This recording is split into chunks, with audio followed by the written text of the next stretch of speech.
run colder. I lead it, Persian, Steve, and Mystic. Whole squad locked in, we go ballistic.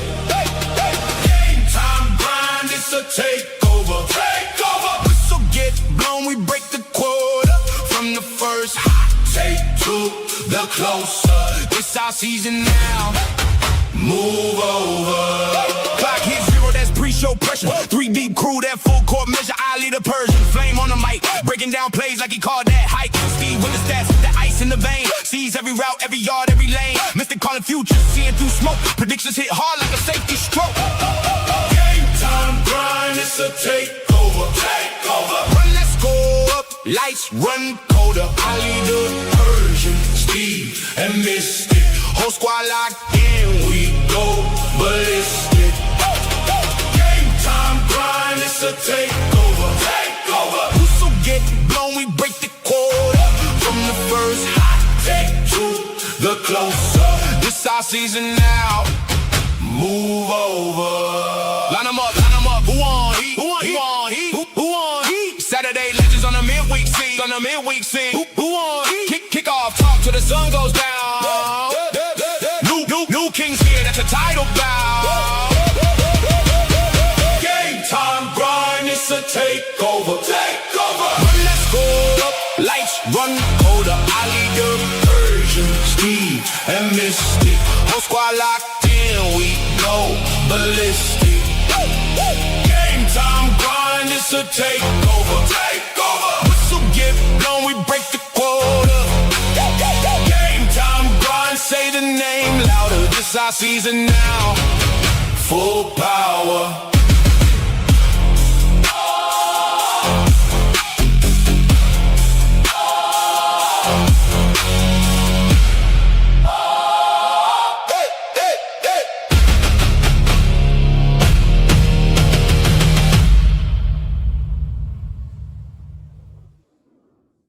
Good evening, ladies and gentlemen. Welcome to a brand new episode tonight. Tonight is not just another show. This isn't just another stream. This is a takeover. Welcome to the Game Time Grind, taking over the entire NFL draft, the 2026 NFL draft. And it's going to be a wild one, right? The lights are on. The clock is ticking. And the future of the NFL starts tonight at 8 p.m. Eastern time. It's the NFL draft. It's the second thing we wait for besides the beginning of the season. It's the biggest thing when it comes to football in the offseason, and we can't wait, right? 32 picks, but make no mistake, this is bigger than just picks. This is about power. It's about legacy. It's about who runs the NFL for the next decade. That's what the NFL draft is all about, right? Because somewhere tonight, a name is going to be called, a walk is going to be made, and a career is going to change forever. And we're talking like players like Fernando Mendoza, for example, who's expected to go number one. We'll see. There's some rumors coming out and some teams that have been calling, but I expect him to still be the number one pick. We will see what happens. Or teams, or another player, like Jeremiah Love, right? One of the best players in the entire draft, a guy that day one could come in and change your entire program, right? We're talking about game wreckers like David Bailey, Arvel Reese, Sonny Styles, right? These are difference makers. Because while the NFL runs the draft, you know, that's something they do.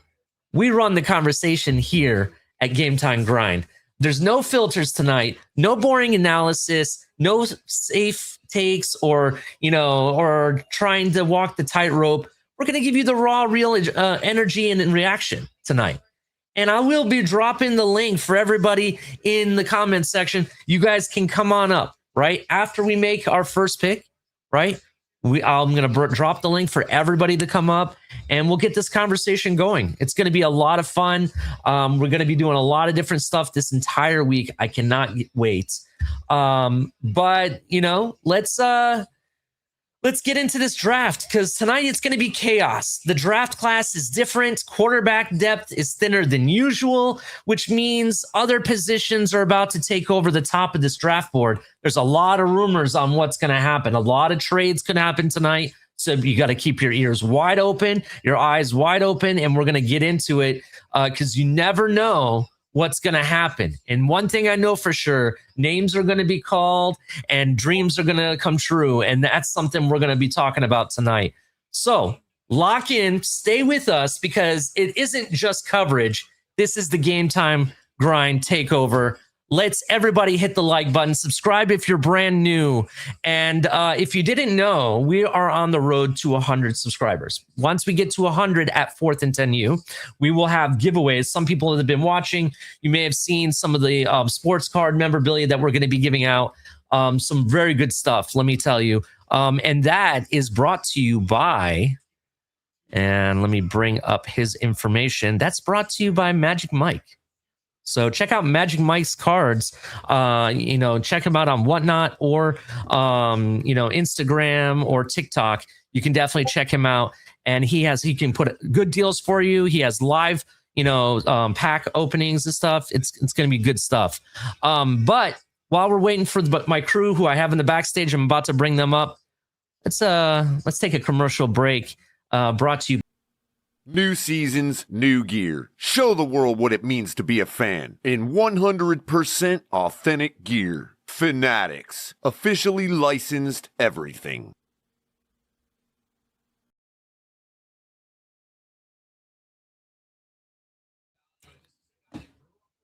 All right. Shout out to Fanatics. Check out the link below. Go to tftgnetwork.com. You can definitely get all of your tailgating, t-shirts, hats, other merch that the TFTG has.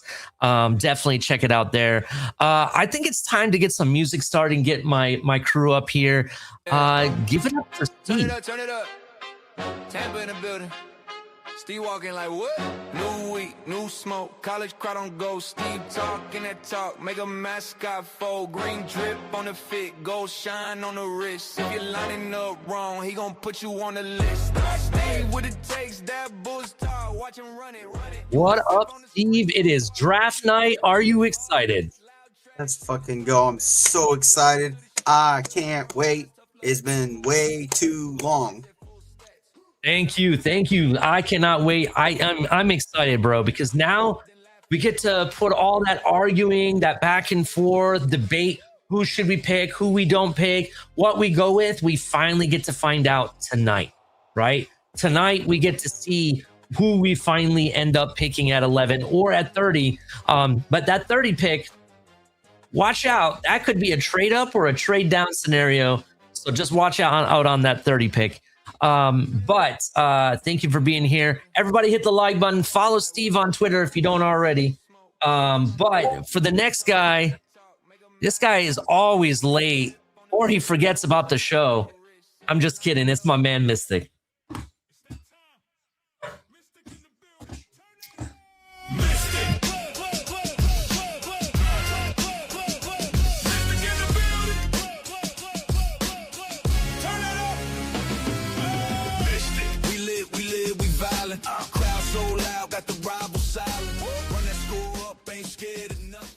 Mystic is in the house. Is he ready or not? I don't know, but we'll find out. He is our resident celebrity. Comes in like he's the hot shot actor, 10 minutes late to every event, but that's okay. I don't blame him for doing it.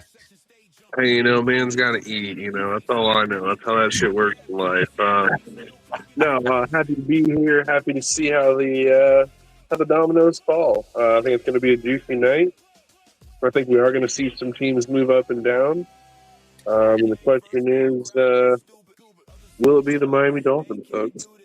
Bold prediction. I think there is going to be somebody picked in the top 10 that's going to be a shocker. And not so much like the team, not so much by like the teams, but like a player that we didn't expect to go in the top 10, I think is going to end up in the top 10. That's just my bold prediction for tonight.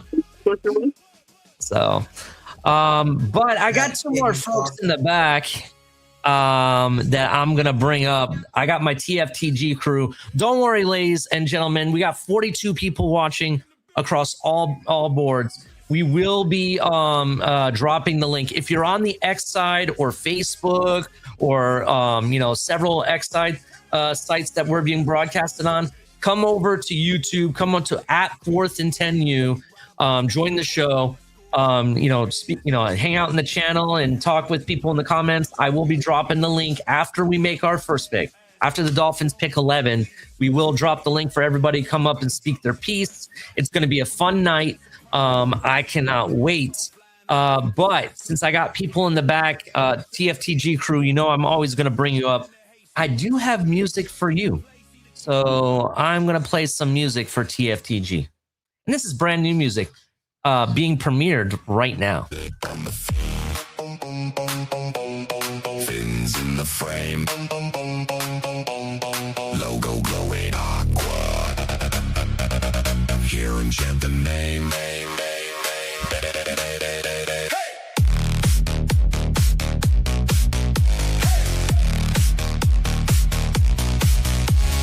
Eat in the chat, takes in the lane. Countdown ticking, we're live in the game. This is the Where's my intro song? Take over. Plug in, feel the charge in your veins. This is the TFTG take over. The party will never be the same. This is the TFTG. All right. Welcome, TFTG crew. What's up, Tonk? What is up, Color? Tonk, I can make some intro music for you. I just figured... Run it up, dude. I will. I'll just tell me what type of music you're looking for, and whatever you like, man. If you're making it about me, then I'll like it, dude. All right, I'll see what I can make. I'll see what I can come up Whatever with. comes to your mind, yeah. Just whatever comes to your mind, dude. I'm down. All right. I'll get with you. I'll side chat with you at some point. Sweet, thank you. I appreciate it. No problem, dude. No problem. But yeah, man. It's draft night. Dreams are gonna come true, right? I know Color's probably sitting there. Which Hurricane player is going to be picked first? There's some rumors about Ruben Bain. Is he the Dolphins pick at 11? I don't know. I have a feeling he might be taken before we get to the Miami Dolphins. But we'll definitely see what the agenda is tonight. Yeah. What Tonk? What's your thoughts on the NFL draft tonight? Do you have any takes about it? I'm hoping that we go offensive, something to help Malik Willis out, and then maybe some corners and some or safeties. So I'm thinking end of the field right now on both sides of the ball. Look, I say that safety and corner are our biggest needs, regardless of what anybody tells me about the offensive line. I think that's our biggest need, and I think if you walk away at 11 with like a Mansour Delane, and I'll even settle for a Jermod McCoy at this point because I think that's how big of a hole the corner position is. But I could also go safety too. Yeah. Let's say some miracle happens and Caleb Downs is there, and let's say Mansour Delane or the others are not there. I honestly think Caleb Downs would be a perfect fit for what we're trying to do and a perfect pick. To be honest, I think it's safe. He's probably one of the best. He's the best safety in this draft, in my opinion. Yeah. Regardless of what other people have said. But we'll see. We'll see what happens. I'm kind of hoping Mansour Delane falls to us because that's who I think will be there. And I hope we've pulled the trigger because honestly, I think that kid is special. It doesn't matter. Man, zone, press. The guy is always in the right spot. He can make sure he had like several interceptions this season and knockdowns. It was a very good season for him. And I really think Mansour Delane is very special, to be honest. What do you guys think about Mansour Delane or the corner position for that matter of fact? You know damn well I love me some Mansour Delane. I will be jumping for joy. Man, like corner, corner is a need, and the more I've thought about it, we got Darrell Baker, right? Darrell Baker's basically the Titans version of Kader Kohu. So like, he's a decent player. He's more of a boundary than a slot, but he can play some slot. Mm-hmm. I mean, we have some young guys, and I feel like people forget how well Storm Duck was playing when he was on the field. Like, I feel like they and even Weaver said it last year, right? Like, people were blaming him, and really it was safeties not being where they needed to be. Yeah. So I do think we have a young player in Storm Duck who's a decent player. We have Jason Marshall, who we drafted last year, who had some rough beginnings but started to play kind of well and had a decent game when we put him out to the boundary later in the year. Even getting an interception, if I remember correctly, right? I think it was against Tampa on Baker. Mm-hmm. So there may be a kid there on the boundary. So we'll see. I think we got some young corners, even though I would like to get, a stud there if possible in Delane. I think he would cap off that room beautifully. What about drafting a player and then trading him with another player? Like, do you think the Dolphins would be? Say it again. Ask the question one more time. Like kind of like how Phillip Rivers and Eli Manning, how they were drafted and then they were traded after they were drafted. There's a reason that happened, though. That wasn't. I'm just using that one example as just a okay. I can't. There is a scenario this could happen. Okay. And I'm going to give it to you guys right now. There is a lot of rumors about the Cardinals pick. There's a lot of, it's looking a lot like they want to trade down, right? And I feel if they found the partner and they just needed a little bit more time to negotiate the later half of their package that they're putting together, but they knew they were going to go with it, I think you could see the Cardinals draft somebody at number 3 and then trade them to whoever that team is for their pick and picks. I could see that happening tonight because there is going to be, I don't know if you guys know this. I was reading somewhere that tonight, instead of getting your normal 15 minutes per pick you get, it's 8 minutes that you get now. That's it. Oh, wow. Right? So you're getting less time. That's half.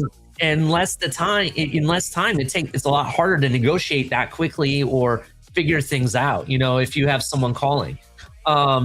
So for me, I could see them picking a guy that they feel very comfortable with, and let's say it's the guy that the other team wants, okay, and then trade him in the middle of the draft for that pick, and they add more picks on the back end.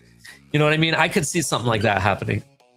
We've seen it in the NBA draft a lot. Like Kobe wasn't originally drafted by the Lakers, even example, but they traded for him after he was drafted. You see it a lot there. Well, I was just using that one example because that's the only one I could think of. But we've already made a lot of trades earlier to get some of these draft picks. So, but I'm excited. I mean, we got a new head coach, so he gets to jump right into the Lions' den as far as. So I don't know if you guys saw this yet. I'm sorry, Tony. I thought you were done. I apologize. Oh, it's all good. So I don't know if you guys seen this. So everybody knows I collect the NFL draft hats, right? This is last year's draft hat, and it was pretty simple. This kind of gives me like an 80s vibe of the hat because of the font that they used, right? And as well as the bill, when you see the feathering on the bill, it kind of gave me that vibe. And also kind of interesting, they put a little pin on it that's like a palm tree. I don't know if you guys see that. It's a pretty clean hat, right? This year's hat, I think, is equally clean. And it has like an old school version. When I say old school, the old school hats were like this color scheme. Orange bill, or coral bill, if you want to call it coral. With the aqua or the aqua. Yeah. And this year they have a pin, but it's draft, the 2026 draft, right? I don't know if you see. I kind of like the logo with the chrome outlining on it. Oh yeah, that looks cool. This is kind of cool. In the inside, it has a bunch of palm trees too. That's kind of neat and different compared to last year's. I'm gonna wait to put my hat on when we make our pick. Then I'll put our hat on. That's what I'm gonna do. That last year's right there that This you're is wearing. last year's. Yeah, this is last That year's. hat is dope. Yeah, I like it because it kind of That hat is have dope. some hats from the 80s that has this font. Yeah. So that's why I the like font, it. yeah. Well, just how they did it too. Yeah, that hat is dope, man. Yeah. Hey, Ollie, And it has autographs on it. That hat is the shit, dude. What is going on, Steve? You got some breaking news? No. Did you see Did you see Arvel Reese's jacket? No. What did it look? How was it good? It looks like a bunch of Reese's wrappers inside. Well, his name is Arvel Reese. It's fucking hilarious. Oh God! You know what that kind of reminds me of, in a weird way? Who was the player in last year's draft that either brought snacks to his press conference or asked if he could have some of the media's cookies or something? Do you guys remember that? It was a receiver. I want to say it was in Buffalo. It was one of the Buffalo Bill. It was it? I don't know if it was Coleman or who it was, but somebody was like, "Hey, can I have some of those cookies?" Like he was hungry, like in the middle of the interview. It's really funny. I don't remember that, but I remember Chop Robinson with his juicy juice packet. Yeah. Keon Coleman last year, I'm pretty sure. Keon Coleman. That's who it was. Keon Coleman. He did that, dude. I was sitting there like, are you kidding me? This guy's talking about eating snacks at a press conference. I thought it was funny. It was funny. Shout out to everybody in the chat. I need to start paying attention to this chat. Shout out. Yeah, let me give some shout outs here. Get my mouse set up here now. From the top, Flava J, how you doing, sir? I haven't seen you in a long time. Chef Jew's in the house. If you guys didn't know, Chef Jew, and I apologize, Chef Jew, I don't have your commercial on my profile. I got to get with HB to see if he can put it over for me, but I'll advertise for you. Chef Jew, check out Chef Jew and his catering. He does some all the different types of stuff, all the different types of food and tasty treats. I've had his cupcakes, which are spectacular. By the way, definitely check him out for any of your catering needs. Definitely would help him out as well. Shout out to Chef Jew. He is in every single chat, in every single Dolphin YouTube, everything, everywhere. Mm-hmm. That man supports everybody, no matter who it is. Yeah, absolutely. And he's at every game too, no matter what. I've seen him at every game. Doesn't matter if it's raining, whatever happened. Tua was, out for the count or whatever. It didn't matter. He came, to be honest. So he's the one person I see every time. Shout out to, and I apologize that some of the names on my side has their handles and I don't recognize some of the names. So if someone can help me out, maybe Tonk, maybe you can help me out on who they are. Big Toes. I want to say that's Raphael Courtright, right? I don't know who Big Toes is. Shout out to Big Toes, whoever you are. Philly, what's up? I don't know if that's Big Philly, but shout out to Philly. What do you say? What up, fellas? Glad I actually get to watch live. Definitely. Shout out to you, sir. Thank you for being here. Who else we got? Larry Thompson. Philly. These are all new names. Is my homeboy. These are all new. Yeah, I don't know their handles. Usually I see their screen name and that's what I know them by. I don't know the handles. So shout out to you, sir. Go Dolphins. Heck yeah. You know what? I don't care if we lost the rights to Fins Up. Fins Up, baby. Fins Up all day long. I don't care. Lost the right. Ollie. Yeah, Philly Cree is my best friend that I told you. That's my dog. Okay. Well, when we drop the link, Philly, I would like you to come up. I want to know the state of the Eagles, how you feel, what your prediction is. When I drop the link, I'm going to drop that out. I don't know who this Dolphin Knight guy is. He's such an idiot, bro. He's misspelling words and stuff. I don't know who the hell he is. Because he's fucking drunk.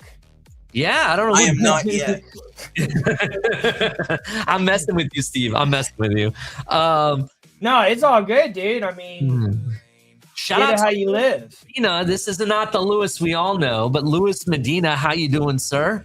100 and fins up. Who's Definitely. Jamaican from Zion? That's I the Jamaican from Zion, bro. There's only one Jamaican from Zion, and Oh, TFTG has him in our chat, man. Yeah, and shout out to Banana. That's my Not to get confused with Zion from Jamaica. Yeah, yep. And shout out to Michael K. Jamaica is Zion. Michael K, who started this whole thing about me mentioning a certain team. I'm going to wait till their name's called. I actually haven't said that name at all this entire show. So I hope you took the under, because then you're going to be winning. Ohio State. Oh, he said it. What's the over under that Mikey K printed something on the paper today? Well, that's what I was about to say. If you need your paper mill or toilet paper printing, check out Michael K. He can hook you up very well, because he's very well known for having to wipe ass all the time in Buffalo, because they suck so bad. I'm getting spicy tonight, gentlemen. I'm sorry. If you guys don't know, I've started this low carb diet, and I'm hangry right now.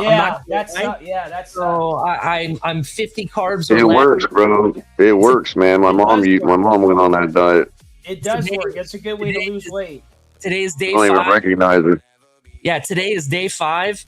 And I've already lost 8 pounds. Okay, that's not a joke. Not a joke. And I've lost. It's all water weight right now. I get it, but I feel like I haven't eaten anything today. Water weight? What, are you pregnant? Bro, I'm fat as fuck. You haven't seen me in a while, dude. The water weight? Water weight. Everybody has water weight when you're fat. Yeah. The Magic Man himself's here. The Magic Man. Oh, cool. So Ali, really quick. I don't know, when's the draft actually start? 8? Yes, exactly 8. We're just doing some commentary right now. I'm shouting Right out on, everybody right in the chat. Scott Jackson, I haven't seen your name in forever, sir. Thank you for being here. Scott Jackson's taking the over. I have yet to say the name. Be careful. I'm telling you, take the under. Because I think tonight, I'm going to mention that name 5 times only. I'm going for 5 times.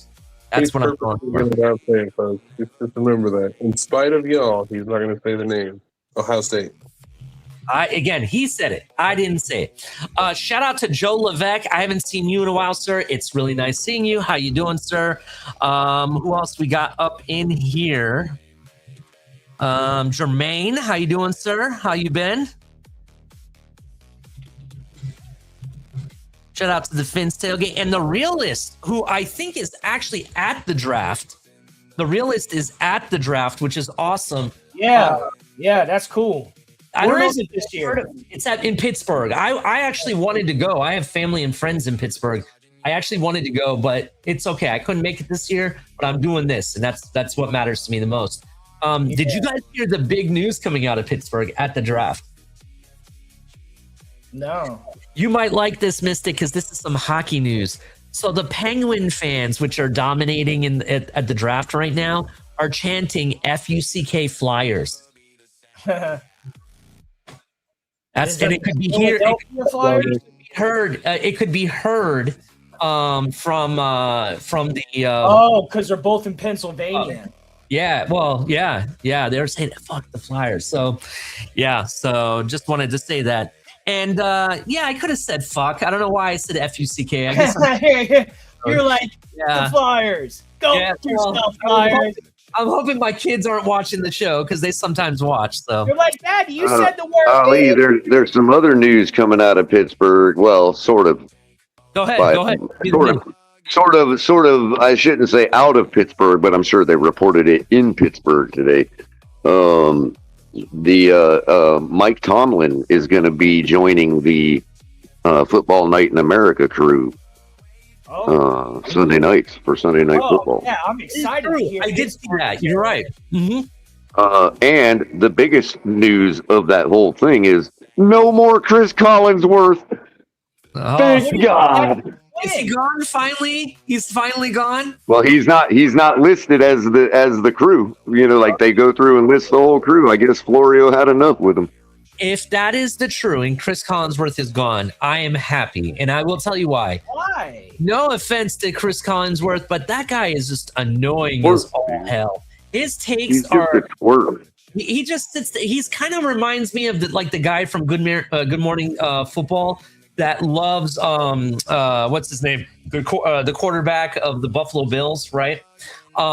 It's just like that. Yeah. Big time quarterback. He's just like, oh yeah, and watch him do this, and I'm gonna sit here and suck some more of your you know what QB. So that's what he does, and I hate it. He can't. Sometimes he can't even give a positive take, even when there's positivity, shown. And it just his takes are too biased for me. That's what my issue is with him. I'm excited to hear him. Get enough talk. Yeah, I was kind of happy to hear that for Tomlin too, because that's going to be way more money than any coaching job would have paid him. Absolutely. Shout out to Mudbone. I didn't mean to interrupt you, Steve. Oh, no worries. Oh, you're talking to Steve. I'm sorry, I didn't even hear something. Yeah, he was about to say something. I mean, honestly though, it seems like maybe he didn't want to go be a head coach again, Mm-hmm. and maybe this is what he wants to do because he's such a terrific head coach. Like if he doesn't want to coach, Tomlin retired. He was talking. All reports were saying he was talking about retiring. Is he just taking a year off, or is he really retired? Well, we'll see. I mean, we don't know. The reports are he's done. Okay. So, At the very least, it's not on. Well, at the very least, it's not an official firing anyway. He retired, so they didn't have to fire him. You know what I mean? But a couple years from now, man, there might be a job that comes along the way where he's like, I could do something. Maybe we'll see. I'd like to see firing makes it look like them blaming him. Resigning makes it look like him blaming them. So retirement is the only. No one blaming the only way for both to look good. Mm-hmm. Shout out to Magic Mike. Check out Magic Mike cards. You can find him on Whatnot. You can find him on TikTok. This man is amazing, right? He hooked me up with some awesome cards. Any sports cards you need, doesn't matter, football. Yeah, so I'm trying to get hooked up too.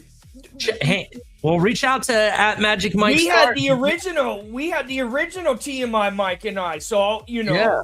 So definitely reach out to him, bro. He'll hook you up. He hooked me up very nicely. Found exactly what I was looking for, and I'm not going to say the team's name, but I have Jeremiah Smith card. I've seen the damn cards. So I'm happy. I'm happy as all hell. So I'm going to point that out. Shout out to there's Armando. Armando's up in here. How you doing, sir? Shout out to Armando. Jamaican from Zion. How you doing, sir?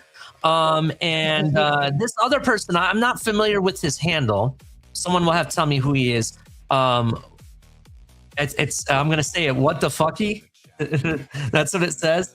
He says we're taking Delane. If we're taking Delane, bro, I am happy as all hell. I will take that and run with it. He's my favorite corner in this draft.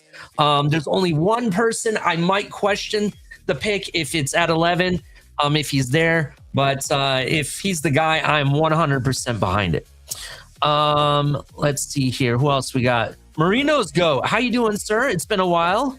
Liv, what is up? Hello, strangers. New regime. Yeah, we're taking over. That's right. Speaking of regime, there's been regime change around here. I don't know if you guys saw this, but El Cap hasn't been around, and I think he's become a cardboard leader at this point. He hasn't been around, all right, and unfortunately, he probably won't be around for some time. He's left the state of Florida. He's gone, right? I think he's a Carolina fan now at this point. But there's been regime change. I promise. He went from El Cap to El Surat. El Surat. Hey, Ollie, check our chat. I sent the picture of Arvel Reese to you. Well, to us. To us. Okay. Our chat. Okay. 1 second here. I will actually share this photo.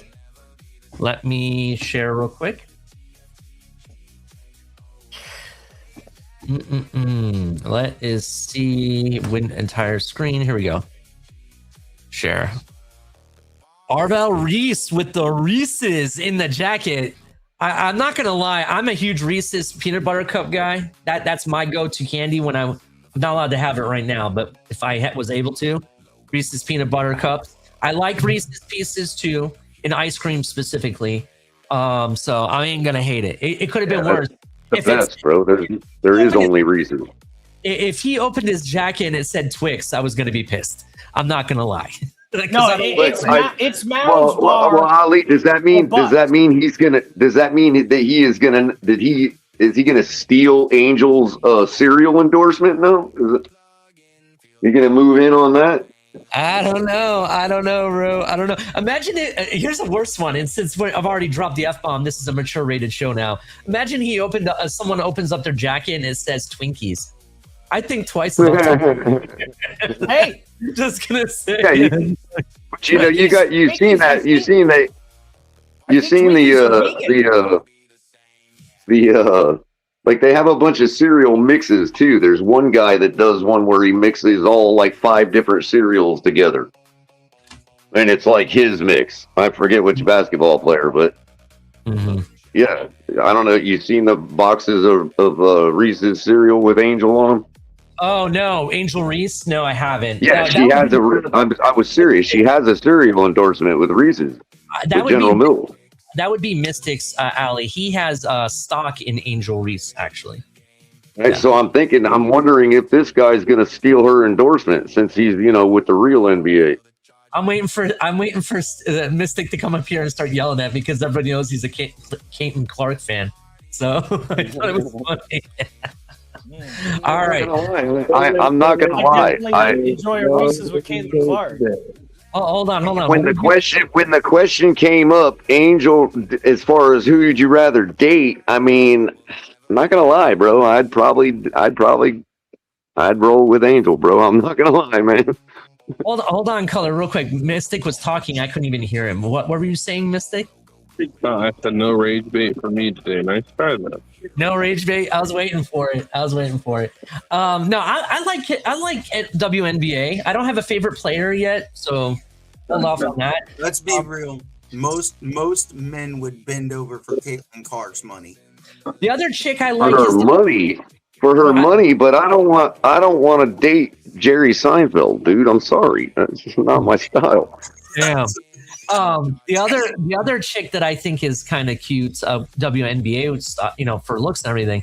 The chick that went to the Lakers team, she's super tall, looks like a model. You know what I'm talking about? Yeah, that basketball player, the one that's super tall, looks like a model. That female basketball player, the tall ass chick. Yeah, tall one. And you're probably talking about Cameron Brink, I believe it is. Cameron, yeah. Yes. The one with real long legs and a short torso. Yep. What else? I want to make sure I get to everybody. Magic Mike is asking Steve, saw y'all open the cards, or telling him that. Yes, we did open the cards. I will say the pack that we opened, which was funny because the very first card was Julian Sand. I threw that in the back of the stack, and I split it between Steve and Mike. And Steve technically won with the Armand St. Brown card, because that card is legit fire. And I got Shaduki. Yes, I know. But there was some good cards on both sides. But Color, Steve got Armand St. Brown, and I was the one that told you for fantasy you got to take Armand St. Brown. Hardcore, I was the one that told you. So you didn't believe me at first. You're like, holy shit, this guy's good. I'm like, yeah. So check out Magic Mike again for his cards. Once we hit 100 subscribers. So everybody that's here on the TFTG side, all right, everybody, go to @4th and 10U, subscribe over there. We're just trying to get to 100 followers, and then we're gonna have a bunch of giveaways, which are gonna be some of the Magic Mike Magic packs, as he's calling them. There's sets of different random cards that we're gonna be giving away, including a hat of your favorite college football team. So that is another thing we're going to give away as well. Hawkeye country. I think we got some Iowa boys up in here.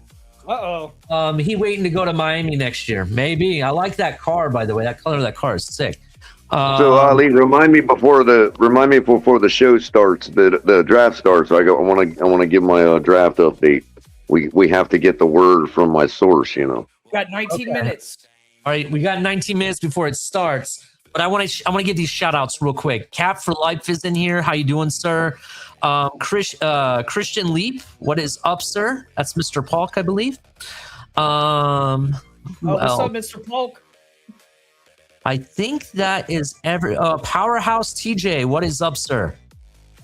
I don't know what his actual. Flavor J? You already shouted out. I said Iowa.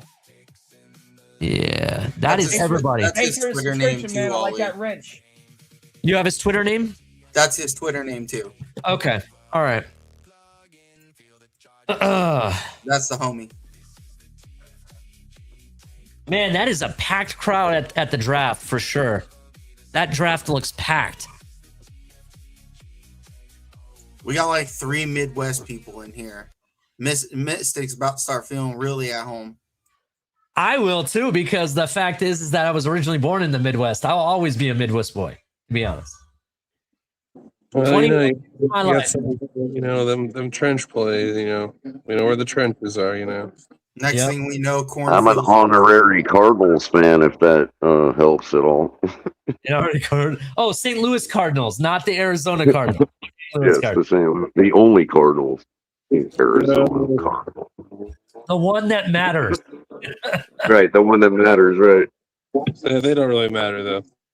Not right now. The one that actually has Cardinals in their city, I think St. Louis has the most Catholic churches per capita than any city in the country.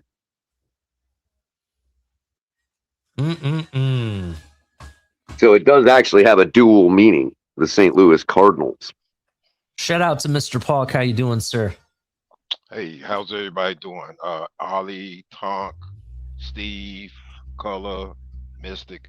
How's everybody doing? Mr. Paul. What do you think, Mr. Polk? You think co-pilot's going to be right tonight and the Dolphins take the Hurricane offensive tackle at 11 or what? You think he falls? Smoke screen.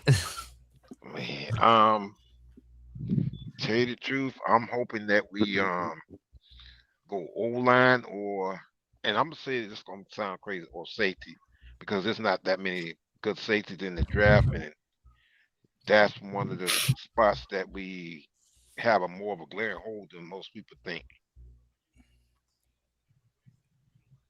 I'm not going to lie, bro. I would rather skip on Bane, draft yourself a corner or the best safety, right? Or whatever this better player on the board at that point.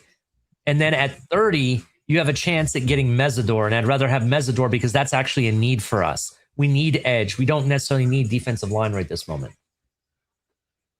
That's just what I would do. Yeah, because we still got the three rookies, Kenneth Grant, Phillips, and also Zeke Bigger. And from what I'm hearing with Kenneth Grant, he's trimmed down because he wants to ball out this season. So, if we do something on the defense line, should be on the edge, and our DBs. Well, he needed to build functional strength. Like that was part of his problem. That's why he was getting pushed off the line. He was playing way too high, and his functional strength was off. Biggers just needs time to develop, and he has all the tools to be a great nose tackle one day. Well, Steve, let me ask you this: because it seemed like to me last season, actually Zeke Biggers looked like he was playing better than Kenny Grant. He was when he finally got in, because he took the whole season to basically get developed. But Grant, I think people forget, like, the second half of the year, Grant really knuckled down. They weren't running to his side of the ball.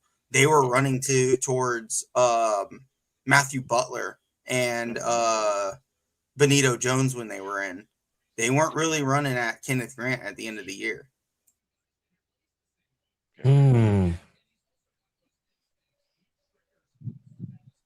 So Ali, I asked my source the other day, and they weren't working with updated information, so they were certain we were gonna, that Malagoa was going to be available at 11. So I asked it today, a half hour before the draft, to update its selection, or its update its selection based on today's information. Mm. And it indeed thinks that Malagoa is going to go to the Titans at 3 because he has checked out on his. At 4? What's that? At 4, you mean? Yeah, at 4 because he has checked out. That's what I meant to say. Yeah, he has checked out with the health report, which is what everybody was waiting on between the two. But ironically, even though it says that it's a very low likelihood, when it still ultimately makes its mock draft, it still has the Dolphins taking him at 11, assuming the Titans take a different offensive tackle. I doubt that, but it did still say the Dolphins take Malago at 11. However, it does also give like draft boards for them and probabilities and all that, So right now, as it currently is, final result of its live mock draft, and this would be based on the latest ChatGPT model through Copilot, has the Dolphins selecting Francis Malagoa at offensive tackle. So I'm going to stick with my pipe dream and go with that. But here's the thing. Here's the draft board. Obviously, tier 1 is going to be the offensive tackle. Probability that he's still there at 11 right now is 43%. Gotcha. Likelihood Miami selects him if he's available, greater than 90%. Tier 2, we have Mansour Delane, obviously, and Spencer Fano. Probability one of them is available at 11 is 50 to 55%. And if one of those is available, the likelihood that they pick from their second tier is greater than 80% if Malago is gone. Their tier 3, this is the board falls weird tier. Top player Carnell Tate, top edge defender, best available. Likelihood Miami picks from this tier is 15 to 20%.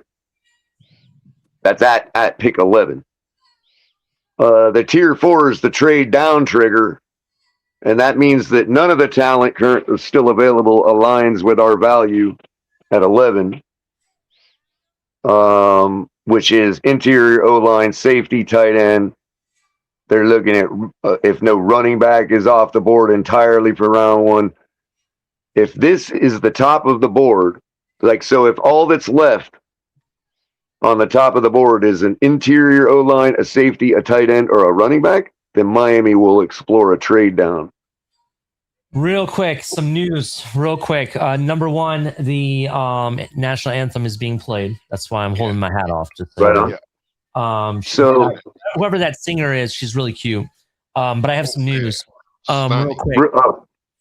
I'm about to conclude it right now, Ali, with this last thought. Bottom line, Miami's true target at 11 is Francis Malagoa. Most realistic fallback, Mansour Delane. The wild card, Spencer Fano. Emergency pivot, Carnell Tate. And the worst case scenario is trade down. So there you go.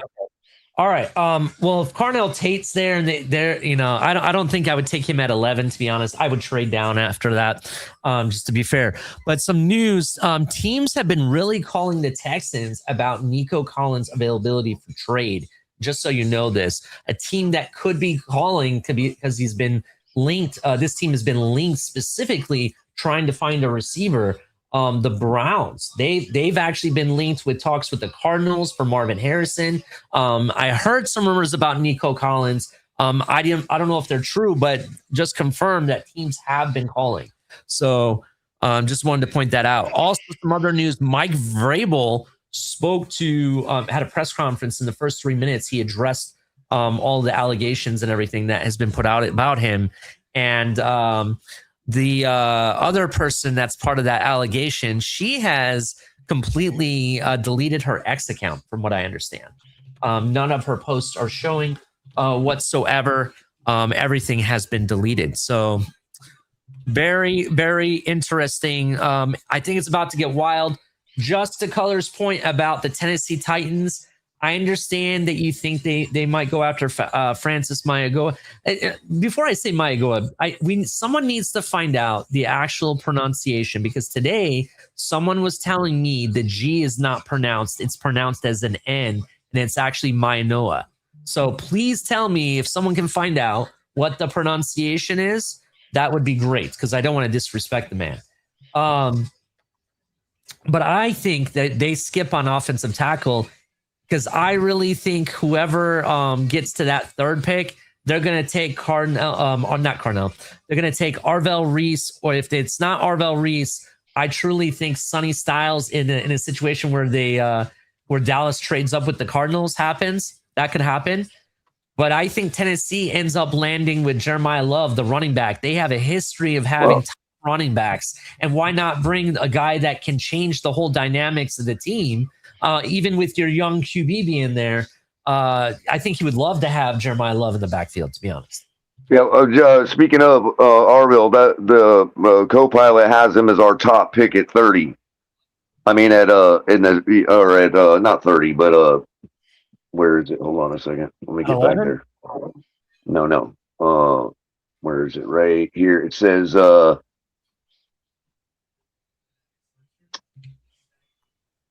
on. Where did it go?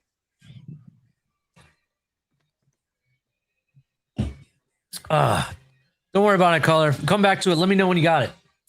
I want to keep the party moving here. Sure. Yeah. Go ahead. Yeah, definitely. So, Steve, Mystic, man. Mystic's been quiet this whole time. You finished that dinner yet? What are you eating over there? 4-course meal? I'm just in here chilling. I'm just I got the draft on, just watching them and listening to everybody, listening to Color's wonderful AI breakdown there. Yeah, really quick, Ali. It wasn't Arvel Reese. It was second pick, number 30 overall. How's that our second pick at number 30 overall? That don't make sense. That's the one we got from Denver for Waddle. Oh, we have a second first round. Okay, I got you. So our second pick, number 30 overall. This is after the pick 11 outcome. If Malgoa plus Delane, Fano, Tate covered major builds, then if all of that's covered, either gone or covered, then we're going to be looking at Avion Terrell, cornerback from Clemson. Avion Terrell, yes, that's a different player than Arvel Reese. Or our second guy at that spot would be Keldrick Falk, edge from Auburn. I will be upset if we take either one of those. Possibly Chris Johnson, or a wide receiver. I'd rather trade.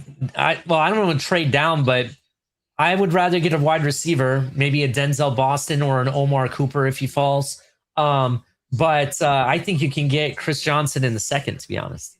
Is what wait, are we talking about 30? I'm sorry. I thought we were talking 30. about 30. Yeah, 30. 30. No, all of those are great at 30.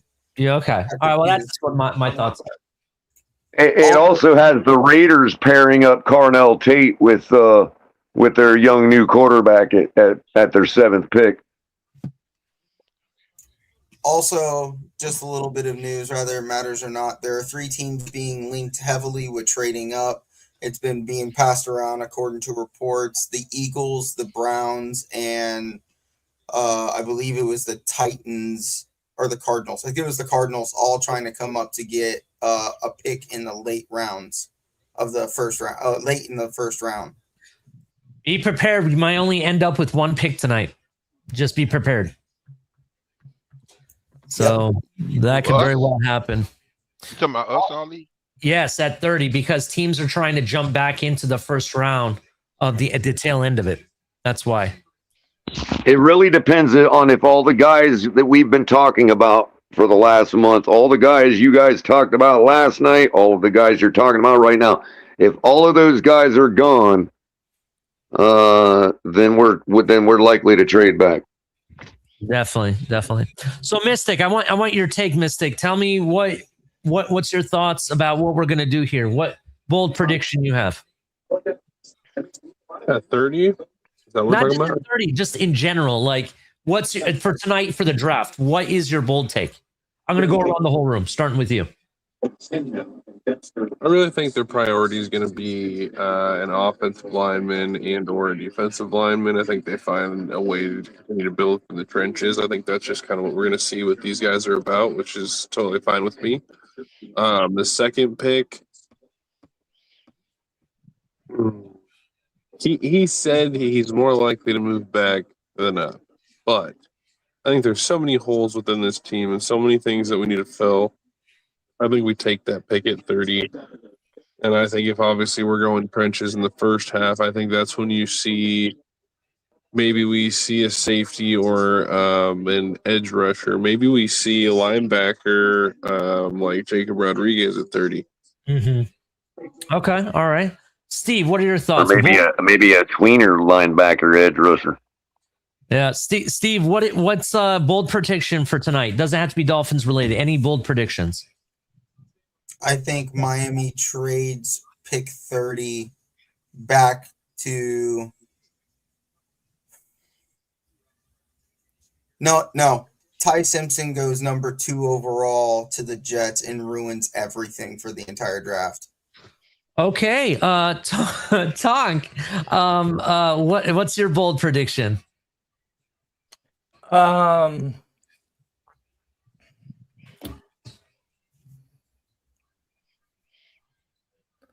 That we're going to have more offense than defense selected. Okay, that's a hot take.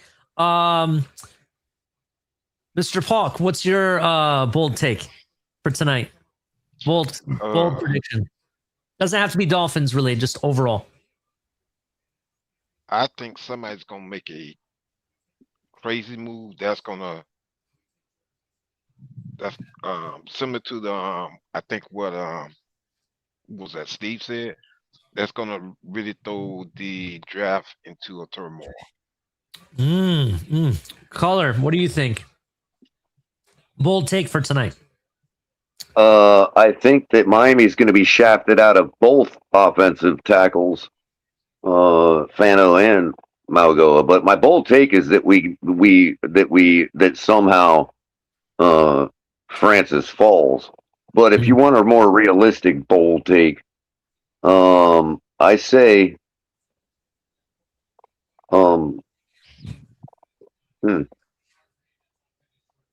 I say the Jets force us to move up to 7 to their pick to get an offensive tackle, and we do it like idiots. Okay. All right. Well, my bold take that there will be 3+ trades in this first round. 3 at least. So Let me go ahead and throw one in there that's not Miami related. go ahead, throw it in. Jordan Tyson will be a top 10 pick. That's could be. I hear a lot about the Giants possibly going receiver with that second pick. So Yeah, one more. Go ahead, Steve. Caleb Downs is a top 3 pick to Arizona. Okay. Hero Buda Baker. I got one more. And this is a bold prediction that we actually trade up from 30. That's a bold prediction. That's we'll see if it happens. I don't know. I think there's a chance just because we're at 30 and we have some 3rd round picks to play around with. Maybe in that turmoil that you're talking about, some good names start dropping down and we might want to get in front of some of the other teams to grab somebody that we really Maybe like. that's the pick we use to parlay with another to move up to get where the Jets are at. I don't know. And then we still have our pick at 11. We'll see. We'll definitely see. But I think there's going to be at least 3 trades tonight. We will see what happens. It's going to be epic. The draft has started. The Raiders are on the clock, I believe. All right, I'm going to squeeze in the greatest bold take of all time. The Raiders do not get Mendoza. How about that? Oh, That would be the draft from. who predicted that? to say it before the 8 minutes is up, just in case it happened, Ali. You know what I mean? Steve has been calling this before you, no offense, but Steve's been calling this for the past couple weeks. Just going to point that out. They don't get Mendoza? Yeah, he has a feeling it's not going to happen. Like okay. I'm sorry, Steve. I didn't realize you already had that bold ass take. Good on you, man. Yeah, he's been calling it like, and I keep arguing with him like, no, it has to be Mendoza. If they don't take Mendoza, they're stupid. Because we've been waiting for them to take a quarterback for years. Like it feels like 10 years. They haven't gotten It's going to be the tallest. It's going to be the tallest, goofiest, lankiest looking dude in the draft, man, that nobody's ever heard of. He's also. I have some news. Go ahead, Mystic. I'll wait for you. Go ahead. Would it be the craziest thing if Jeremiah Love fell out of the top 15? That would be crazy. That would be crazy, to be honest. Because I think he would fit with so many other teams that are in the top 15 still. That's why I think it would be crazy. We'll see what happens there. But not really news, but it's kind of goofy news having to do with Mendoza. Mendoza is the only QB that I know that on draft day, he's sitting at home and there's a picture of him that he took of him putting together an unreleased Lord of the Rings Lego set. It's some certain castle from Lord of the Rings that hasn't been released. It's like 20,000 pieces, and he's putting it together. He has it about done. Started on draft day. It's Minas Tirith. Yes, that's who it is. So I thought that was funny, and I'm like, wow, that's cool. You know what I mean? I don't know. I just like it. It's kind of a quirky thing that I thought was kind of funny and cool at the same time. That's pretty awesome, actually. That's what?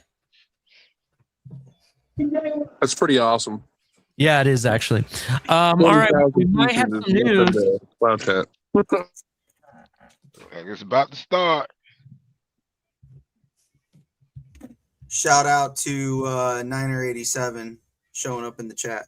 What is up, Niners? How have you been, sir? Make sure you come on up. We're going to be dropping the link here after our first pick.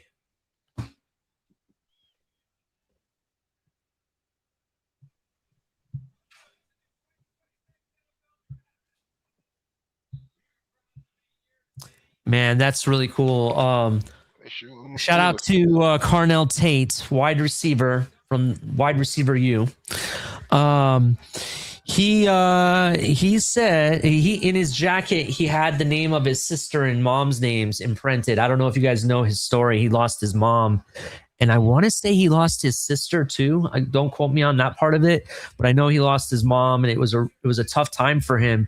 And he ended up playing the day after. I think he still played the game, and he dedicated everything he's done for his mom and what happened. So, shout out to him. Yeah, it was kind of a sad story, but it was cool that he still has them in mind. If you ever watch him when he scores touchdowns in his highlight reel, you'll notice he points up, and that's his like salute to his family. So, who's laughing there? I hear someone laughing. Mm-hmm. Damn, Cam Hayward is starting us off for the Pittsburgh Steelers, huh? Yeah. He's introducing the Hall of Fame players, I believe, from the Steelers. Cam Hayward is such a big man. Yeah, he look like he can still play some ball. You know what team he played for, right? In college? Can anyone tell me? No.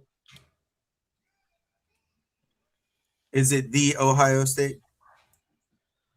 No, we're talking about Big Ben. It's wide receiver U. That's who it is. I won't say that team's name because I'm keeping it the under tonight, like I said. So yeah, he went to wide receiver U. The Ohio State University. I got you. Don't worry. Oh my God, is that what's his name? Terry Bradshaw. And the wide receiver. I'm having that moment. Hines Ward. Hines Ward. Yeah, Hines Ward. He's a coach in college now, I think. Steve? No, he was a coach in the XFL. Was it XFL? I thought he was into college for some reason. No, he's coaching in the UFL. Yeah, UFL, I mean, that's what I mean. Yeah, With, yeah. The Also, team in Texas. He also got a quarterback from. There's Bradshaw. Yep. Yeah. Ollie. Yeah. If you look at the bottom of the screen, they're putting up our off-season workouts. Hold on. Say that again, Steve. They're putting up our off-season workouts at the bottom of the screen. I keep trying to catch it, but you should be getting it here in a second. Oh, yep. Each team scrolling at the bottom. Yes, sir. But yes, I just had Bradshaw come on the stage. That's who I just got. So yeah, just watch the bottom screen. If you want to catch those dates, we can put those out. OTA off. Okay, May 18th through the 19th, May 21st, 26th, 27th, 29th, June 8th, 9th, and June 11th. Mandatory minicamp June 2nd through the 4th. Plus, because we have a new head coach and GM, training camp starts earlier too. They get an additional week or something like that. I'm sorry, guys, but I'm probably going to end up being 2 picks ahead of you guys because I have the Raiders already at 6:45 on the clock. It's okay. So, Mystic, what I need you to do is to make this fair for everyone in the chat. We're not going to release it too early, but when it gets released on TV from your end, I need you to tell me the picks in so I have it ready. Okay. That's all I need you to tell me, and then I can announce it after that. So I'll make it fair that way. Let me see if I can find those.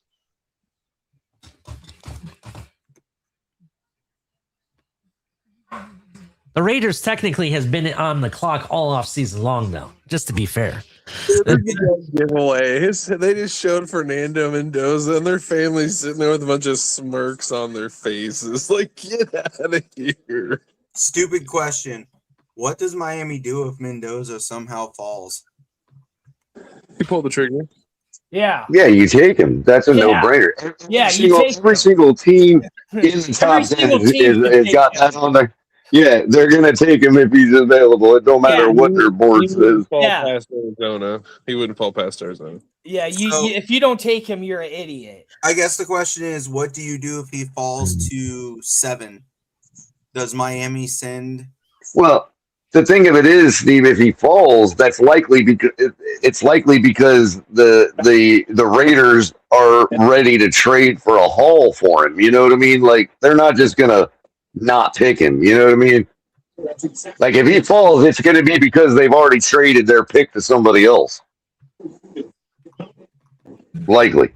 So I don't even see him falling in that case. You know what I mean? Because he's just gonna. He's on the you get what I'm saying?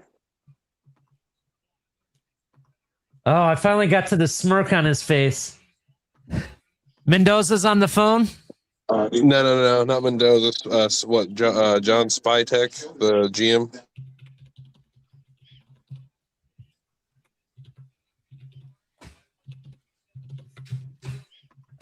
They're saying Roger Goodell got booed off the stage. They're calling. That's a pastime now, dude. That's a rite of passage now. The Raiders are on the phone with Ruben Bain. Watch. That would be nuts. That would have to mean that the second team is going to pick Mendoza. That ain't going to happen. I don't know. They're taking forever to do whatever they're doing. So I think they definitely thought through their process here for sure. Now it's like they're trying to gather up the fanfare and get the reporters ready. They already know, dude.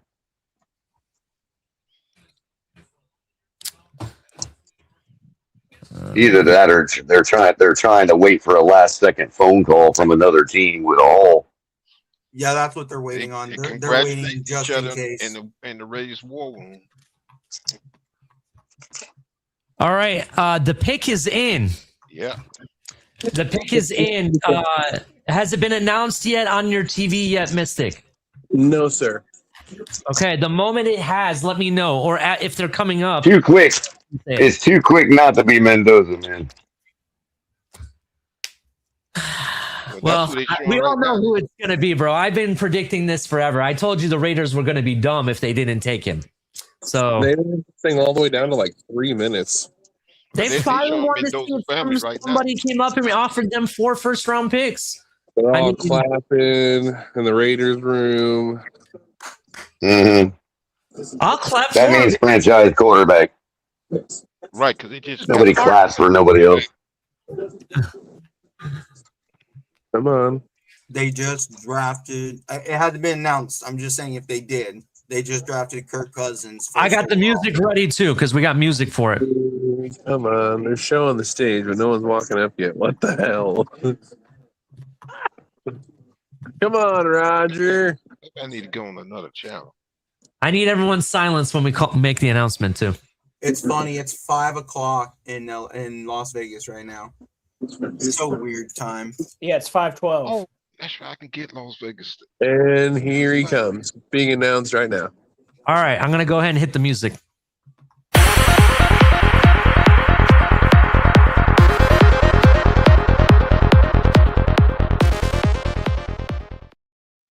And with the first pick of the 2026 NFL Draft, Fernando Mendoza, Indiana, QB. Yeah. So there you go. You have it, ladies and gentlemen. Mendoza goes number 1 overall. It was the secret that everybody already knew the answer to, right? For me, and I'll just go ahead and break it down. This guy is Mr. Clutch. He can make all the throws. He's the guy that you know that can come into your team and be a leader, right? He can make all the throws. He can take a hit. Doesn't matter what's going on. He's going to fight and fight and fight until he's the last man standing. We saw it against Miami. We saw it against Penn State and several other teams, even Ohio State. He did it against them. That's the one time I'm going to say their name this entire show, by the way. And in addition, this man, to be honest, for me, he is the best QB in this entire draft. After this man, there's a massive drop-off. It was a no-brainer for the Raiders. The Raiders haven't picked a QB in how many years? They've had teams built, but never had the QB to lead them.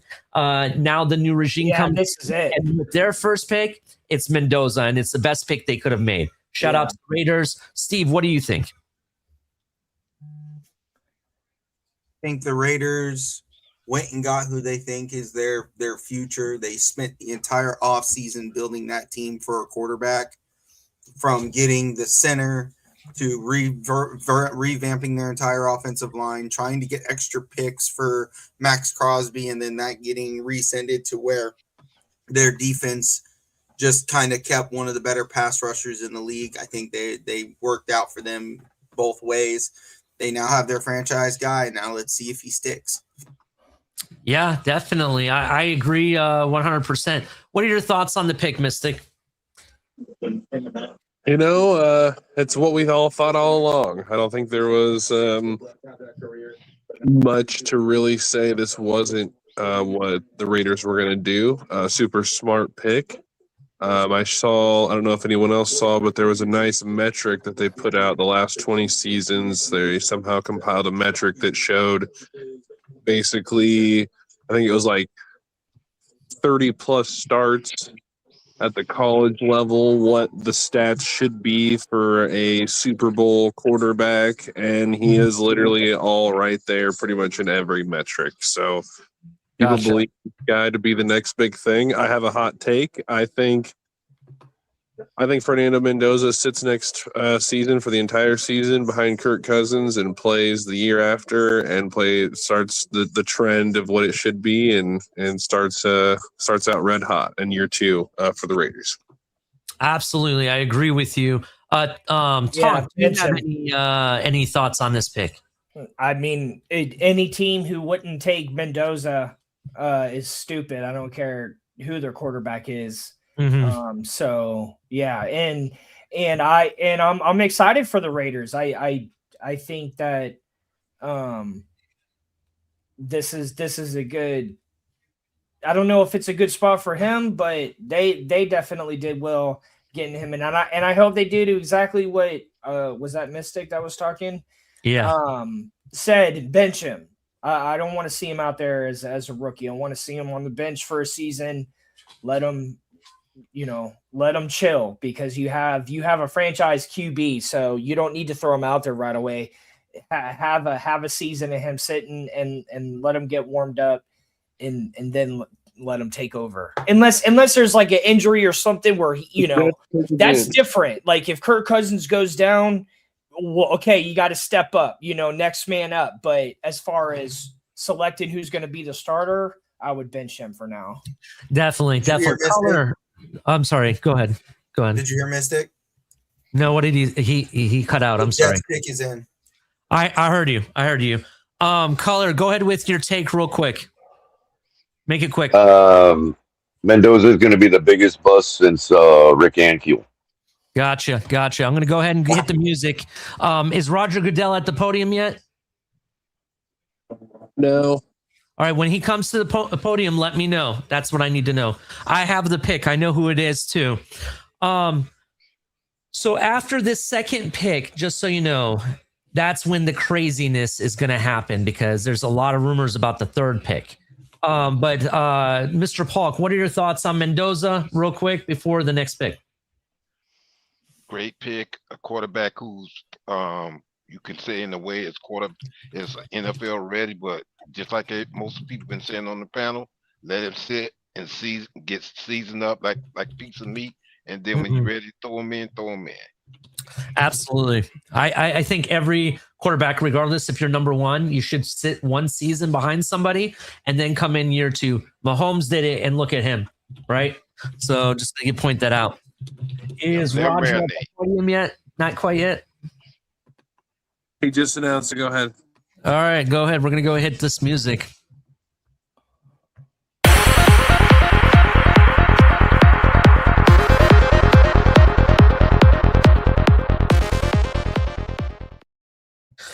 With the second overall pick of the 2026 NFL draft, the Jets are taking David Bailey, edge, right? David Bailey, edge, out of Texas Tech. This man is probably one of the best tacklers at the edge position. I think he's pure pass rush.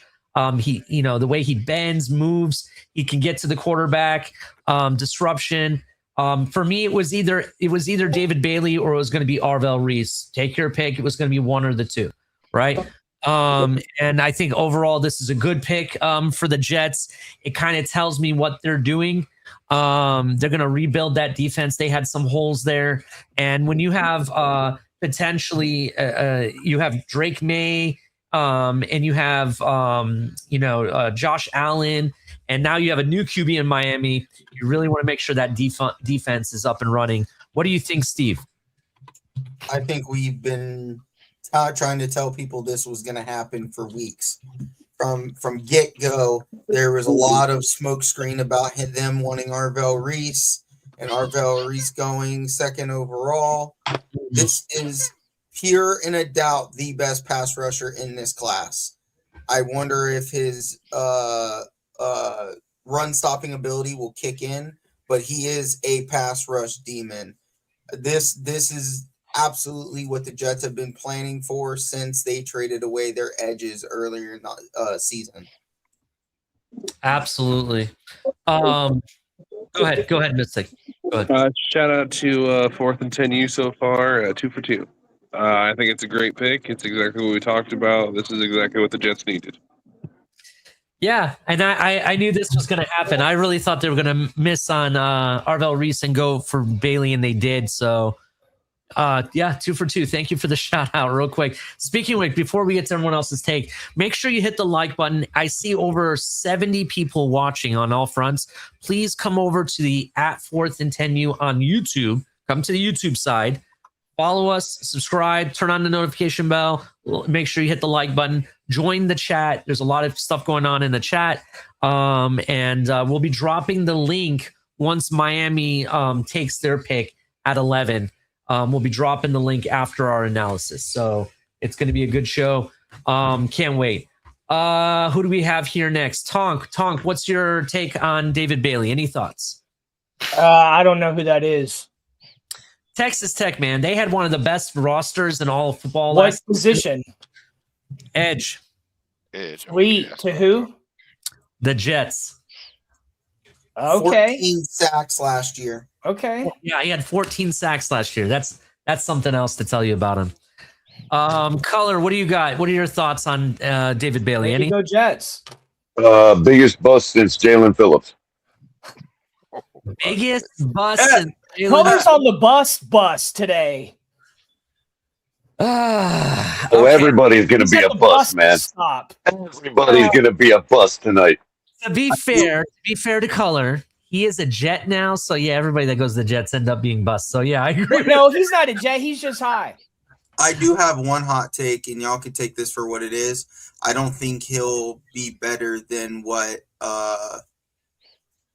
who's the kid who went to the Giants last year? Abdul Carter did last year. Yeah, I don't think he does anything better than that, to be honest. I agree with you. I got a tornado warning right now. Oh shit. Oh shit. That's pray Jet for Mystic. Color commentary. Everyone pray for Mystic, and if you're atheist, just hope for good vibes, please. Yeah. I've never had something that says imminent threat, so I got to go look. Yeah, I was going to say, Mystic, up in your neck of the woods, that means run. Listen, if it's imminent threat, go ahead and take cover, man. Mystic, Don't please play around follow with that. your city and state local guidelines. Please do that for me, Mystic. Okay. Make See, sure you down in Florida, the warning is just a loose suggestion. You know what I mean? Up where you're at, take cover now. No, Cardinals Florida, are like on the phone. It's like an F1 tornado that's like it might knock over a couple trees. Mystic, that does not mean chain yourself to a chair outside and wait for the fun. Yes, it does. It's exactly what it means. Mystic, where you at? He's in Iowa. Not Tonk, I'm sorry, Steve, since he's having a tornado warning right now, you're my go-to person. You're going to have to let me know when the pick is in and Roger Goodell's on his way. That's what you got to let me know. Will do. It does seem like the Cardinals are taking this pick, though. Yeah. Who will it be? Will it be Jeremiah Love? Will it be Arvel Reese? Will it be Caleb Downs? Or Caleb Downs. That could happen as well.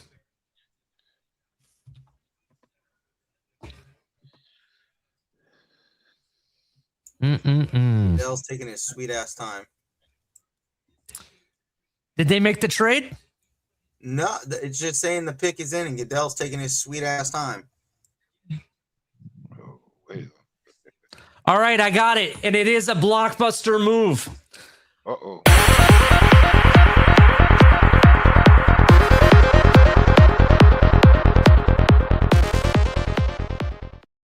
I had some premature trigger there. I do have it, though. Let me know if Roger Goodell's coming up. Because once he's coming up, I'll just go ahead and announce it. Is it? Just tell me, is it the hot take? I do have a tornado on the ground to the west of me. Oh, shit. Wow, dude. Hey, take cover, man. Yeah. Take cover. I told you, bro. I got a basement. Don't worry. Don't fucking show me. Get in your bathtub. Steve, is Roger? He's walking out now. Okay. The man has been up there his whole life. He knows how to conduct himself in a tornado warning. With the third pick overall, please, you guys, with the third pick overall in the 2026 NFL draft, the Cardinals are taking running back Jeremiah Love with the third pick. Wow. This draft just blew up. Oh, my Lord. This has been rumored. This has been rumored, yes. And Can I go ahead and get mine out of the way, Ali? Dumbest move since the Giants took Saquon at roughly the same spot. I technically kind of agree, but for different reasons. I don't think it's a dumb move. I just think they should have traded with somebody to drop down just a little bit. I would have taken, if they could have just gotten the little places down. All I meant was wherever this guy is not going to be a bust is going to be somewhere besides Arizona. The other thing is, this guy is a game breaker or a game changer, to be honest. He can flip the script over there. They don't have a QB. Okay, you take the running back because you don't have a QB. I get it. But I think their biggest problem is they don't have someone that can properly throw the ball to Marvin Harrison, to be honest. That's Arizona's biggest problem. So that's why I thought they would probably trade down. But the fact that they took Jeremiah Love, to be 100% honest, that tells me Tennessee Titans were going to take Jeremiah Love. That's what it tells me. They want that. Then that means Tennessee's going to just grab the offensive tackle, right? Probably. That's a big possibility. Or wide receiver. Jordan. Anyway, I didn't mean to cut in on the order, though, Ali. Go ahead and get everybody's take. No problem. Go ahead with your take, Steve. Go ahead. Shout out to my actual little brother who is kind of a half Bucks, half Arizona Cardinal fan. He has been banging the table for Arizona to take Jeremiah Love. So I think this is a move that's very interesting. They still don't really know who their starting quarterback is, with Jacoby Brissett wanting a starter level money. So get a running back to carry whoever's taking snaps behind center. Definitely. Mystic, I don't know if you're able to with your tornado. Are you able to give your thoughts on Jeremiah Love at number 3? Can you hear me? Yeah, I can hear you. Definitely. I think amazing pick. Kind of out of weird order there for the Cardinals. I think they have other needs, but I think taking a playmaker like that, I would expect to see a healthy amount of Jeremiah Love this next season. Unfortunately, I could see Arizona running that poor dude into the ground. Yeah. Yep. He'll be Christian McCaffrey's replacement in San Francisco in 2 years. Dang, that's crazy. I know a certain 49er fan who's in the chat who happens to be related to a certain tornado dodger right now who would probably be happy about that. Definitely. Yeah, the wind's definitely picking up a little bit. I'm kind of curious what's going on. I can see it. I can, but I can't see it. That's the worst part. I wish I could see it. Definitely. Tom, any thoughts on this pick? I'll take that as no. Color, any final thoughts? You've given a couple, but any other thoughts? Yeah, again, I just don't like taking running backs this high up. I don't care how good they are. I mean, he's worth it. I'm not saying he's a bust, but again, every running back that goes this high breaks out on their second team, dude. Like, I wouldn't be expecting much if I'm an Arizona fan, especially without a quarterback. That's not necessarily true. To be fair, and the reason I say that's not necessarily true, what pick was Ezekiel Elliott picked? Can someone remind me? Was it he? Yeah, I guess. Was it he 4th overall? Well, that and something like that, yeah. Saquon Barkley was the best running back in the NFL next to Derrick Henry with the Giants. I get you. But I get it. But again, what did that do for them? I got you. The reason I'm bringing up Ezekiel Elliott is because he had maybe 2-3 good years with Dallas, right? After he got drafted, he had like 3 straight years of production. And then after that, he just disappeared. He was gone. Right. But this guy is something special, though. This is Jeremiah Love. You could argue that he's generational running back. He's going to be a power back. He's like an every down type of back. The way he sees the field and how he can hit you and run. It is something different. Mr. Paul, can I just revise what I've been saying real quick, because it does sound a little like kind of callous. It's really not that. Look, if the Philadelphia Eagles would have drafted Saquon Barkley 3rd overall because they already won a Super Bowl and have Jordan and have Jalen Hurts, that's a great move. But these teams that think they're going to build a franchise by drafting a running back that high are just fooling them. I'm sorry. Hold on. It's coming in quick.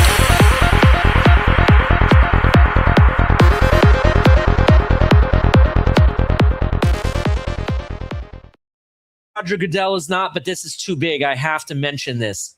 Tennessee Titans with the 4th overall pick just blew up the draft and took Carnell Tate as the first wide receiver off the board. Oh, damn. We're getting Malagoa.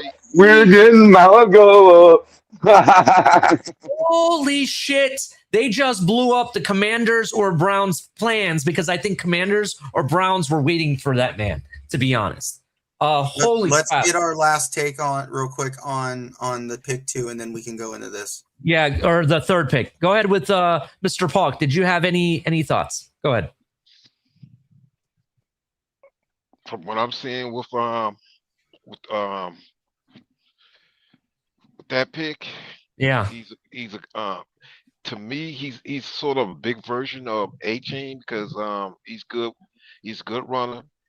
Also, I've seen some tape where he's also good in the passing, so that's a great pick. I mean, I'm not too crazy about picking running backs that high though, but everybody's different. Yep. Yeah, definitely. I agree with that. Mystic, did you get your take in on Jeremiah Love?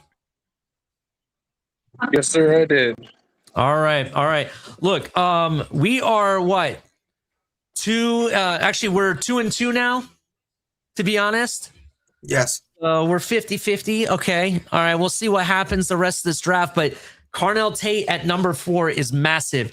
Listen, this guy is good. He's probably one of the best contested catchers. He definitely showed that he could be your guy, last season. And even the season before, the guy is very, very talented, right? Super tall guy, big body. I like his size. The only issue I have with Carnell Tate is the fact that he doesn't get off press coverage very well. He needs to figure that out, get some, bigger, stronger arms, and get out of press.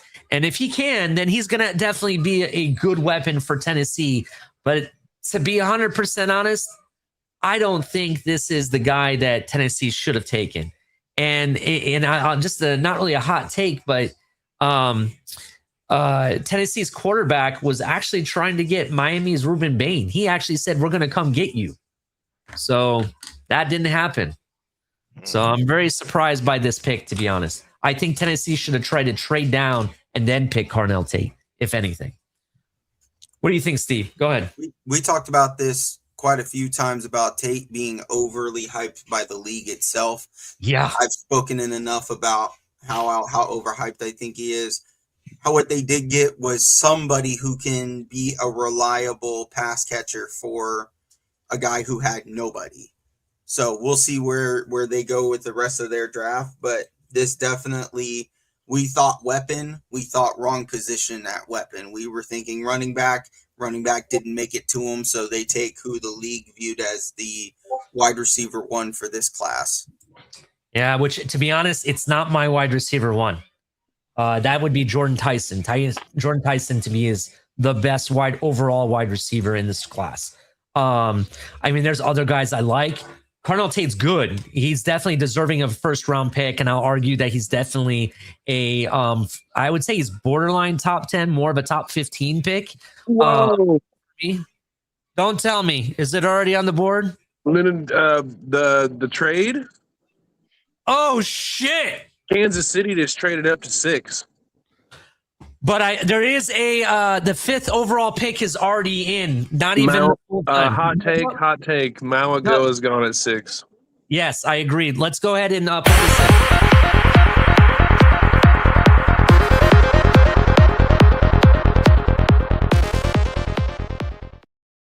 This is big. The Giants with the 5th overall pick are taking Arvel Reese. That's massive. I thought Sonny Styles could go here. They went Arvel instead. Bro, go ahead. Styles might fall. The Miami Dolphins are going to have a very tough decision on their hands. Absolutely. Very tough decision. Go ahead. Before we get into the Arvel Reese, go ahead with, please, can someone go ahead with the trade news? What was traded? Do we have any of the stuff yet?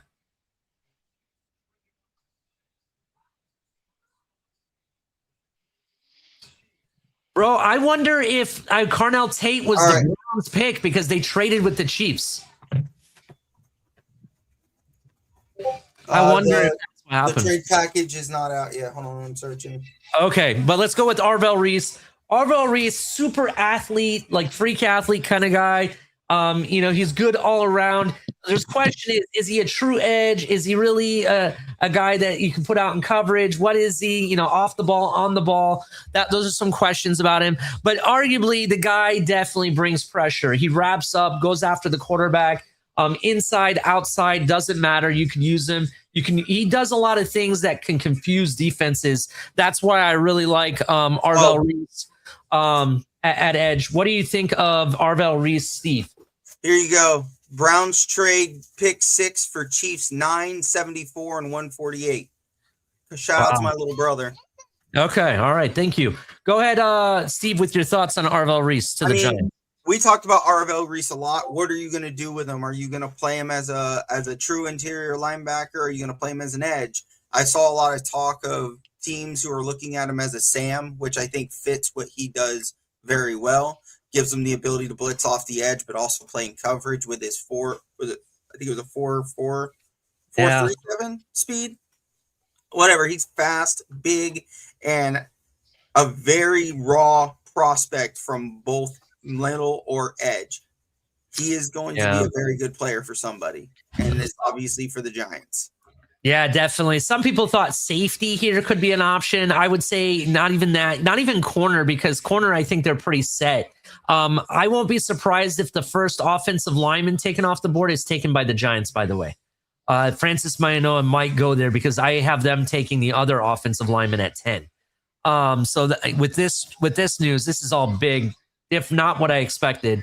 But go ahead, Mystic. What's your thoughts on Arvel Reese to the Giants?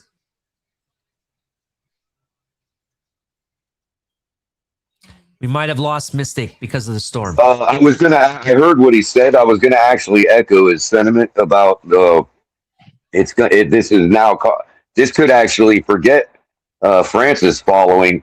This could actually create a roadblock now on our draft board. We may be faced with a hard decision now between a couple different options. Oh my God! Based on how this is blown up. I just saw the pick. My heart is broken. For Washington? No. This is to the Chiefs. To the Chiefs. Yeah. Is it who we thought it was? Yeah, it was. So we were correct about the Chiefs and who they're getting. I fucking knew it. Bastards, dude. Fucking bastards. Those fucking bastards. Here, I'm just going to go ahead and fucking... We're way ahead here. Fuck the Kansas City Chiefs. That's my thoughts on the pick. Yeah, fuck the Kansas City Chiefs. Fuck the fucking Chiefs. I hate them. But they're getting, to me, arguably the best corner in this freaking draft. With this 6th pick, they're taking Mansour Delane. 4th and 10. The Chiefs. Fucking Chiefs took my pick, bro.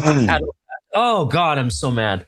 Okay. I'm going to hold my meltdown. Andy Reid, man. So really quick, Mystic, did I sum up what you were kind of thinking about the shakeup now when the Dolphins having a bigger decision to make now? Yeah, So, I'm in this critical alert until 8:30, so we'll see what happens, fellas. And that's spot on too, because they went after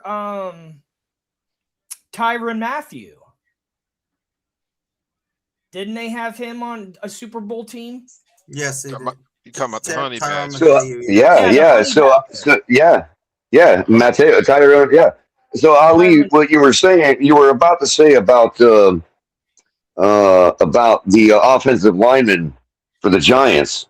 But now there's a spot now. What's going to happen now? There's going to be 2 of them available for 2 teams, so there's going to be 1 left for us. The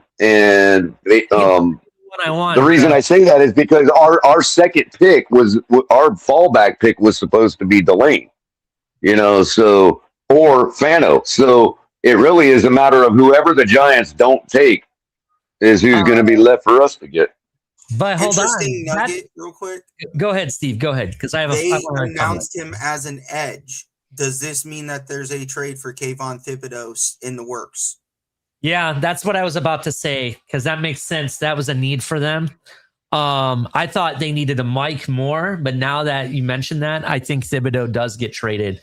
My comments to Color, though, I know you think Mainoa is our pick. He's going to be there, and we can just get the other offensive lineman that drops. But the other offensive lineman that drops, I don't really think is going to fit what we want him to do, to be honest, because I'm not a believer in him. I tend to agree. I'm just pointing out what the consensus around is saying about who our third option is. You know what I mean?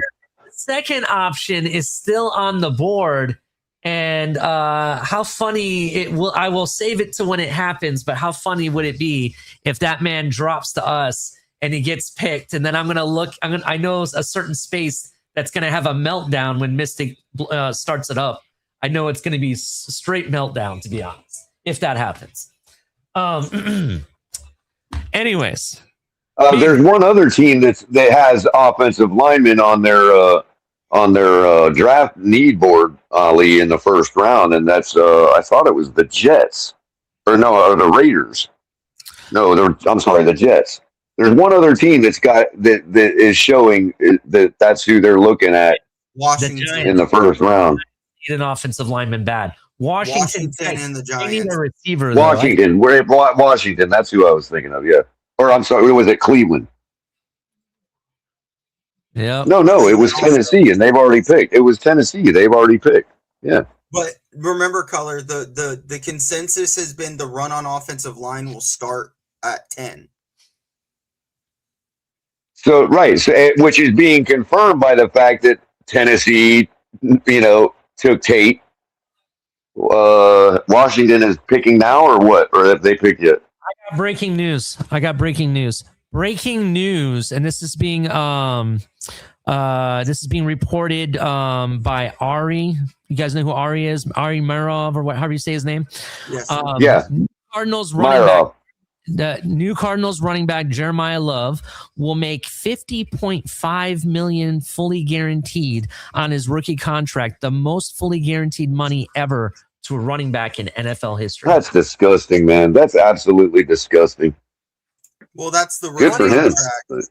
That's the rookie contract for that pick. Because they took him third overall. That's why he'll make $50.5 million. Crazy. Boy, but I'm not gonna say. We'll talk later, Ollie. I was just gonna say, things are so bad. You know what I mean? That rookies are getting $50 million guaranteed as a running back in the NFL. Is Roger Goodell going to the podium? Can anybody tell me? They are still on the Kansas City pick.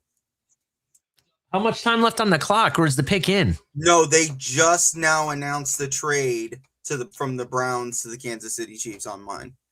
Oh wow. Oh, that's right. That's what happened. The Browns are out of the O-line mix because they traded out, right?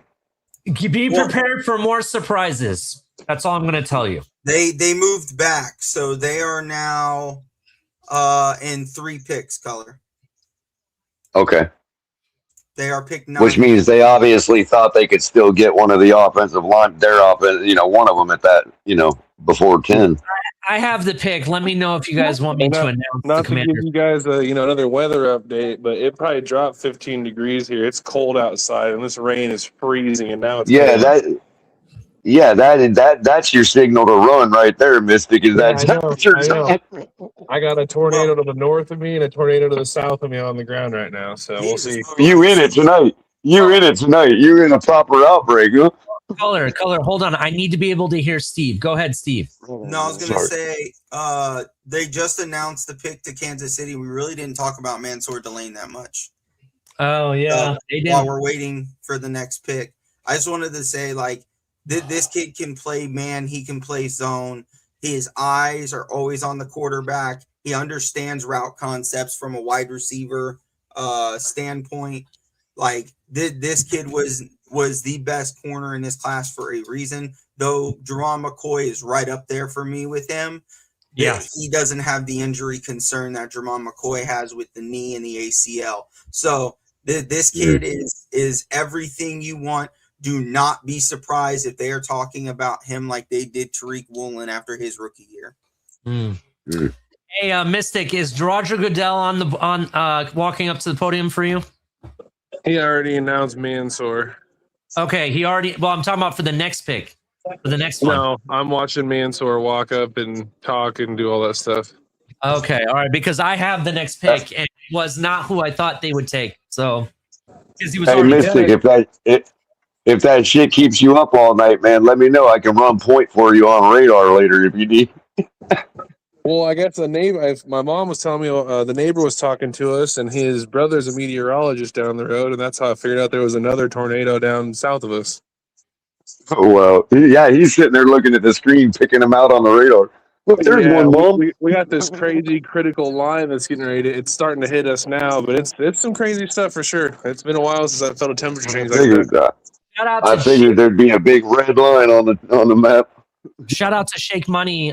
Shake Money and Insomnia is back. I'm so happy for that. So shout out to Shake Money and Crypto. Shake, when you get a chance, come on through, man.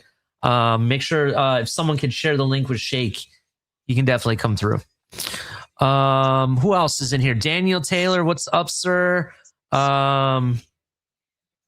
Tyler Vickery, how you doing, sir? I have like ad handles. It doesn't give me like the username, so I apologize. That's the name to go by. That's my little brother. At IMAX, how you doing? How's it going, Steve's little brother?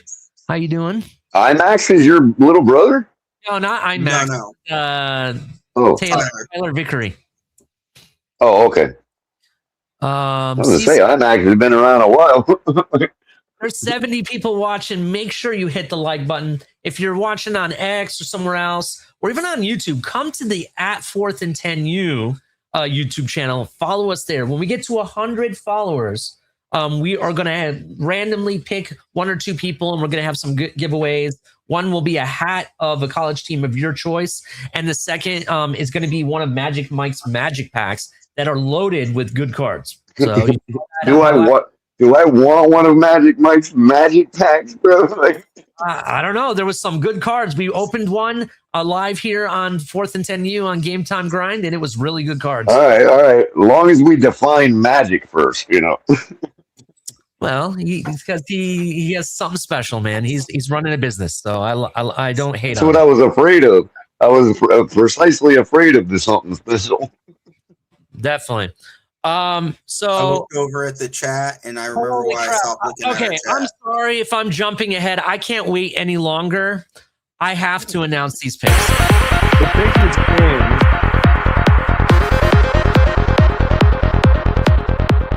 Goodell's coming out anyway. What did you say, Mystic? Did you have something to say? Yeah, I was going to say, finally he's making his way out here. Okay, so breaking the Commanders draft linebacker Sonny Styles from the wide receiver U. Crazy. I thought they would go receiver, but I'm going to go ahead and tell you the next pick, and this is the only one I'll jump up because this is going to be a heartbreaker. It's going to be a heartbreaker for both me and Steve. We're going to cry. The Saints do what we thought we should have went with originally. The Saints are taking Jordan Tyson, wide receiver. Mystic's hot take. Shit. Don't worry about it, Ollie. That's one of those almost football names, bro. Don't worry about it. We ain't missing I really thought because their edge that just announced retirement this season, I thought they would go edge, and because that edge does need some help. And I thought they would go with Ruben Bain. To be honest, that's who I had. By the way, Ali, I can finally express to people what I mean about my naming convention, bro. Because now that we all use AI on a regular basis and we can pick it out like a stink, you know what I mean? Basically, if the guy's name seems like AI came up with it, like if you asked AI, give me a football sounding name, AI. And they came, if it sounds like a name AI would come up with, it's not a football name. It'll never be in the Hall of Fame. Right now, everybody. That's how you go. That's how you tell. Right now, everybody that I thought would be on the board is still technically on the board at 11, with the exception of Jordan Tyson. That's it. I'm sad. I am very sad too. Don't be. I'm telling you, don't be. That is AI slop if I've ever heard it, man. Jordan Tyson, bro. Like seriously, you think that name's gonna be in the Hall of Fame? I'm sorry. Can you really picture that? Can you really picture that name under a bust in the Hall of Fame? I don't know about that, but what I do know is he's the best wide receiver in this class, bar none. And I'm just kidding. It's a joke. It's a running joke, Steve. no, I know, I get it. But The best example, obviously, is Skylar Thompson. No matter how much I might think the guy's all right or whatever, even if you're like Teat and you think the guy is Super Bowl material, can you really picture that name underneath a bust in the Hall of Fame, dude? So you know right away Skylar Thompson is never going to be that guy. Man, it's awesome seeing 3 generations of NFL talent in this draft. You got Sonny Styles, you got Lorenzo, which probably will be drafted tonight, or not tonight, but during this draft process. And then you got his dad who played in the NFL too. That's 3 generations for me right there. So, heck yeah. Or maybe it's 2 generations, technically. That's 2. I was going to say that's 2 generations. Yeah. 3 people, same family is what I'm trying to say. Yes. Yeah. For another example, Steve, right? Maxwell Washington. Sounds like a football name. All right, Color. But not a football name. Color, enough with the football names. We got something we got to break down. We're getting close to the Miami Dolphins pick. Kansas City, I believe, is on the board. Maybe I'm wrong. No, New Orleans and then Cleveland. Yeah, Cleveland. We announced it, but technically New Orleans. Cleveland is another inflection point for the offensive tackle, bro. So this is my take, right? So one of 2 things is going to happen with the Cleveland pick. They either go offensive lineman or could they go edge? Could Ruben Bain end up being a Cleveland Brown? Cleveland does like drafting Hurricanes, bro. Oof, Myles Garrett and Ruben Bain would be disgusting. They do like getting Hurricanes up in Cleveland, bro. Not gonna lie. Yeah. I don't want to get too far off. Like we haven't even talked about Sonny Styles yet. Like let's talk about Sonny Styles, and we'll talk about the receiver as well. Sonny Styles, I'll go ahead and start. He's from wide receiver U. I'm not going to say the real name of the team because I'm keeping that under. I told you guys. In addition, he is generational talent athlete, right? Freak athlete. His family is nothing but freak athletes. He blew it up at the combine, had one of the best combines you've seen, pretty much broke all the records for the most part. The guy, he can be a Mike, he can play on the outside. Some people think he could develop into an edge eventually later in his career. The guy can play anywhere. He's a converted safety to linebacker. All right. He was at Ohio State as a safety, converted. He's like 6'4", 149 pounds, something like that, give or take. For me, he's a go-to guy. It was a smart pick by the Commanders. I understand why they did it. I think they needed a Mike. I'm not sure. I have to go back to look at their needs. But I think it's a safe overall pick, and it's good talent. Definitely one of the premium players. Go ahead, Steve. Yeah, again, this is a guy who has every tool, every trait. Former safety, converted to linebacker, had a rough year his first year at linebacker, and then became legitimately the best defensive linebacker in all of college. Didn't have a single missed tackle until the college game against Miami. And even then, like, he just happened to be against one of the better running backs in college when he's healthy, and Fletcher, right? Definitely. Like, Good. But like this dude is like what you want from a prototype. Like if you could build a football player, 6'5", 235, runs a 4.3, and is just a tackling machine. God, they got one. Yeah, absolutely. And he's, and I don't mean to cut in front of Mystic, but I just want to say this one thing. His football IQ is off the charts. He's your green dot guy. He's the guy calling the plays on the defense. Go ahead, Mystic. I mean, it's everything you can want. I mean, if you're needing to have your stereotypical, middle linebacker who's going to do it all, call the game, set your guys up, eventually develop into being able to read what's going on and adjust, and I think the sky is the limit for this kid. Character, you can see the character just in his interview. The dude has the utmost character. You'll probably have nothing to worry about when it comes to on-field problems. He's going to be clean as day, and you're going to probably see this kid turn into an all-pro in the league. That's my take. Definitely. Question before we continue with takes on I do have the Browns take. It does put a grenade in the draft. Do you guys want that, or do you guys want to catch up on the players first? Yeah, let's Well, catch up real on- quick, yeah, I was gonna say Sonny's real easy for me, bro. It's the inverse, Ali. It sounds like it's not a football name, but oh boy, is it a football name, dude. I have never heard of a football player named Sonny that wasn't a pure dog, dude. This dude's definitely good job. Whoever drafted him. Definitely. And true story, he's actually named after Sonny, the character from Godfather, the oldest son. Exactly. Yeah, that's exactly, Ollie. Named after that story. Tonk, do you have any thoughts on Sonny Styles? Any? Nope.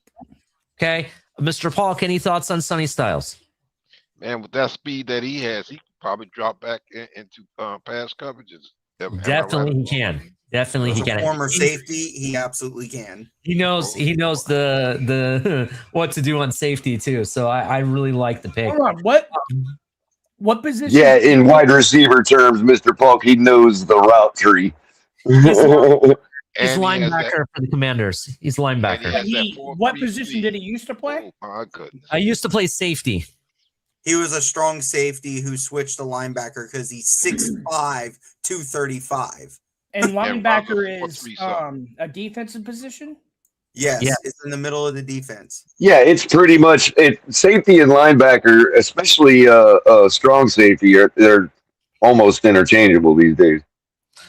All right, so let's keep it moving because we're a little bit behind, and I want to kind of move quickly through Jordan Tyson to the Saints.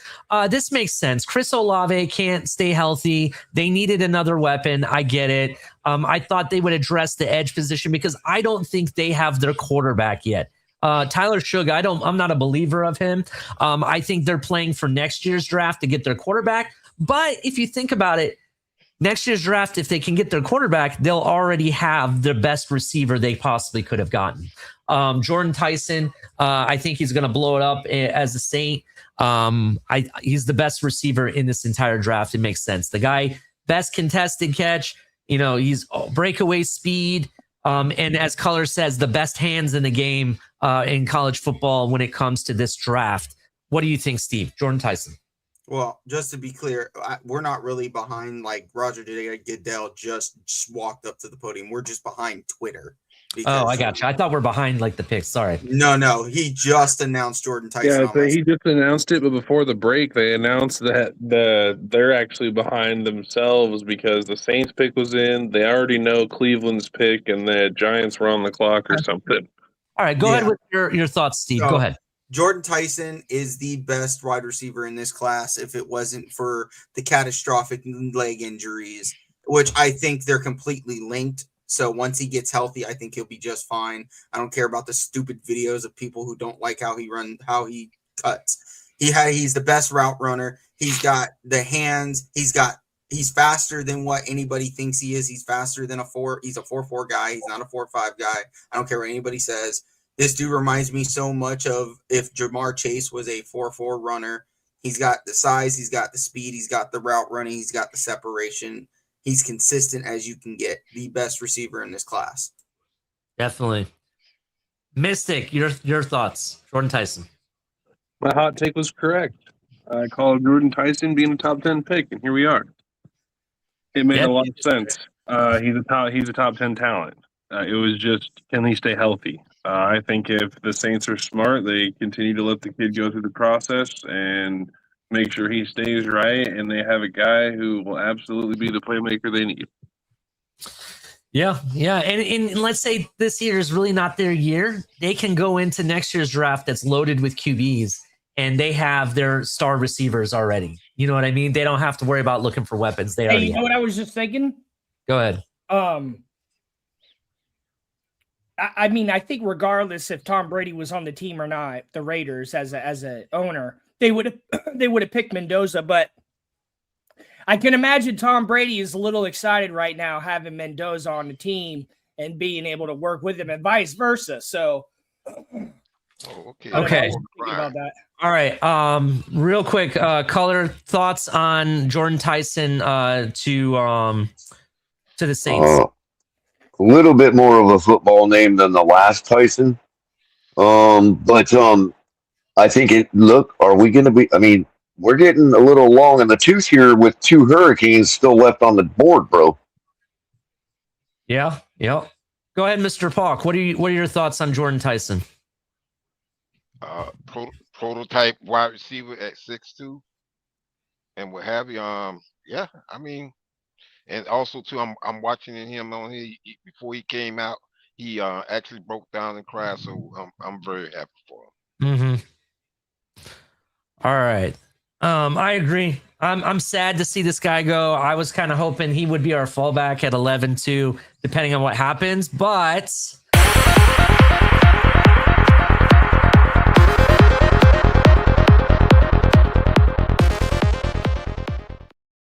we got some news.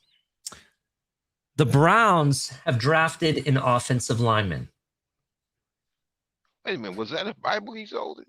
And the Browns are drafting offensive lineman Spencer Fanu. Yes! Bro, I'm telling you, Giants are the only ones left, dude. I'm telling you, Ali. My source always knows. My source, I have the answer of who the Giants pick. My question is, do you want it now, or do you want to wait after we decide? Oh, well, then I guess I probably already look like a fool then if you already got the Giants pick. I already got it. Let's talk about Spencer Fanu. Spencer Fanu, in my opinion, was the second best offensive lineman in this draft. He honestly is out of Utah. He is the most versatile offensive lineman, in my opinion. He can play almost every position on the offensive line. For me, though, I don't think he's a true tackle. I want to say the Browns needed a tackle. But we'll see. He can also play guard too. I don't know. He wasn't a guy I was looking forward to at 11 either. So he's off the board. What are your thoughts on? So you said the Giants pick is already in, Ali? The Giants pick is already in. Yes. Okay.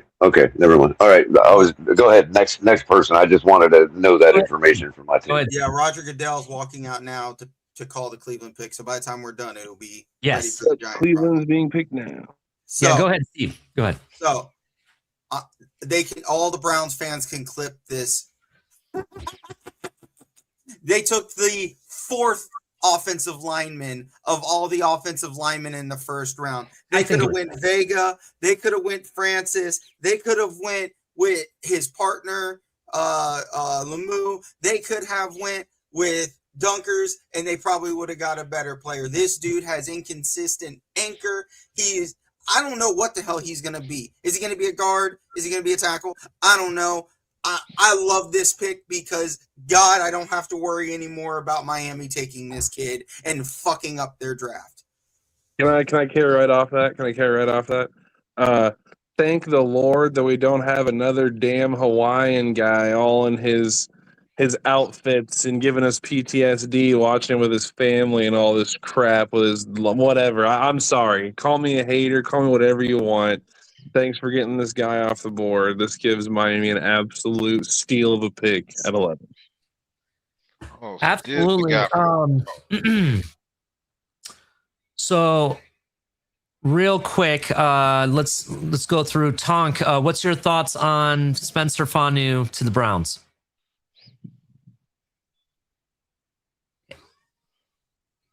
Any thoughts?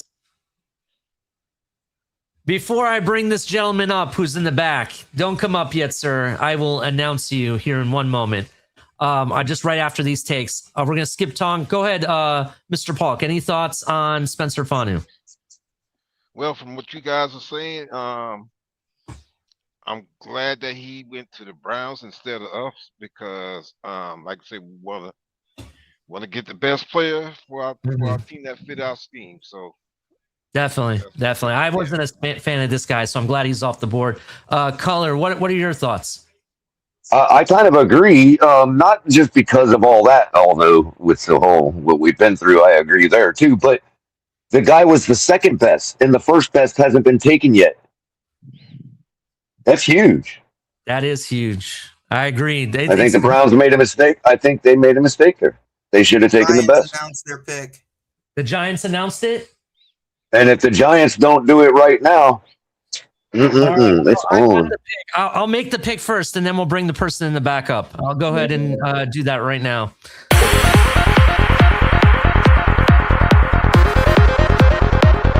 And there was a trade. The Giants pick offensive tackle Francis Mino out of Hurricanes. Ain't no way. All right. And there's a trade The Dolphins just traded back one spot. to the Dallas Cowboys. Cowboys coming up. Shit. Cowboys are getting Bane. Watch. But I want to shout out to 4th and 10. Cowboys knew we were going to take Bane if Magoa wasn't there, so they moved up. They traded us to move up to get Bane. Ruben Bane is a Dallas Cowboy. Come on, people. You know he's going to be a Dallas Cowboy. Shout out to 4th and 10U real quick. We called that the Giants would take a defender and an offensive lineman. We had the right school, wrong player for the defender, and they took the other offensive lineman that we thought that wouldn't be on the board at that point. So, Lee, one other thing along this to further your point. Remember what I said, what Copilot said. If all of the options that we wanted were not available, we were going to trade back. No Carnell Tate, no Maganoa, no Fano, and no, what was the other guy? I can't remember who it was. He's gone too. So what do? We traded back. All right, Color, I want to get to 4th and 10U takes real quick, and then the two people that are nicely waiting, I'm going to drop the music for them, and they can come on up. Steve, quick, your take on Francis Mino. I know that was your first or second favorite person. I know you were not very happy about it. Offensive lineman in this class. They got a dog. They got a run defender. They got a pass protector. They went to IHOP and went and collected their offensive lineman for them pancakes. Papa Paul, too soon. I'm going to bring you up here in 1 second, Papa Paul. Hold on for me 1 second. Mystic, go ahead.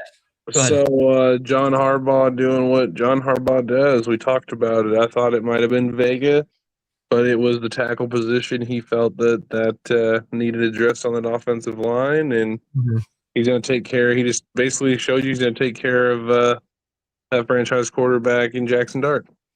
Definitely. I agree. That's exactly what he's looking to do. Harbaugh is doing Harbaugh things. All right. Without ado, this first person I'm going to go ahead and introduce. He is the cardboard leader of TFTG, the Alatoya, whatever you want to call it, supreme leader, El Capo, El Himidan captain or whatever. Give it up for El Cap. And let's turn on the music for them.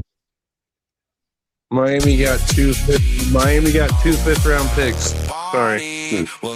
Mush Capitan, Ali Mush Capitan. Ayatollah Capitan in the house. Thank you, everybody. What's up, Cap? Ayatollah Mush Capitan. But straight up for Moose is open and allows El Capitan. And also introduction. We'll give it up to Sheikh Money, who's up in the house.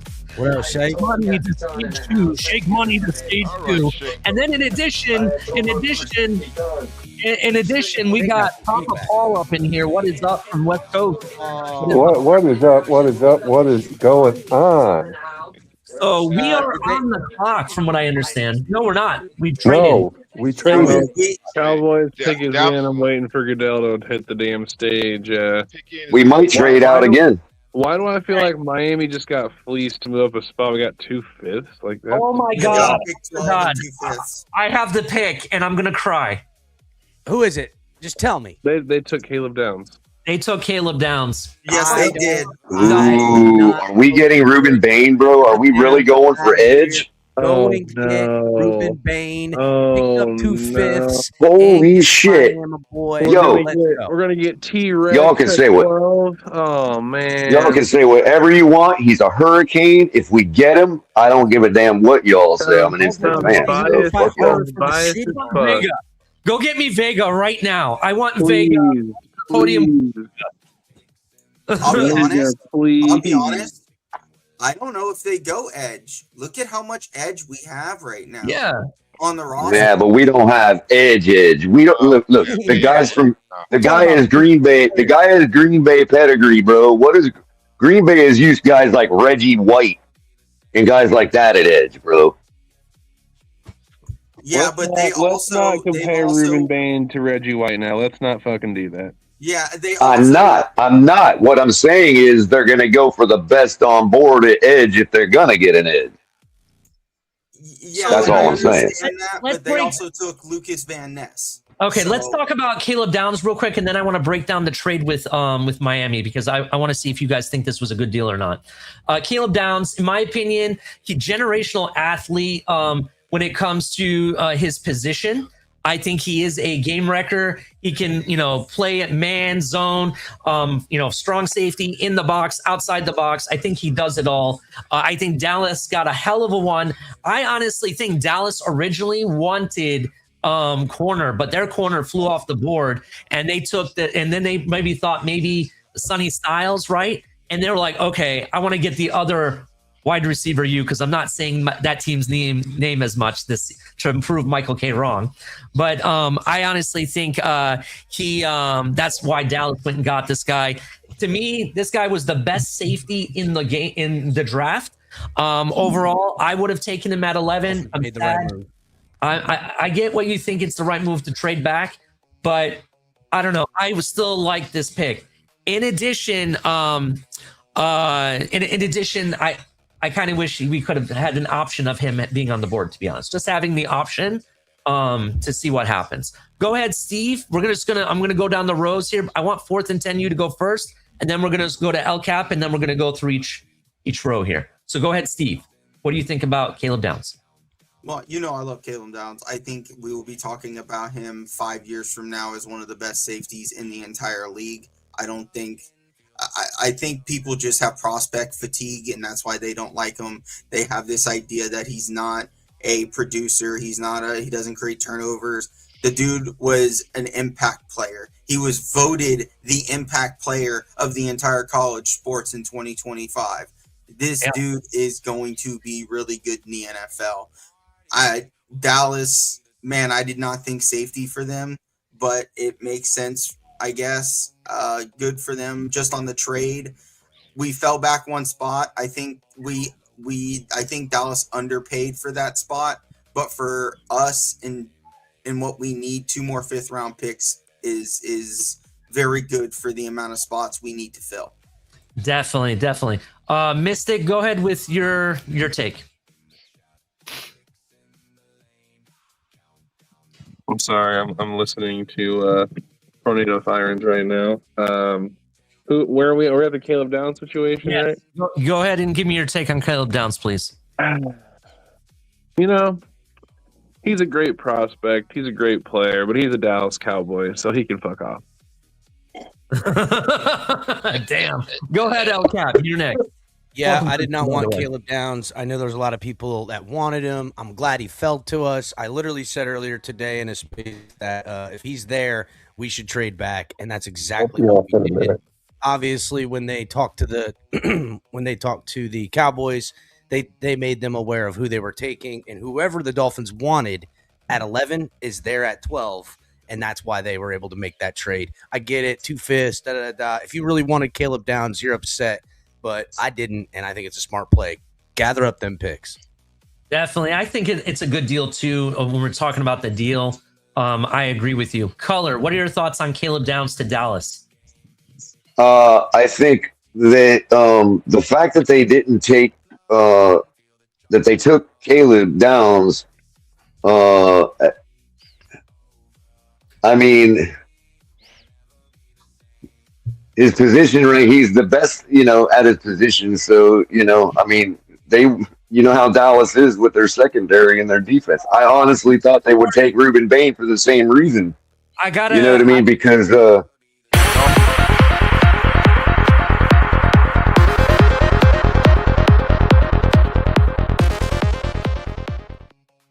I don't know if they skipped our pick at 12 at all, but the 13th pick has already been made, and it is a grenade. Okay, well, who's the fucking 12th pick? Well, they haven't announced our pick yet. really quick, Ali. The fact that our best fit for that pick is listed as Mekhi Lemon, who's a wide receiver, and best available is Ruben Bain. I don't think we would have I don't know, bro. Trading back and in other words, were we really worried about one of these two guys being available one more pick back? It would have been more likely Bain. So we're probably going to go with Mekhi Lemon, the wide receiver. Our pick. Not the short. Everybody's announcing the 13th pick. And maybe we traded back again. Ali, I thought we might trade back again, but what's going on? They're still talking about Dallas on the TV. Yes, that's correct. Caleb Downs is talking on the screen right now. I don't know if you guys want the 13th pick or wait till Miami picks. But it says the pick is in for the Dolphins, though. It does say the pick is in? Okay. For whatever reason. I think it's going to be Mekhi Lemon. It says the pick is in, but they haven't announced it yet. Yeah, I can see the pick is in, but here's the thing, Ali. Why would we take Mekhi Lemon when we could have just taken Caleb at 11 if he's a better wide receiver? I mean, he's not a wide receiver. He's a corner, right? He's a safety, right? That's why, right? Okay. Yeah, but I mean, so. I'll tell you this. Is it Lemon? Are you serious? Is it freaking Lemon? I don't know. I don't know who it is. It's going to be. I mean, it's my opinion that it will be Mekhi Lemon. It is my opinion that it'll be Mekhi Lemon. I shouldn't say it like that. Rams took a grenade right now. I'm going to tell you right now, the Rams took a grenade. I don't know. Well, they needed a wide receiver too. Do you mean grenade the way they used to say grenade on Jersey Shore? Oh my fucking God! Our pick isn't right. Oh my God! Hold on. Oh my God! I'm having a meltdown. Do you guys want the pick? It's in. Yeah. He's walking I out. want it. Give it to me. Right now. Hang on. Just chill.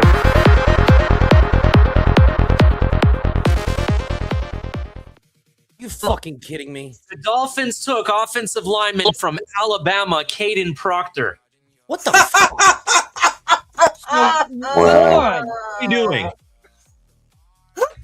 Dude, you know what? Sully, Hasley, it doesn't matter. The guys who make the decisions are still the same dumbasses. Yo, this son of a bitch.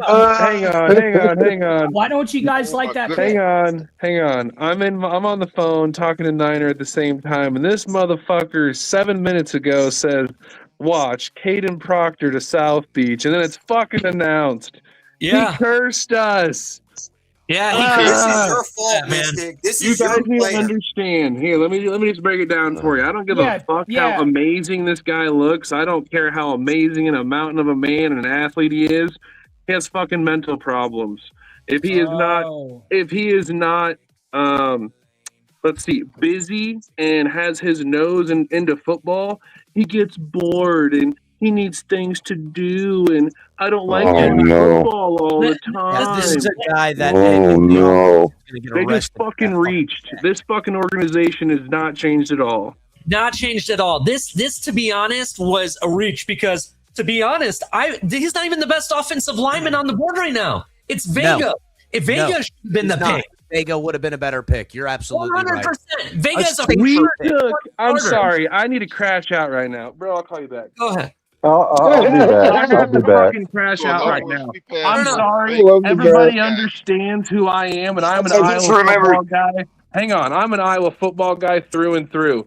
And this fucking sack of shit couldn't take playing Iowa football and Kirk Ferentz football. You come in, you put your fucking head down, and you learn how to play the goddamn game. This fucking big-ass baby couldn't take it and said, I need a nightlife. I'm going to go to Alabama. I want nothing to do with this motherfucker. Yeah, well, guess what? We have to have him for the next 5 years at least. So Well, they just reminded me why draft night is my favorite night of the year. yeah, this is the worst pick we could have made, bro. To be honest, you could have went Jermon Shortage of drama. Vega.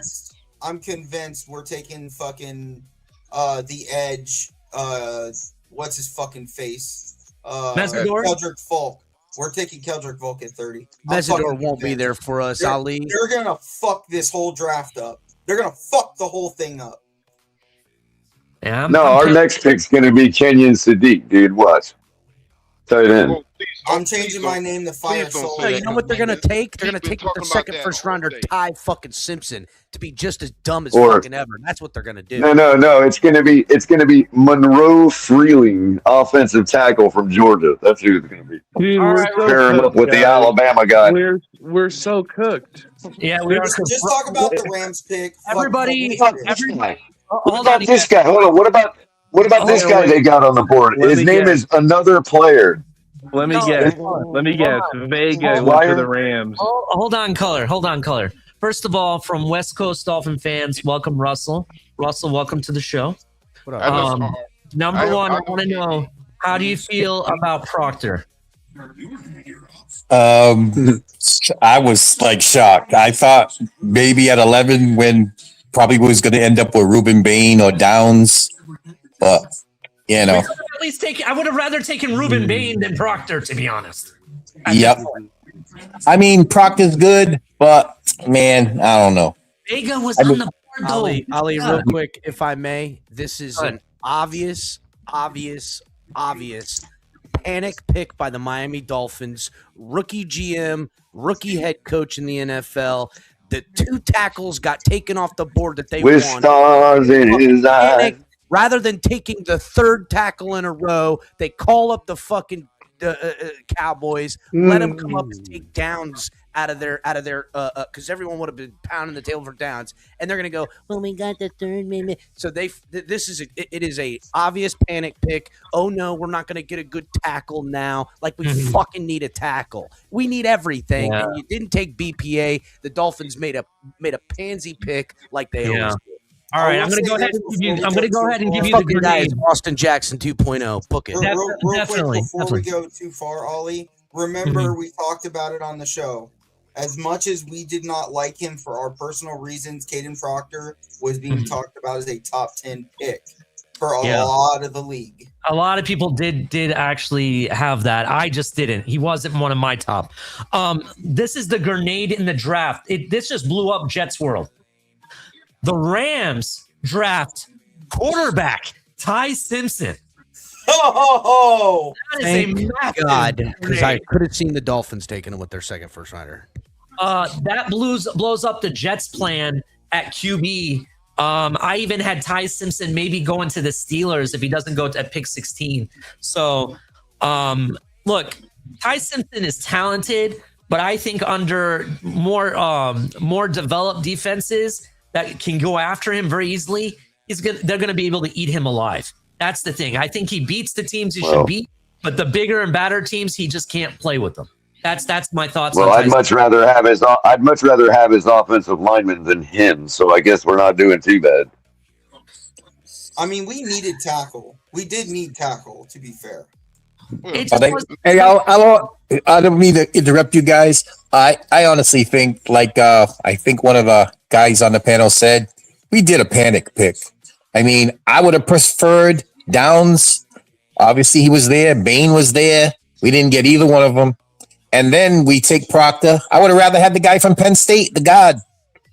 Definitely. I'm going to go ahead and drop the link, gentlemen. I promised it to the audience.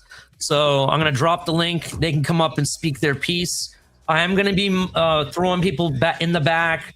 If you are coming up, because there's a lot of people here, if you guys are coming up to speak, make sure you're here to speak. I don't want people just hanging out, not saying anything. Hey. Other people are trying to get up. So just so you know, Ali, I'm gonna get my phone on the charger, and I don't have my mic hooked up anyway. So I'm gonna jump out for a little while until you aggravate me enough to have to come up and say something. You better come back, Color. You better come back. All right, thank you, Color. I appreciate you. I'm dropping the link. Here we go. Real quick, last take on the pick, real quick.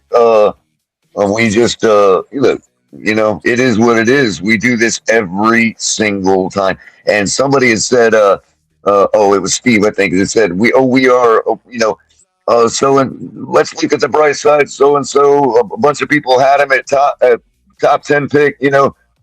Why is it we're always saying that about our pick? No offense to you, Steve. I'm just saying, why is it that we as Dolphin fans are always having to give ourselves that platitude? And I'll leave you all with that. Have a good night. Good to see you, El Cap. I'll be back a little later. Well, again, I wasn't even saying on the bright side. I was just saying because somebody. Oh, I know you weren't. I'm just saying, we're always having to hear that platitude as Dolphin fans. Man, for some reason. You know what I mean? The fucking obvious pick color. It's always you got to imagine how great this pick is. Thank I mean, what the fuck? Yeah, and I'll point to your point, Cap. I'll point to again.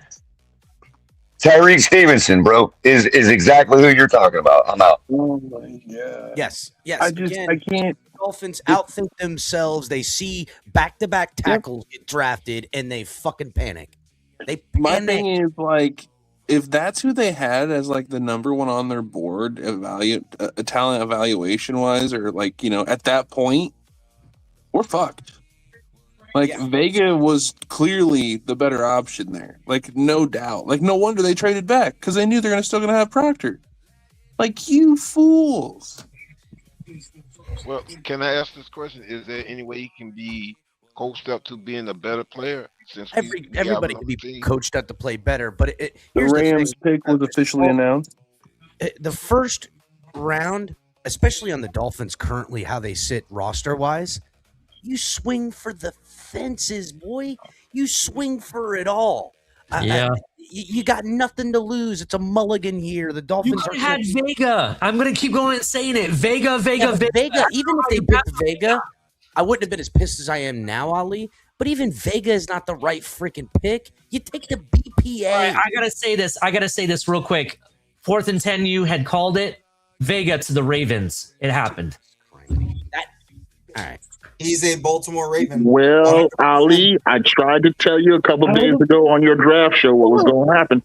Yeah, I know. Kahari P, the what do they call it? The Oracle? The prognosticator, dog. That's a prognosticator. Hey, but let me explain why. Let me explain why the pick makes sense, right? I'm not even saying I like the pick because I don't have an opinion on it. But listen, the way you got to consider what Sullivan and these guys are doing, they are putting together what they consider building blocks. Like I told you on that show, he projects as a guard par with Ione.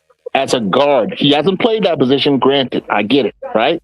But projections are that he will be just as dominant a guard at this stage of his career with the building block to eventually extend out to either of the tackle positions. So he brings positional variability, positional flexibility, and the ceiling is high at any of those O-line positions except for center. That's why they drafted him. You can have a high ceiling all you want, but if you don't really want to put your mind to it, it doesn't matter. If you're more worried about a nightlife and having fun things to do, don't give a shit. Well, I don't understand where that's coming from, but these guys believe they can coach him up. That's why he left Iowa and went to Alabama. Yeah, Kahari, he didn't really put the effort, even though he was committed to Iowa, he didn't put the effort in and then transferred to Alabama because he said he actually was quoted as saying he likes the nightlife better. So now he's in Miami. Do you think he's really going to put the work in? Yeah, let's give this $15 million and y'all sound like y'all echoing the same reasons why we passed on Moss and Des Bryant and other guys, which has been the history of this organization. These guys made the right pick, the high ceiling, the talent, and they have confidence in themselves that they can coach this guy up. They're not playing the social, cultural politics. No, that I you think guys they are angry about. 50-pound, 6'7" guy, and they're thinking, "Oh shit! Could you imagine having a one on one side and one on the other? We're gonna be just pushing everybody around." And I'm not saying that it's not a decent enough pick, but not where they were at, not who's left on the board, not who's again. I think when Delane and Malgiola were drafted, that those two guys would have been the guys we would have picked had they been there. Either Blaine or Mongoor. That's fine, but I still would have had Bain and Downs like at the top of my list after those guys were taken. Hey, Bain might be a really trade back, and Downs went. Bain was the obvious choice. Bain might be a really good guy, hard worker, but he got them short arms, man. The stats don't lie. Guys with that, with those length arms at that position, and I'm a hometown guy. I'm from Miami. I want to see him do well. But the stats show that guys with that physical set, not long enough arms, in this NFL, which is based on movement, right, and leverage and all that kind of stuff, he was at a huge disadvantage. He's got that speed, though, man. That speed makes up for that. He had speed and power. He had power. Yeah. Well, he's not, Han, he's not fast. He has a quick first step. But Ruben Bain is not a fast player. That's why he didn't run a 40. When I talk about here's speed, the thing, I'm talking about that side step where he does the hand swipe. Yeah, his swipe outside of guys. It's not step. that first step to me. It's that reactionary second step, how he beats guys, and it's very good. My thing about this pick is, and we were pretty steadfast on the show, right? Caden Proctor has all the tools, everything you want that in a tackle, right? Steve, after this, I'm going to give you news. I got breaking news. Okay. Go ahead. What? I already see it. Oh no, never mind. I thought it's something, but never mind. He has all the tools. He has all the traits. Okay. My question is, can you, as a coach, get him to focus on football? If he can focus on football and put the work in at football, he can be a very good player. But how many times do we get these players and they don't focus on football? The Cam Smiths. So I'll give you guys the breaking news. The Buccaneers, which 4th and 10 you said that they would take, I believe we had Peter Woods, like a defensive tackle. They decided to go edge instead, and they take Ruben Bain. Of course. With the 15 picks. So he doesn't leave Florida. He just goes of course on the West Coast.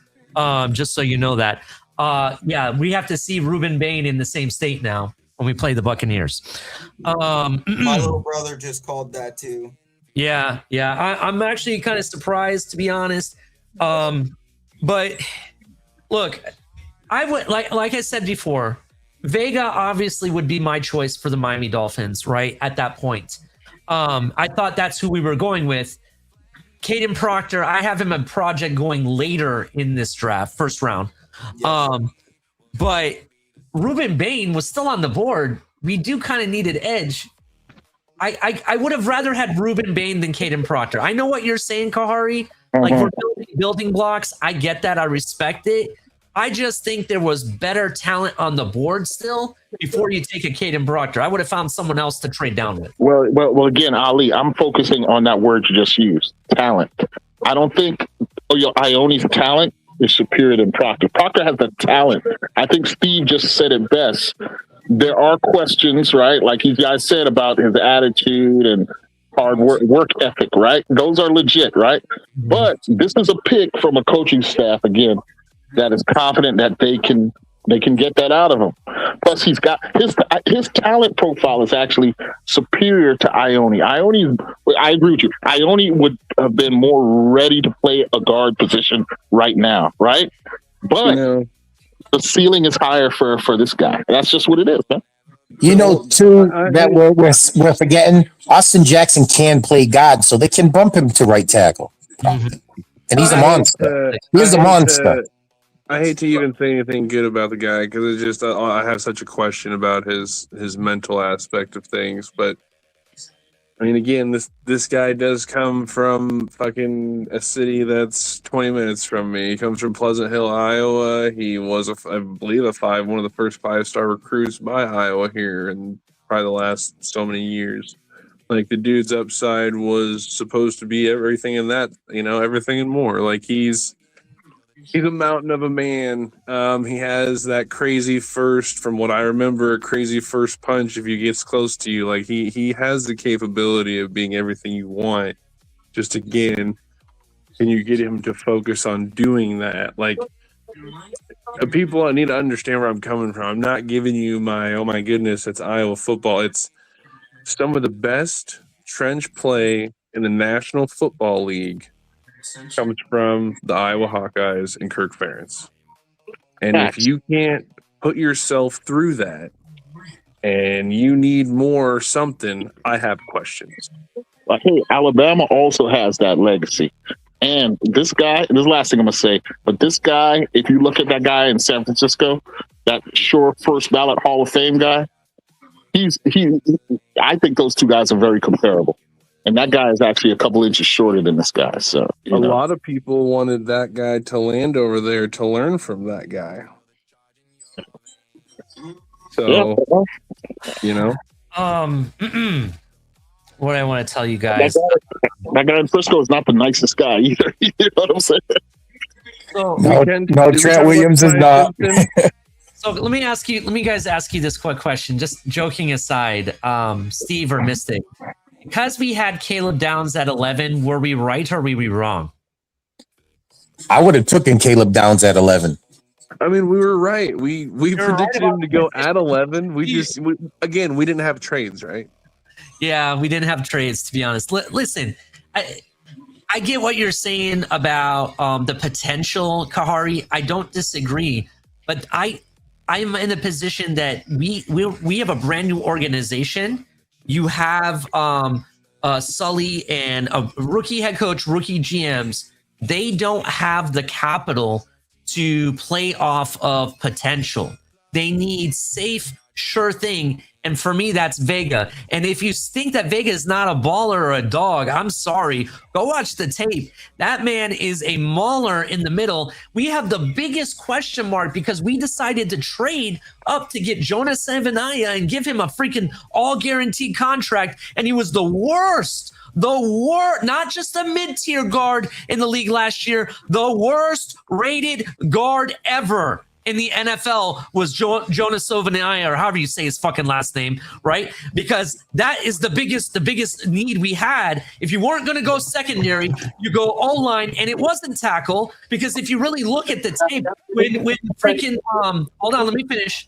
When you look at the tape, all right, when you look at the tape, when you have Austin Jackson healthy, this offensive line performs. Where we're lacking is the guard position. Now, you have a guy that potentially is going to be a right tackle probably for our team. Potentially, you're telling me they're going to put him in guard. All right. But I don't think he's a straight up guard yet to be able to do that. I think we're going to have similar problems. And I think if you put Vega, you have a day one impact starter, and our running backs are going to have no problem up the middle. That's the facts. Now I'm worried, to be honest. And to be honest, he wasn't even the best talent on the board. Why didn't you trade back more and still be able to get him if you really wanted Caden Proctor? Well, that's the thing. It's Proctor and 2/5. So, it's more than just Proctor. And then if you recall last year, you can pull up the tapes, I was immediately against Savanay. I thought we reached for him by trading up to get him, right? So, for me, Vega it has a bigger chance of becoming the next Savanaya because he's locked in at guard. He is a guard, and he looks good in college. He looked good in college, no doubt. Anyway, hey, we'll see. I mean, we're all arguing about Kari. Listen, I'm not arguing about it. I just think that if that was the case, a lot of the mocks had him mid to the end of the first round. We reached for this guy. He's not bad. He's going to be, but you know what happens? That potential word gets a lot of people fired. Real quick, Russell, before we continue, I just want to let you know the Jets made their pick. And I said when we were doing this deliberation, I thought this could be a Jets move, and they freaking did it. Jets took Kenyon Sadiq with the 16th pick. Jeez. Oh man. I thought they would go Ty Simpson. To be honest, that was what I thought they would do. He's about to torch us twice a year. Yep, another reach. Yeah.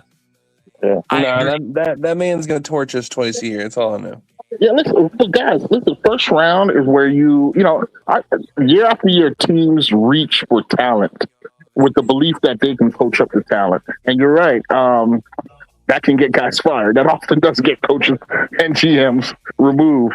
But that is the gamble. That is the gamble. I mean, I think the Dolphins, They went for Proctor. Like I said, I would have rather had stayed at 11 and took Downs, best player on the board. My friend just texted me. He's a Cowboys fan. He said thanks. You know, these guys are idiots.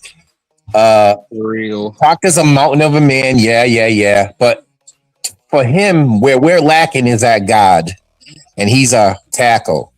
He's originally a left tackle. He's not playing left tackle for the Dolphins. Paul's the left tackle. So more than likely, he's going to be the right tackle at some point.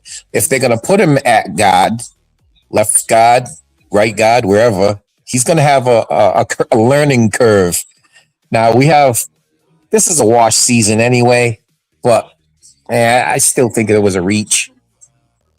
Well, that's another excellent point, though. I mean, since this is a wash season, again, next season, what's the situation with Austin Jackson or even Paul? If you decide to move off from one of them guys, you already got to, again, we really got to look at the ceiling. It's the ceiling. I agree that, he's not the finished, polished product like Ione was at guard or like Kumalga was at tackle. In fact, again, I think they would have chosen Magoa if he was there at 11. They probably would not have traded down to 12. But with him and Delane off the board, they swung for the talent. And on their evaluation, they wanted the most talented linemen. And that's what they did. Not necessarily polished. Again, I'm distinguishing the two. Not the most polished, ready guy right now. But we're all fans. We all want the best for our team. I mean, it could work out. It might not work out. I mean, but we're in a rebuilding year. This is a wash year. The Lions just made a reach. So FYI. Go ahead, Mystic. Go ahead.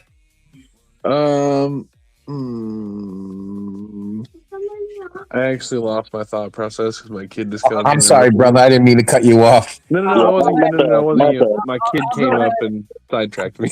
I'll go ahead because I think all these picks, honestly, are a bunch of reaches. The Jets went with Kenny and Sadiq. The Lions took an offensive lineman, just not the offensive lineman that I was predicting. They didn't go with Caleb Lemieux either, right? I thought maybe that was their second choice. They went with Blake Miller. Oh, from Clemson. Oh, wow.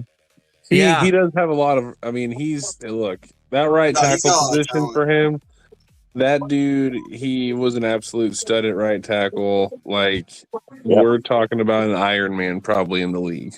So I called it that there would be 3+ trades in this draft, and there's been 2 so far. We need the third one. Yeah, whoever's the most O-line hungry is probably going to make a move soon because they're only 6 or 7 deep. And I remember my thought process here. I remember my thought. It was just a Miami thought. I know how we can recover and fix this draft. How? By taking Jennings Dunker at 30. Oh my Jesus Christ! Why do you think we'll slow, bro? I'm gonna fight somebody. Build that wall, baby. I'm gonna leave this show. I'm gonna go out in the street and I'm gonna fight somebody. If we go off, I think at 30, depending how it falls, I wouldn't mind seeing us grab a corner. We need a corner. We definitely could use receivers. I don't know who's going to be available. I mean, Malachi Lemon hasn't been drafted yet. I guess all the good safeties trade with Philly and go get Emmanuel McNeil Warren and stop fucking around. Yeah, that's true. I wouldn't mind that either. You're from Toledo. I wouldn't mind that at all. But I will say right now, we have a lot of options at 30 right now because everyone's going after offensive linemen, surprisingly. So. Hey guys, I'm about to get off, but hey, thanks for having me up, Ali and Finn's Tailgate. Nice talking to you, brother. Yep, no doubt. All right, okay. Thanks for coming through, man. Definitely. Oh man, this has been a crazy draft. I dropped the link. I'm gonna drop it again. Come on through if you want to talk Dolphins. We were talking about this draft on the road to 30. When the 30 pick comes up, I'm going to throw everybody in the back, just FYI, except for 4th and 10U or TFTG, and stay up here. We're going to analyze the pick, and then we'll bring everybody up, just so you guys know. You want me to have my little brother come up, and he can talk about the Ruben Bain pick? Yeah, let him do that. Definitely. Definitely. This draft has been crazy. Yeah, it got crazy right at Tennessee's pick. I was thinking Tennessee was going to get like Sonny Styles, and they went up for Connell Tate with the trade with Cleveland. I mean, not Cleveland. They drafted Tate. I was like stunned on that one right off the bat. Oh man. So I don't know if you saw El Cap. I guess everybody is reaching now. Because apparently this is one of the weirder drafts. I don't know what the hell's going on. Everybody is reaching. I would say this though: the Jets taking the tight end makes more sense because it's a blue chip player. It's certainly a guy that I wouldn't say they necessarily need right now, and it's kind of odd. But I think the Oregon kid's going to be really good. I don't know, man, dude. It is. I'm still just fucking pissed.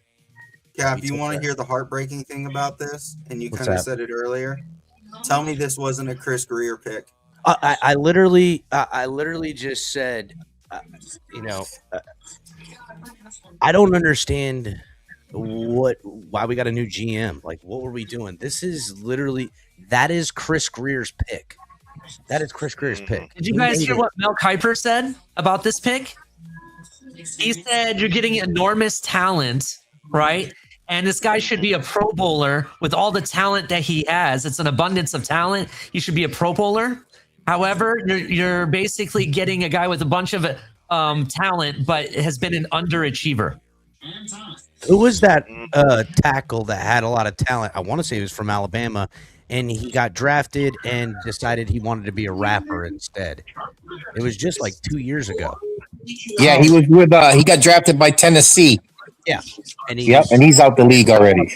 Oh, I want to be a rapper right now. Tyler Vickery, welcome to the show, sir. Your brother has been holding it down. How you doing, sir? Always fun. That was a kind of surprise, but at the same time, not surprised seeing about Ruben Bain coming to the Bucks, as well as everything else with the Cardinals as well. Yeah, if you don't know, gentlemen, this is Steve's brother. Steve's brother actually is a half Cardinals fan, half Buccaneers fan. He's in a state of confusion. I don't know. Well, main reason is I played quarterback in middle school and high school out in Arizona, and I had a chance to do a wide receiver camp out in Arizona with Larry Fitzgerald. So okay, cool. That's actually really big. He also went to Full Sail University for a stat running and sportscasting Dan Patrick School of Sportscasting. Oh, ooh la la! Got a fucking connoisseur up in here. Flex on these toes, dog.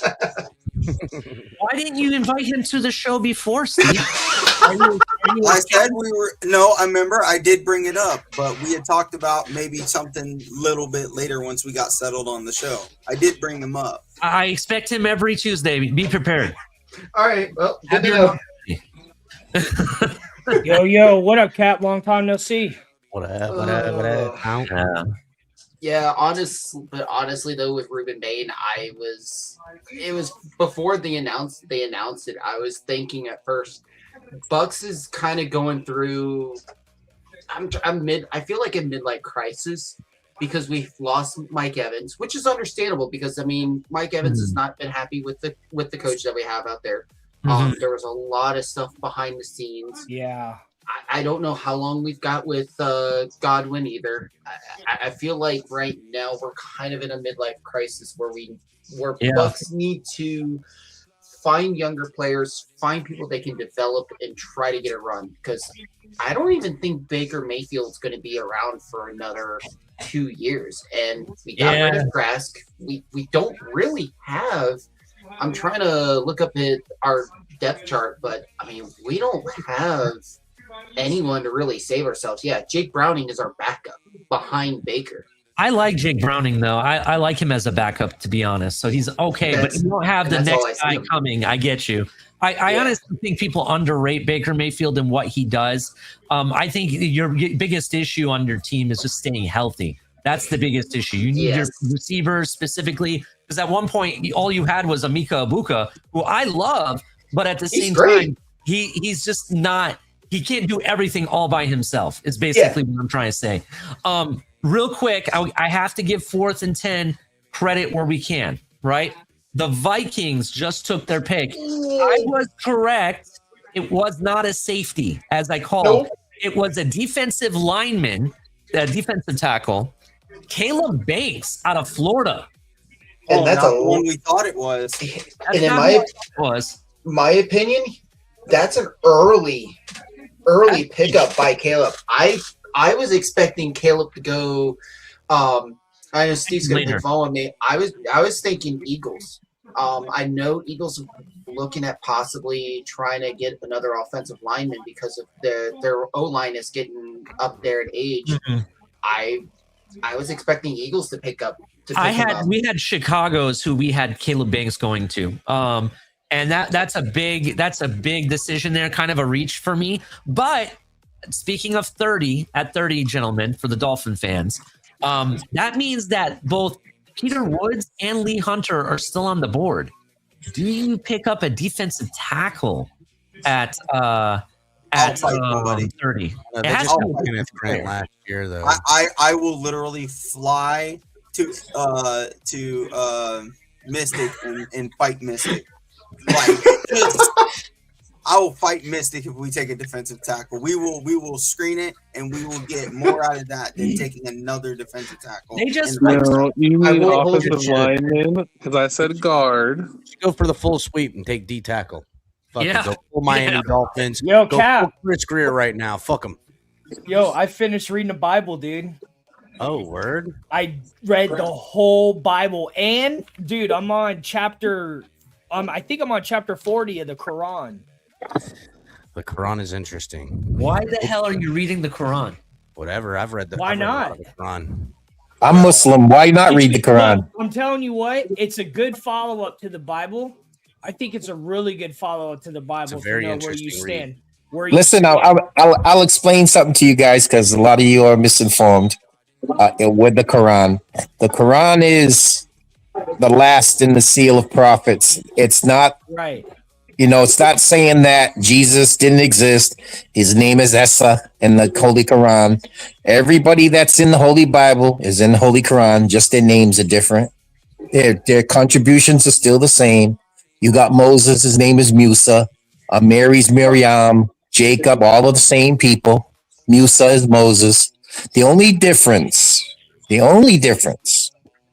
comparing the Bible to the Holy Quran is, Muhammad was a regular man. He didn't do anything special. He wasn't a god. This is the misinterpretation that people get.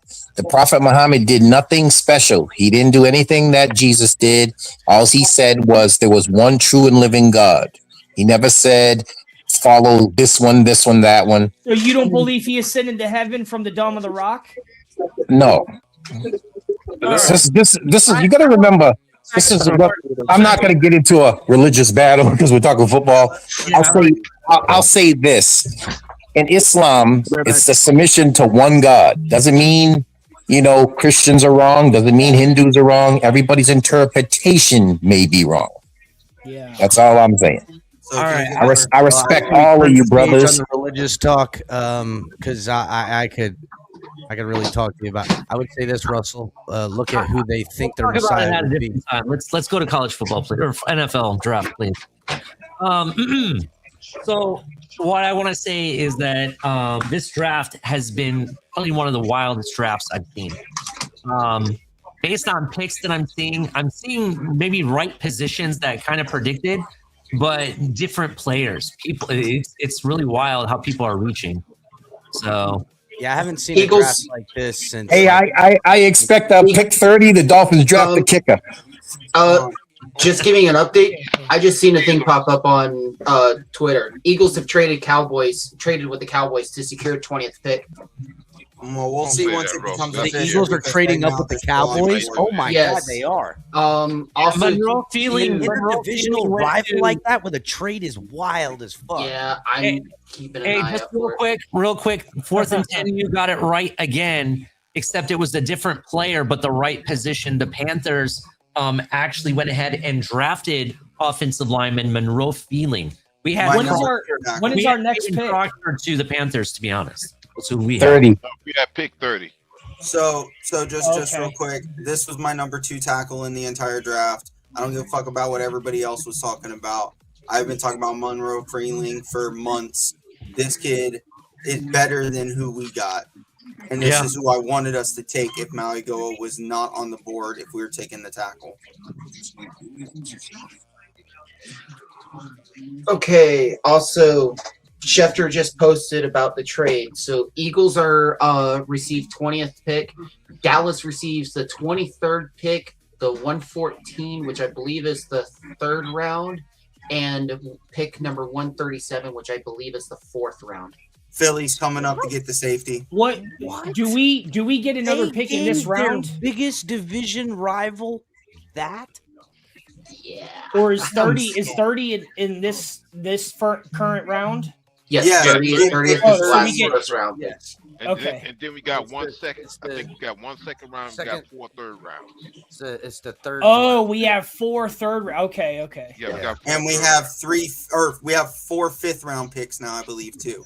Yeah. Yep. Oh, The wow. Dolphins are trying to do exactly what I didn't want them to do. The They're going Phillies to on the rebuild their board. entire roster this year with a bunch of middling guys and just see what sticks against the wall. Yeah. The other thing I've noticed too that Schefter posted after the Caleb Banks pick, there's NFL teams. This is from Schefter 4 minutes ago.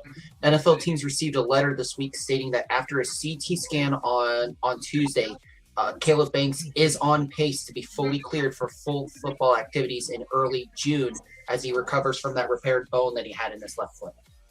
Yeah, the one that he re-injured during the combine. Yeah, he was fully cleared.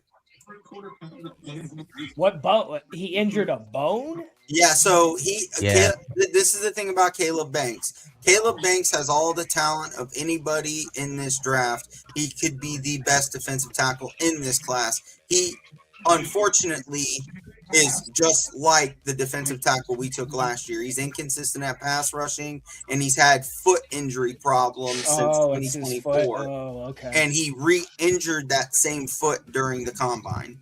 That sucks. But Kenneth Grant is my closest comp to Caleb Banks in the last 3 drafts. Yeah, I'd agree with that. Hit the like button, everybody. Oh shit, we were completely wrong. It went different. I'm You go shocked. receiver? The Eagles went wide receiver. Yep. Mekhi Lemon. Huh! Nice. Wow. That means Brown's getting traded. So is that they've so? been That's trying to the trade pick Brown that they for a just minute. traded the Dallas Cowboys for. Yep. Yes. Dallas moved down to 23. You know what? I mean, the Dak longer this draft Prescott- goes, the less a wide talent receiver I ain't think going to there help is. the Cowboys anyways because they still got Dak Prescott. So I'm not going to lie, the way What this is- draft is falling, they might as well trade. We're gonna have a lot of picks at 30, to be honest. the way this draft is falling, we might actually get McNeil Warren at 30. Yeah. Hopefully. The only other, in fact, there's 2 safeties on the board that I would take, to be honest, at 30. Even if McNeil Warren's taken first, there's Steeneman, who I really like. Oh, from Oregon. Yep. And then if the teams are looking for edge rushers, I mean, you still got Keldrick Falk and Akeem Mezier still. Mesidor. Mesidor. Yep. Both of them are still I available would too. take what's the kid Zion Young before either one of them. I would Yeah, take from I would just Missouri. go Zion. Yeah, this Or draft has PJ been Parker's still on the board too, Ollie. Yes, Who's on the board? CJ PJ Parker. Parker. CJ Parker. CJ Allen is still on the board. There's a lot of people on the board still. So we could go in so many different ways, but I personally think corner or safety has to be the pick. I say corner or maybe wide receiver. Because you got Concepcion still out there. Yeah. Boston, but I think he goes. Boston, Denzel Boston. Yeah. Let me ask you a question. If we get Jermon McCoy at 30, would you be okay with the first round? No. You're talking about a guy who tore his ACL, didn't play at all. I don't care what he did his sophomore year. That, like El Capitan said, that'd be a definite Chris Greer move. Let's get somebody that's been beat up, and maybe he'll turn around. But here's the thing: Will Johnson had the similar injury, and he dropped, right? And Yep. look at him. The guy was a Pro Bowler this season, right? Will Johnson was a standout player. It's his only injury. It's pick 30. And without the injury, he's right next to Mansour Delane as the best player at that Some people had him above Mansour Delane. Some people. So Yeah, I would still. If that's the case, then I'd rather draft Chris Johnson at 30. Oh no, Chris Johnson? I would rather trade down and draft Chris Johnson. I'd trade down. I mean, Avion Terrell, Colton Hood. No, those are good players, but you're talking about guys that were banged up. It'd be a classic Chris Greer move to pick a guy who's been injured. I'm not saying he's Russell. You can't say that because here's the deal. The reality is every player that comes from college to the NFL has been injured at some point in their career, right? understandable, but I'm not talking about a guy who, like a sprained ankle or injuries like that. I'm talking about a guy who tore his ACL.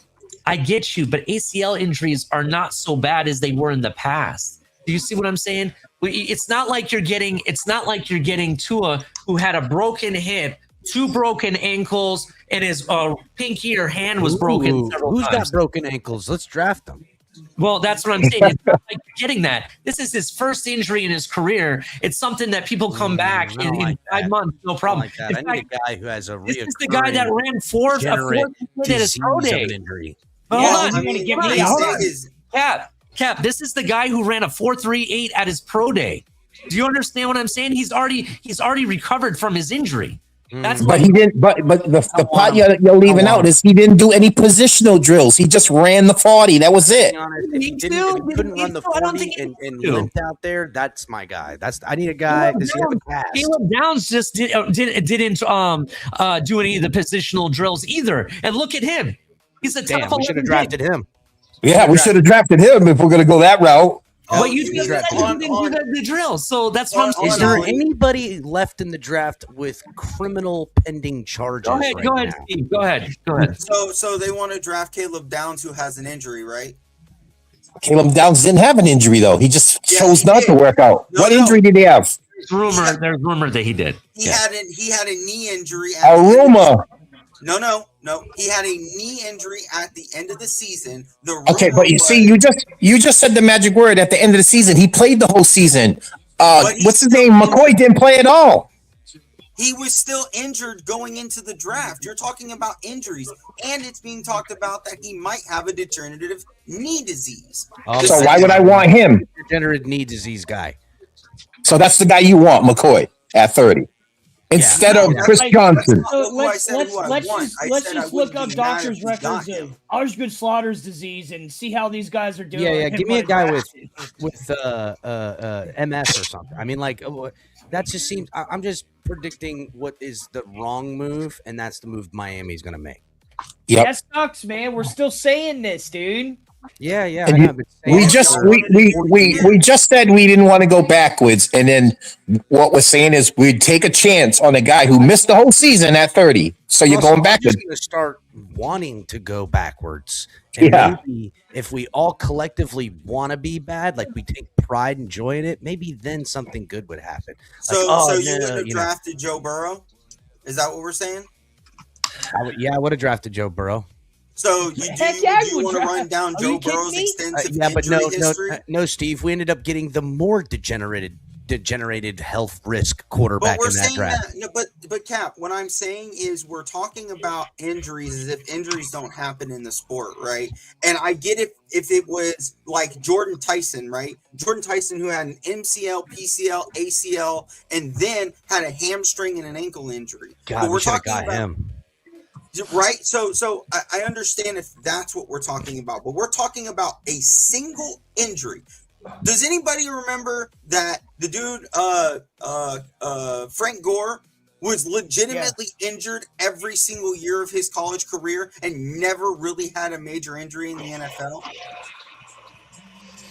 Like, well, but that's not in every case. That's great. If that works out, fine. Right now, Steve, it sounds like Chris Greer talk is what it sounds like. I'm just Well, trying again, if it was like a long list of injuries, I understand. But one injury in an entire career, and I get the concern. But the kid went to his combine and ran a hell of a 40, and I think he's even faster than that. That shows that the knee's healthy, and all intensive reports are that the knee is healthy. Good. Well, Now, I would still take Colton Hood, but we'll see. We'll see at 30. Then, if that's the case, if we're gonna do the Chris Greer move, then he'll be the pick. Oh man, all I know is I'm watching highlights of our guy right now, and they're showing him blocking little DBs downfield, picking up blocks on an edge all the way out on there. They show him catching a pass. They show him running out of the backfield, getting a fucking handoff. I want to punch somebody in their face right now, dude. Like, are you kidding me? We just drafted the freaking Christian Wilkins of offensive lineman. Everybody, they're gonna make this guy to be a superstar. He's gonna be silly and giggly all up in the fucking microphone. We're buying a character and a cool guy, not a fucking football player. Let's go. Well, the Steelers surprised me. They didn't go safety like I thought they would. An explosion sound after that. The Steelers decide to shock the world and actually make Max Ihinker a first-round pick. Yep. And Arizona State. Yeah, Arizona State, Sunday. Is all this year's draft prospects and everything just smoke screens? The whole draft is smoke screens now.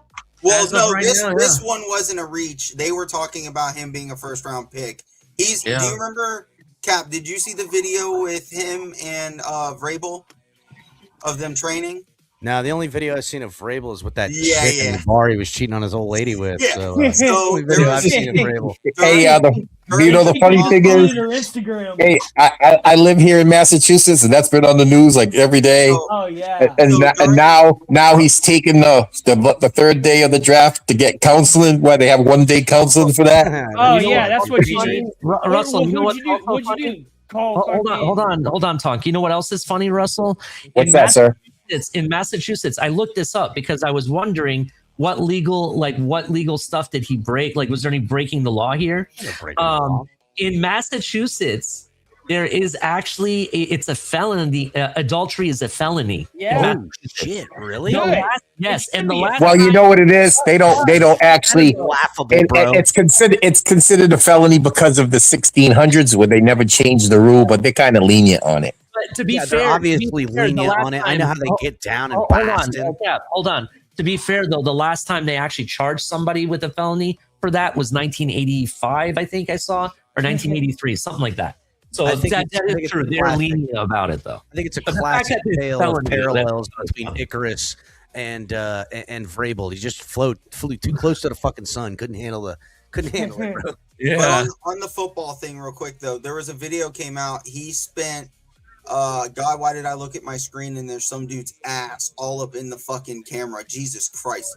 Anyway, the Max Ihinker really jumped up everybody's boards. They saw him working out with Vrabel because Vrabel obviously used to play football, and they were going through drills, and everybody started watching his tape and realized that the kid has not to be funny, but has an anchor like a motherfucker and really should have been a first round pick. So this one was not a reach. They've been talking about this happening. To add in on that, too, point out, you say it's not a reach, but it is the 7th offensive lineman taken off the fucking board in the first 21 picks. So I'm sorry, by those numbers alone, it's a fucking reach to me. But well, to be fair, he should have been taken in front of some of the other people. So I get it, but again, dude, and I get it. Offensive linemen are so hard to find. It's hard to find athletic 300+ pound guys to move around. I get it. I understand. But to me, because of the way in which the game is played, the way in which you ask these big guys to get downfield where their legs can get rolled up on and all this shit, sprint and run around, to me, it's better practice to go with a bunch of those guys rather than all your chips on fucking one. I don't like it. I would much rather have an offensive line by committee than any other position group at committee, to be honest with you. It just doesn't make sense to me. You keep 9 offensive lines sometimes on your fucking roster, but you're going to put all your eggs in a draft pick package for a guy up top. To me, if you're drafting in the first round, You swing for the fences on blue chip guys that aren't really great players or, one of the top in their position. You're taking somebody who's the first off the board in their position that is the highest value pick. That's that's for Yeah, who would you have picked for Chargers our are pick on the this year? clock. Who would you have picked? I wouldn't have traded down. I would have. I would have took I'm just waiting down. for him to come And to if the I board. did trade down, I would have took Bane. That's it. Oh, hold on. What did you say, Mystic? The pick is in. I'm just waiting for Goodell to come out. For which pick? For the Chargers. Chargers. I'll add in from Steve about the offensive tackle, the Steelers. That Broderick Jones is dealing with a setback. Since I'm also keeping an eye on Schefter's stuff, Broderick Jones is dealing with a setback from the neck injury he suffered. So that's probably the other reason why Steelers wanted to get an offensive tackle to help in case of Broderick Jones not being able to be fully healthy before the start of the season. Steelers got a whole set of their own fucking problems right now. I ain't gonna worry about that. That's a fact. They don't even know who the damn quarterback is. They're literally hanging on Aaron Rodgers' cocktails. They fired their long tenured coach. They fucking got Rodgers. Like, what are they doing? They're reeling. Goodell is there. They took Hakeem Mesidor. Fuck. That makes a lot of sense. Of course it makes sense. Hakeem Mesidor is a day one starter at the edge position. I get it. He is maxed out as far as talent goes, but you're not going to find a more pro ready guy at the edge position, I believe, right now. I think he's going to be. Go ahead. That makes so much sense. Okay. If we all take out our bias of what we believe about all the people on that team, we just look at what the Chargers are, where they're constructed and where their talent is. Bringing in a guy, everyone said, always like 25. That's fine when you have a roster where their window's right now. It's now. They're in it. I'm looking at this meme, and it shows exactly what they needed. It shows our general manager, and it's pulling his mask off, and it shows our last general manager. Yeah. Yeah, that seems no. about right. What Mystic just said is spot on. Though I agree with that 100%. This pick fits a team like the Chargers. One, because it's a need. Two, they need edge help. He's an older player, but it's a team that's ready to compete now. Go to the defense, shore up that defense some more, because that's basically what's been carrying them this entire time anyway, that and their run game. So it makes a lot of sense. I don't know if I would have took a Mesidor, even though I do like Mesidor. I have concerns about his ability to play the run, and I don't know if he'll be better than Chase Young as an edge rusher. Just a hot take, because I had my thoughts on the pick here for the Chargers. I had Caden McDonald. I think the defensive tackle was really a position of need for them, as well as based on who's in their who is in their division. But I'm changing that to the Bears pick. The Bears pick Caden McDonald instead. So I think we also need to keep in mind who's going to mentor him. He comes into a perfect room where you have a guy by the name of Khalil Mack, who's going to be the perfect mentor to him to take care of the little things that we just talked about that he needs to get better at. Mystic, I think Mesidor, as far as is as refinedly polished as you could hope for at pick 22 at the edge position. To me, as far as fitting need and all those things, I think it's a slam dunk of a pick for them right now. His age, though, he's already 25. I know, but that's my point. You ain't got time for developing, and how much more developing at 25 is the guy going to do? They need a guy now, and they got one. But if you think about it, longevity on the team isn't going to look very good. He only has at most good 6 or 7 years before he's retirement. Keep him under his rookie deal and let him go in 4 or 5 years. Yeah, but he does need development, Cap. That's the problem. He has one pass rush move. Develop him to do what, Steve? To be a more effective pass rusher. A more effective. Again, I would what they need at the edge rush position. He can provide day one.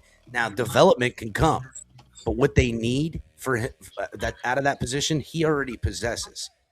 They need a guy that's a try hard, that's a gritty dude that can hold the edge and get upfield for pass rushing. I get it. There is some concerns about you wanting him to have a more more tools in his tool shed, but I don't think that's absolutely necessary because I don't think the game speed's going to affect him. I don't think the strength is going to affect him. I don't think the discipline's going to affect him, and they need a guy to come in right away, and I think it's going to work. Hey, you got Greg in the back, Ali. Oh shit, bring him up. I didn't even see him there. He got quiet.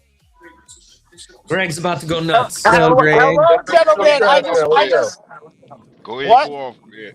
Go ahead, Greg. I just want to say we're fucking back, baby. We're doing it the right way. We're building the trend. At least someone's enthusiastic. I listened to word, and I've been seeing the internet's Greg, go get some service before you go off. Dollar General Greg, please fix your connection. The right way. We finally got a guy who's doing it the right way. Build the fucking trenches. We're not gonna fucking run the ball down your fucking throat. Oh, he's and serious. all my sweet, lovely Hurricane Very fans. There you I go. know you Now want I to know be. the But Now I I know hate the the pick That's is what I wrong. want to hear. Ruben There you Bain go, Greg. fucking sucks. There Ruben you Bain go. sucks. Now, yes, Caleb Downs is there. I want it down. Oh no, we lost Greg. I don't know what happened. Oh, that's some bullshit. Just come up here and start to say fuck Ruben Bain. I ain't gonna let that stand, Greg.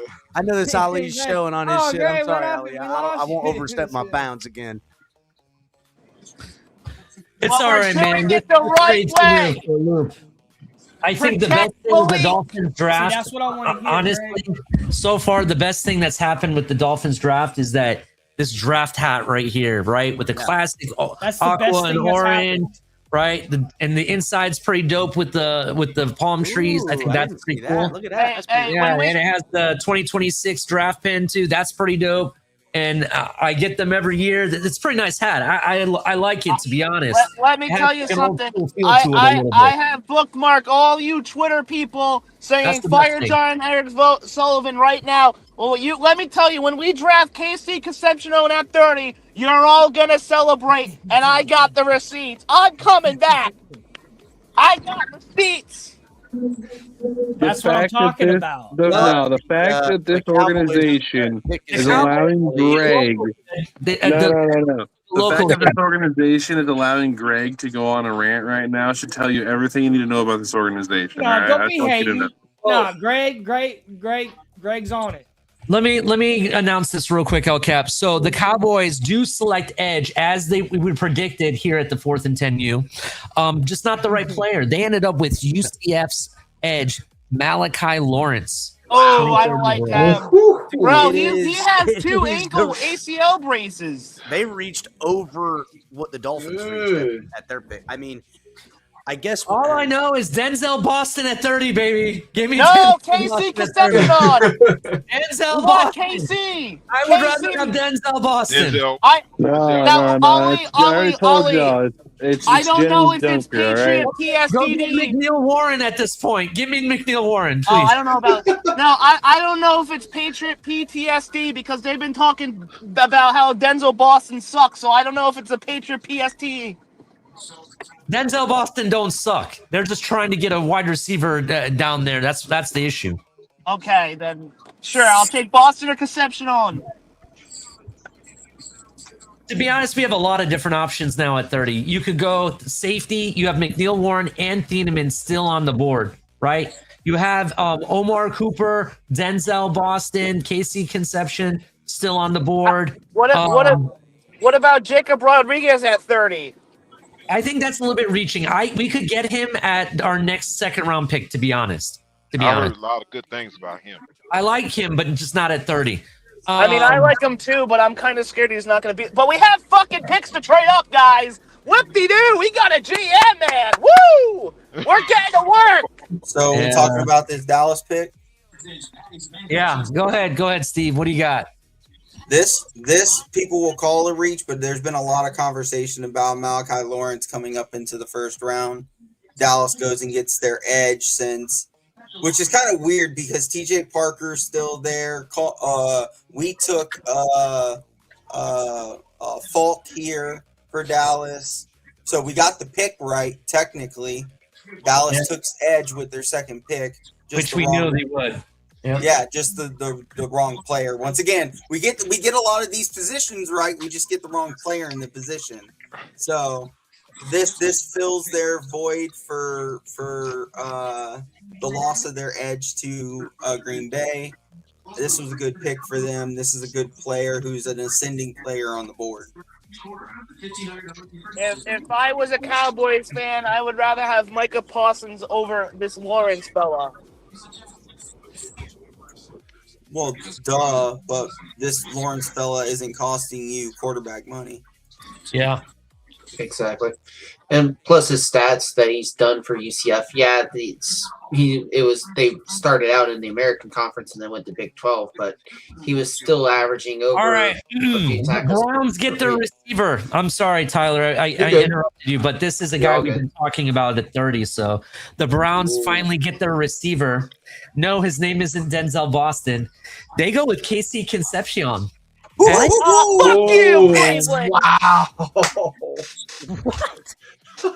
Greg, what do you mean? Why are you mad? Wait. Why are we letting Greg get mad about this? His boy I wanted Shadur just got Casey a weapon. Concepcion in Miami. No, you don't. You're a Cleveland Browns fan. Shadur Sanders just got a weapon. I don't want to hear it. Oh, man. All right, go ahead, Steve. What's your thought of Casey Concepcion? I mean, I'm not as high on him as a lot of people are. He's a good player. He's a deep route runner. He could be somebody's number 2 at some point in time in history. But hey, if they like him, they like him. I was not this high on him. I think he has, out of the receivers, he has one of the more complete routes, tree routes. I'm talking about route trees. But the issue is he has a lot of drops from what I understood, what I read. And in addition to that, you're right. I don't see him as a true number 1 receiver. He's really a number 2 or even a number 3 at very most, to be honest.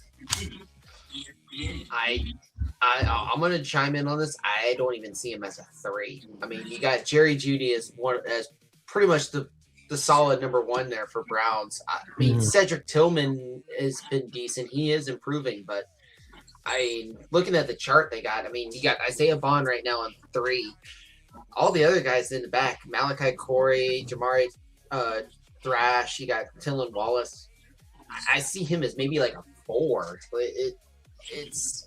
I felt like that might be a little bit over for getting Casey Concepcion. I don't think he'd be one of the starting 3 for wide receivers for the Browns. So how much do you guys want to bet Denzel Boston to the Bills? I don't, because that makes all the sense in the world to me.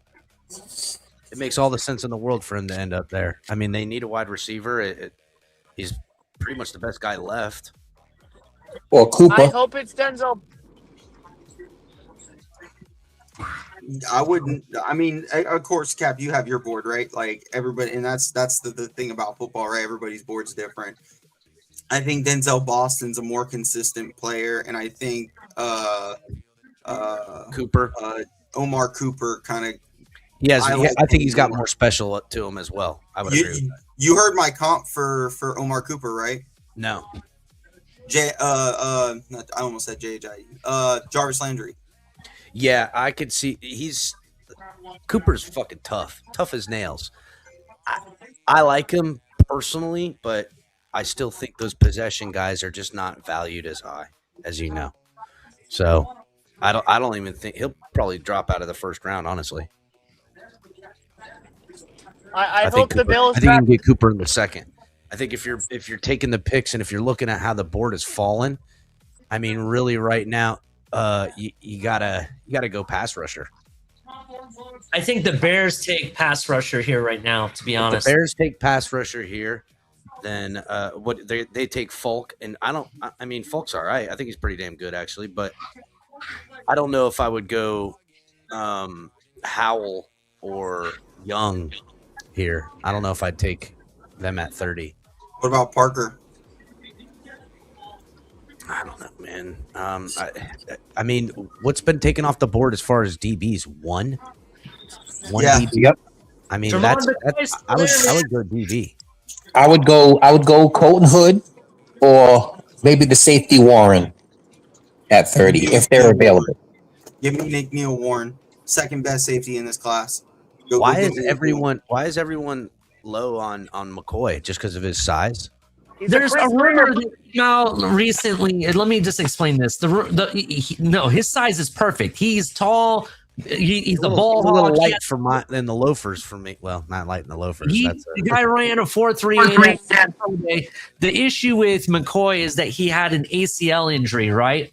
Well, he's already recovered from it. Otherwise, he wouldn't have ran his 40, right? Yeah, and then there was a rumor that came out that said that his issue was degenerative or whatever. They said the same thing about Caleb Downs, who went at 11. That sounds like he's perfect for us. I think you might be thinking about D'Angelo Pons. His issue is his size. The kid from Indiana, he's 5'9". Yeah, I mean, no, McCoy's height is good. I just think he's fucking too skinny. He's, Well, what is he he, can put weight 180 on. He can put a pounds, little dude? weight on, I mean, but- I'm more than 180 pounds. Yeah, but that's not wild for a corner these days. A lot of corners fall between 180 and 197. I Welcome, don't Joe love Rist. McCoy because he's a Chris Greer player Welcome, Joe Rist coming to off the a knee injury. So Yeah. if we draft McCoy, Bring I him think home, it's baby. a crash out. Bring him home. Yeah, Chris Greer. It's a new era. McNeil Warren. Injury. I mean, that guy's got Miami written. What all did you over. say, Joe Rist? Welcome But to the show, by the way. What up, I'm Joe? pounding the table What's for up, McNeil Joe? Warren. I'm assuming Thieneman's going to be gone, but I'm pounding the table for McNeil Warren. I'll take either or. I'll take either Yeah. or, to be honest. No, I don't want. If McNeil If I Warren's have my gone, option, go I get want me a McNeil corner. Warren, but otherwise, I want Thieneman if he's not there. Go get me a corner if McNeil Warren's gone. I'm not gonna Go get lie. me The, one of the, them the corners. Toledo safety was fucking good. I I think he's a Derwin James. he's hella good. I think he's more of a Cam Chancellor. Cap. He's from my hometown. Is he? Yeah, he went to Lakewood High. Yeah. Did you guys make out? No, hell no. But he might have made out with Isaiah Wynn, who went to the same school. Don't Oh lie. shit! All right, so the Bears flipped the script. A safety is off the board. Thieneman. Oh, Thieneman to the Bears. The Toledo guy? Yeah, if I'm the Yeah. Dolphins, I might even move up a few spots to get that. Safety that- Thieneman went to the Oregon. The Oregon kid went to the Bears. We Also, talked a lot about Boston going next, but with how this draft's going, don't be surprised. Oh, Buffalo and Houston just traded. Yeah, I was Never just about to say Oh my Buffalo goodness. traded. I'll look for it real quick as well. I'm keeping an eye on Who's Schefter. Houston going with? Who are they jumping up over the Niners to take right now? A tackle. Offensive line. A tackle. Caleb Lomu, maybe. Yeah, I'm gonna go with Caleb Lemieux. Definitely. which means the 49ers are probably going to take Denzel Boston You guys are a bit ahead of me. I haven't seen that yet. or Omar Cooper. Yeah, I'm probably gonna see you at the end. I just got home. I'm gonna watch the rest of this Well, draft. Well, Fuck, yeah, they Joe. might take When Omar you're Cooper. watching the fucking draft from Antarctica, everyone's a little ahead of you, dude. Where are you, not- Joe Rist? Where are you now? I'm leaving for Asia for a month. In a No, few no, days. sorry. I got a hot take Joe for Rist y'all. going to Asia. Where are you going? Thailand? Yeah, no. You ain't gonna Yeah, come don't back, lie. man. You're I'll going tell to you that. Thailand. Yeah, I'm going lady to boy. I'm You going like to lady Vietnam. boy? I think there's ladyboys in Vietnam too, so we're good. Oh going to shit, you're going to Vietnam? Vietnam? Yeah, I'll be Dude. in Vietnam Dude, I and totally China wanna go to and Vietnam. Japan Yeah, and so Taiwan. do I hear it's sick. I hear it's super affordable. I hear it's safe and clean and nice as fuck. Did how you it see is. China you know what would also? be super? Do you know what would be super sick and super affordable, Cap? For the 49ers to take Jennings Dunker after Houston there and get the trench guy that they need. Hey, I'm with it. Okay, so here's the trade terms. Schefter just posted it just now. So Texans are getting number 26 and 91. Bills are getting 28, 69, and 167. Oh, the Bills traded. Yeah, That it's was- Houston and Buffalo. What did the Bills get? 28 Who and did what? the Bears take? Bills. 4th and 10, you got it right again. I claimed at the beginning of the show, my bold take was that there would be 3+ trades, and guess what? There's been at least three trades. So I was right. Hold on, real quick. What did the Bills receive? Bills received number 28, number 69, which I believe is the third round, and 167 is the sixth round, if I recall. That's a high third rounder. That's a hell of a fucking trade for only a few spots. Honestly, they did better than anyone else who made trades. They did better than both trades that the fucking Cowboys did. I mean, wow. I mean, dude, we're talking 26 to 28, 2 spots, and they're getting a third and change. Yeah, Texans also getting 91 as well, which is, I think, the first pick in the fourth round. Oh, they gave another pick. That's why they gave they swapped a third round pick. A little swappy poo. All right, okay, yeah, but still, they gave that third a rounder's fourth. Clutch. They gave us a first and a fourth, and got a third and a sixth. Oh, you got the Bears pick, right? The safety. Yes, Dylan Thieneman. The Dolphins will not draft the safety from Toledo. I have a feeling they're not going to. I have a feeling they're going to piss you guys off and get Jermon McCoy. Hey, I'll be happy. I'll be happy with that. I'll take McCoy. I'm not pissed off by it. I think he's got a lot of talent. The guy was supposed to be a top 10 talent. You'd get him at 30. I'll take that. That's value to me. The only thing is, I think Colton Hood screams more Green Bay Packers than Jermon McCoy does. I will argue that Vegas sounded more Green Bay Packer than Caden Proctor. No. Green Bay's known for taking project tackles. Actually, that's why they took Jordan Morgan a few years ago. They like their tackles that can play guard.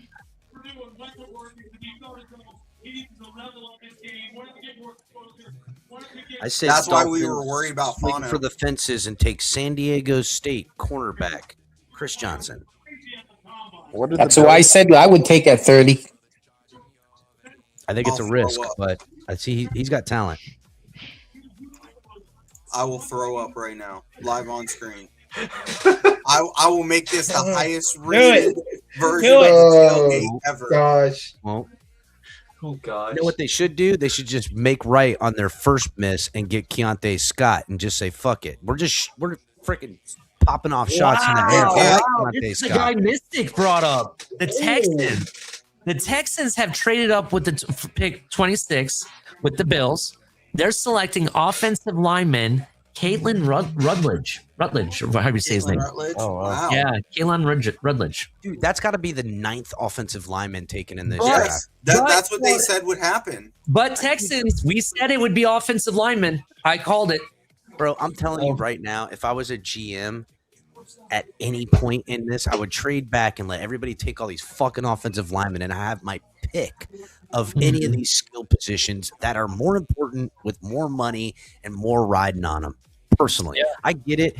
To me, it's just all too often these big guys are getting injured and rolled up on, and ticky-tack injuries, or playing through injuries and can't execute at a high enough level. I don't, unless you're getting the first, second, or third, which the Dolphins did get the third fucking tackle, which I didn't like. I don't see the point in it personally. You know what I find funny? They're still showing the Thieneman stuff, and the highlights they show are them throwing the ball, the quarterback throwing the ball into empty space, and him standing there waiting for it. There's no receiver there at all. Sick. Never knew what kind of path I was going to take. When you start at Purdue, Thieneman's pretty goofy looking. The closer we get to the Dolphins making this pick, I think KP and Chat might be right. That they're I think you're right. Quick question, not quick question. Joe Riss, just to comment on what you said about he looks kind of goofy. You know what? He reminds me of one of those guys that call himself a unicorn. Dolphins moved up. What? Oh shit, we did. NFL. We jumped NFL. They jumped up to the Dolphins jumped the Bills. Yeah, we're going quarterback. We're going receiver. We're going to take fucking Boston. All right, here's the trade just now. That's exactly what's going to happen. Schefter posted on here, Dolphins traded up to San Francisco's turn at 27. 49ers. What did we give up? Number 30 and number 90. So one of our thirds. Okay. That's right. We had three of them. No, we had four. We had four of them. Yeah, get it out of here. Fuck them. Oh, fourth. Yeah, sorry. Yeah, please use some of them thirds to do something. Okay. If they go Boston here, it'll be sensible. McNeil Warren would be amazing right here too. Ted Hurst. No, I hope not. No Not this way. early. Just kidding. I'm just kidding. I was about to say that's a I'm reach getting like ready a to turn my computer motherfucker. off, Ollie. I'm out of here. If I they was about to crash out again, Ollie. You're real lucky. Hello, everybody. I'm sorry, man. I knew you guys were all Big excited. Leo my phone, Warren I'm like, is the top prospect on Yeah, Daniel right. Jeremiah's That's the list. running back I like. By the way, I got to do this real quick.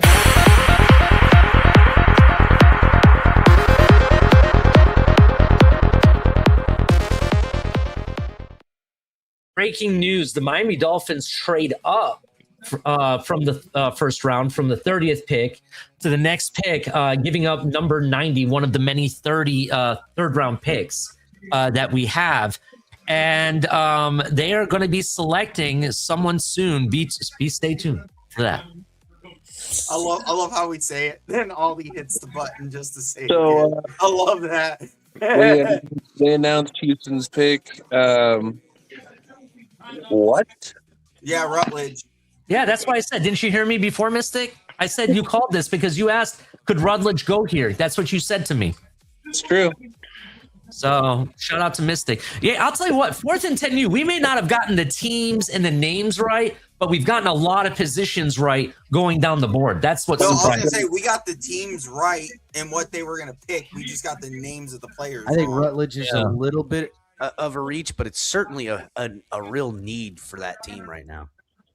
Hey, so I think, do we have the specifics on the 49er trade?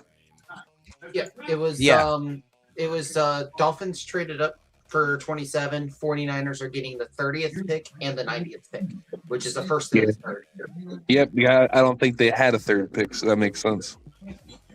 No, they did not. They gave it up for the defensive tackle Osa. In life and in business. Dallas. Yes, sir. We on the clock. I hope take Boston here and steal him from Buffalo. I guess All right, that'd be Miami, fucking redeem yourself, please. Man, go The and get pick is in for Miami already. Yeah, Oh, man. I'm waiting for it to come across my feed. Let me guess. We traded up for Zion Young. Please put that in the ether. Please don't. Oh my God, don't say I that. actually wouldn't hate that at 27. I'm not gonna lie.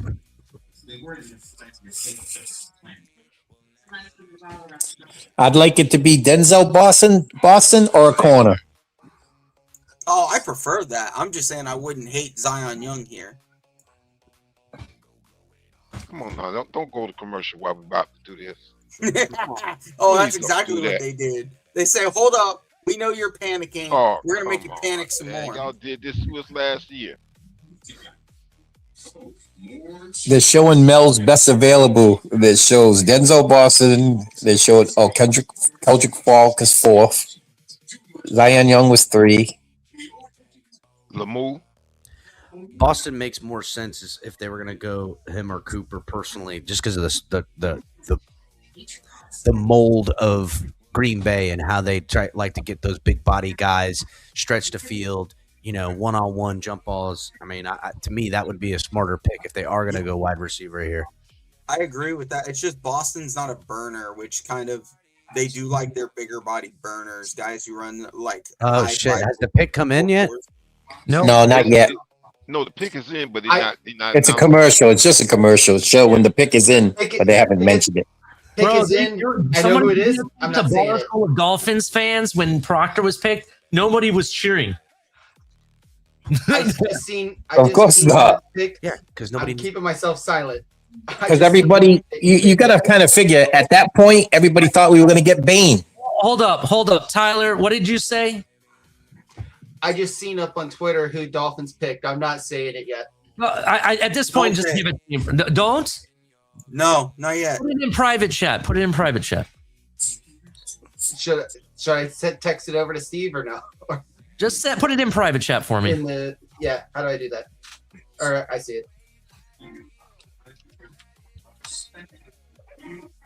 I don't know if it's only to you. God damn. I saw it.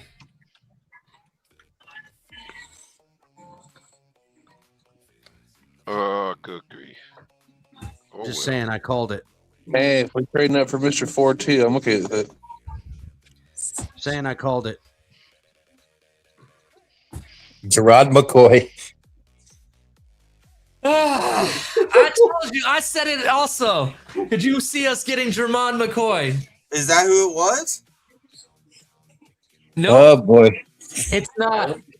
I bet you it's the Clemson kid. People keep saying Chris Johnson, bro. I'm about to get really upset. It is. Shit. Yeah, it's Johnson. It's Chris Johnson. Chris Johnson. Jesus. I did I not tell you that? Told you. I literally said, you know what, that would be the way to go. I don't disagree or agree. All right, with Mystic, it, I'm buying the plane ticket. but if I'm looking at what they did with their first overall pick and how they're playing, Chris Johnson actually is on par with how they're doing their draft. They're not in any sort of ranking of anyone. They have their guys, their picks, their belief system, and I don't believe in them. Look, I think the position is correct, or safety, either or, I would be okay with. I just think you just passed up on having Jermon McCoy because McCoy honestly is the second best corner in this draft. There must be some truth to those rumors coming out about McCoy for him to fall this far now at this point. Will Johnson, but look, think about it. Will Johnson fell down just the same exact way, all the way into the second round, and look what happened. That guy was a Pro Bowler this year. I got you. You get what I'm saying? Like, maybe there's something else rotten in Denmark I don't know about. Maybe there's some off-field stuff. Maybe there's some backroom locker stuff. The fact that he has fallen, bro. If Sully comes up on stage and says, I really like the kid's attitude. He really loves football, and he's really here because he loves the game. I'm gonna flip a table and then come to Miami and pick a fight with Sully myself because breaking news. All last his entire career. The guy really loves football. We love his character. Ollie, there's breaking news. There's trade. Patriots went up. The Patriots are on the clock. They're gonna get Denzel Boston. Watch. Yeah, they're gonna get Boston. I'm back now. I wanted to watch that on TV instead of hearing it on here. What the fuck was that pick? I've got the trade too for Boston. I've got the trade What? too for, That would have been a reach at 30. New England is Traded up. that. Go ahead. I don't know why did they trade up for it. That's my Tyler question. has the trade details. Go ahead. Yeah, they traded 28 to New England in return for 31, which is the first pick in the second, or no, 31 still in the first round. Yes. For number 31 and 125, which I believe 125 is like middle to late fourth or third or fourth. Could you imagine the Patriots getting Denzel Boston, right, and trading for A.J. Brown at the same time? Real quick, Ali. Oh, they're about to get Jennings Junker. Oh. The Dolphins jumped how many spots? 1, 2, 3 spots? Three spots. To overcome the Bills and the Chiefs. Was it the Bills or the Chiefs that wanted Chris Johnson? Because then, right after Chris Johnson was taken, the Bills traded back. Yes, the Bills. Did the Dolphins just snake him from the Bills? Yes. They took Caleb Lemieux for the Patriots. Yeah, if you screwed the Bills, then I'm happy with that. At least we're getting a win out of it. The Bills, remember Tre'Davious White. They need corners. They lost like pretty much their entire DB room. All they have is the kid they drafted last year in the second round, I believe. And then now they're probably going to grab somebody else, but that's why they traded back. Makes all the sense in the world. How physical is this kid, by the way? Can anyone tell me? Very physical. Chris Johnson's very physical? Yeah, he's physical. He's physical. He's fast too. Very physical. If he's very physical, I can get on board. Distance speed was pretty good, like within a box. I'll pull up some lights for you, Ollie, and put it in our chat. Please do, because I want physicality. That's why I wanted McNeil Warren so bad. But if he's falling and nobody picks McNeil Warren, do we get him day 2? Well, we got the 43rd pick in the second round, so. You guys remember when you and Steve had a conversation and I said, what about Chris Johnson in the first round? Yes, Mystic, you were right. I just want to come up and apologize to everyone. I was wrong. You were all right. John Eric Sullivan needs to be fired. What the fuck are we doing? We traded up 3 spots for a fucking cornerback that was probably going to be there at 30. And even worse, he plays at San Diego State. He sees fucking zero competition. Greg, hold on. We've already discussed it. Go ahead, El Cap. Explain it to him, please. Greg, listen. The Bills, obviously, the Dolphins jumped the Bills to take him because the next move the Bills did was trade out. So the Bills probably wanted him. Obviously, they did. That's the only sensibility I could see because the reaction to it is proving the Dolphins jump in front of the Bills, take their pick, and the Bills come up and get out of that pick. Also, it's smoke screened by Sully because wasn't it Sully that said we're more likely to trade down than trade up? Yep. Well, he did both. And he said if they saw a guy, they wouldn't be afraid to go get him. He did Sully up here having a good time. I mean, both picks, when their number was called, he made trades. That's not true. He's made 2 trades in the first round, moving up and down. I mean, I'll say it again. I mean, I haven't studied any of these prospects, so I don't know if this guy is good or bad, but just based off the fact that he played at San Diego State, I'm assuming he's trash. Oh, That's not true. I'm telling you, he's a really good player. Yeah, I don't want to say San Diego State players don't have talent because there's been a lot of San Diego State players and NFL that have been Pro Bowlers. In fact, didn't Devontae Adams play for San Diego State? Correct me if I'm wrong. How about Marshall Faulk? Marshall Faulk. Yeah, Marshall Faulk. There you go. That's another name. Thank you. Yeah, we got the cornerback Marshall Faulk. Nice. Hey, gentlemen, I had a great time. I appreciate you having me on. Ali, El Capitan, Tom, Mr. Pope, everybody. You guys are a blessing. Thanks for having me on. Yeah. No problem, Russell. You have a good night. Yeah, Ali, I'm gonna jet too. I gotta pack this stuff up. I gotta get going. All right. Well, thank you, El Cap, for coming through. We really appreciate you. We're taking over. I'll have my lawyers write up the title and everything for you to sign the channel off to the 4th and 10U. We'll take over the Ayatollah. Yeah, you gotta put in a fucking word for the Ayatollah if you want the Just show that photo of Cap real quick. Just so you guys know, talking about putting work through, with 4th and 10U since its inception, I just happened to look. We have over 100 fucking videos out. Just gonna point that out. $1 for $1, baby. So we have been working. So shout out to Steve, Mystic, and newcomer, which I hope to have on my show every Tuesday, Tyler Vickery here. The secret weapon he's been holding in his back pocket. I see who has the real brains in the family. I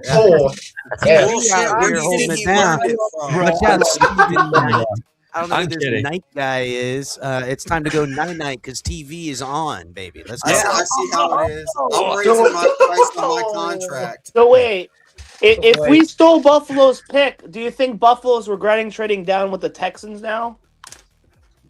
Who knows? Possibly. It could be. I already see who Chiefs picked up. And I think 49ers are going to pick whatever offensive lineman. Could be Jennings Dunker, like Mystic said. Or Caleb traded out of the first round. That was crazy. They traded out of the first round? Yep. Yes. The Chiefs are on and the Jets came up. No. The 49ers, though. The 49ers are out of the first round? Yep. They have the first pick of the second round now. They traded with the Jets. Okay. The Jets are probably coming up to get a safety. I'm telling you right now, there was reports that I talked to my brother about, Niner or whatever, throughout the week, that they would look to try to trade back to the beginning of the second round to nail Jennings Dunker because they want that trench player where they're losing the trench battles with Seattle and the Rams. And then Schefter's posted on here. So Jets traded up to San Fran's 30. Jets traded to San Fran the number 33 pick and the 179, which I believe is the 5th round, either 5th or 6th round. Looks like. I could be wrong. It might be even later than that. 179 pick. I'm trying to see what pick. Hey, I'm reading more stuff about Chris Johnson. I'm feeling a little bit more better about it. I just didn't necessarily have him in the first round. I had him early in the second, to be honest. Ollie, did you watch that video I put in the chat? Which chat did you put it in? X chat? Yeah, our X chat. I will watch it right now. He's kind of a ball hawk a little bit. I like ball hawks, but I like physical. I want the physicality. Well, he plays in a man scheme, if that helps you any. He plays in a man scheme, huh? Where is my chat? Are you kidding me right now? Like, can the Kansas City Chiefs stop getting better and getting Peter Wood? Yeah. I cannot stand that team with a fucking passion, and here they are getting the guy that they can put right next to Chris Jones, and they'll be just fine when he walks out the door. Like, fuck the Kansas City Chiefs, dude. Yeah, but to be fair, he's more of a run stopping defensive tackle than a pass rushing. So the ability that kid has with athleticism and his raw power, do you not think that being with Chris Jones, he'll figure out how to figure out a couple little things to get to the quarterback? I mean, maybe. That dude's insanely strong. I wonder if the Jets just took the Bills, whoever the Bills were planning to take. Hey, question real quick. Do you think Mansour possibly was a guy they really liked and wanted at 11? Yes, because Sully's the one. Again, it was set up today or the other day, but on TD got it right from him. But he said it during the combine. Hafley's the one who recruited him to Boston during out of high school, and he ended up just not going to Boston. But he loved Hafley. Yeah. I kind of think Mansour Delane was the target because when Caleb Downs was there, they were like, "Yeah, we can't do this. We got to trade back." So that's why I was curious. All right, well, we'll see what happens with this guy. I do see the physicality though, and he does look like he's on tight. He's tight in man and in zone, to be honest. So I want to say Rashad was talking about Chris, wasn't he? Yeah, I think it was Rashad, to be honest. I think you're right. I don't know, bro. Like wow. All right, the Jets traded up. I know who their pick is. They went receiver. It was the guy that I predicted the Dolphins to get at 30. Omar Cooper. Yep. Yeah. And the Chiefs took Peter Woods. I missed that. I hope that's who Buffalo wanted, was Omar Cooper Jr. Well, now Seattle with the 32nd overall pick selects Mike Washington, Arkansas. Are you serious? No, Wait. I'm just. I was gonna say, he's joking. Could they pick Mike Washington? Remember when I said that? That's why I said it, Ollie. I'm with you. Just kidding. Oh gosh. Now, You got me, bro. Now the next best running back they talking about, according to Mel, is Jadarian Price out of Notre Dame. You know what's funny though? The Jets went up to get Omar Cooper for no reason. Yeah. To make sure the Because Bills Buffalo's can get going to take an edge, which I think will be Zion Young, or they're going to take Denzel Boston. You know, we're not maybe looking at the Jets the way we need to, but they just talk about reloading an offense in 2 picks. You get Kenyon Sadiq at the beginning of the first and Omar Cooper at the back end. So that offense has just all the weapons they need. I'm actually surprised one edge hasn't been picked yet. You got super chat. Yeah. Falk is falling off a lot, which I'm actually surprised about. Yeah, because I had Dallas taking Kendrick Falk, to be honest. Shout out to Liz for the $2 donation. Never thought I'd miss Chris Greer. Fuck first round picks. Yeah, I mean, I'm not necessarily pleased with what we did tonight. I mean, I'll take the Proctor pick. This Chris Johnson pick, I mean, I want him fired. No. Wait. We gave up on Downs. After watching the video that Steve shared with me, look, the reality for me is this. I don't absolutely hate this, but I don't like this either. You understand what I'm saying? I don't like it and I don't hate it. So it's just kind of like, this is my last choice option. Okay. You know what I mean? I just don't like how we got Caden Proctor at 12 when I thought we could have gotten him 5 picks later. Buffalo just traded out of the first. I wasn't even sure Proctor would be a first rounder, and I did not think Chris Johnson would be. I thought we could have gotten Chris Johnson at 43. To be honest, Chris Johnson, I was not convinced, but again, it's another one of these things where it's like, well, there was talks about him being a late first rounder, early second rounder. I didn't believe it. To be fair, I thought he was going to be there at 43. I thought this was crazy that Chris Johnson goes before Hood or Avion Terrell or Jamon McCoy. Like this is fucking crazy. All right, come on, give it to me, Kahari. Titans on the clock. There has been a trade. Oh, they traded with Seattle? Bills. Man, I think twice the Bills got jumped for who they were going to get. There's multiple times the Bills have moved back. They did this last 2 years ago. I could see They traded Titans back and getting then a running traded back back. here. I could see Titans get a running back. Hey, how would we have reacted? That would be the Jared Price. That's the next. Go ahead, Kahari. Go ahead. Yeah, how would we have reacted if they would have got McCoy? Because I was kind of feeling the McCoy speculation, honestly. I'd have been happy. I would have been happier. I would have been happier because I know he's proven. You know what I'm saying? I apologize. Chris Johnson played in what? The San Diego State's what? Are they in the ACC or what division are they in? Mountain West. What Mountain receivers West. did he go against? Say that again. What receivers has he played against? That's my question. That's my question. I'm looking it up real quick, as quickly as I can. You guys are going to be bagging groceries. Yeah, but to be fair, this guy Johnson was the next cornerback. He was the third quarterback rated. I'm going to be honest. If we were trading him for Johnson or McCoy, I would take Johnson. Johnson doesn't have an injury history, so that's one positive. Yeah, I think that was the decisive factor here, honestly. Yeah. Kahari, let me ask you this real quick. Kahari, real quick. Is it possible with the first, second round pick, the Dolphins actually go ahead and get Jermon McCoy at 43? And you doubled up on corner. Yeah, if he's still there. Position, your corner room looks 1,000 times better, to be honest, at that point. To be honest. The only thing I'm worried about is getting a weapon, though, for Willis, man. We got to get him some talent. We got to give him a target. Jacoby Lane in the third quarter, bro. I'm all about not taking another corner this early. I'm not doing it. Maybe in the third round with the last third round, maybe the second to last. But 43 either needs to be a weapon. What happened? Or give it to me. You want me to say who Titans picked?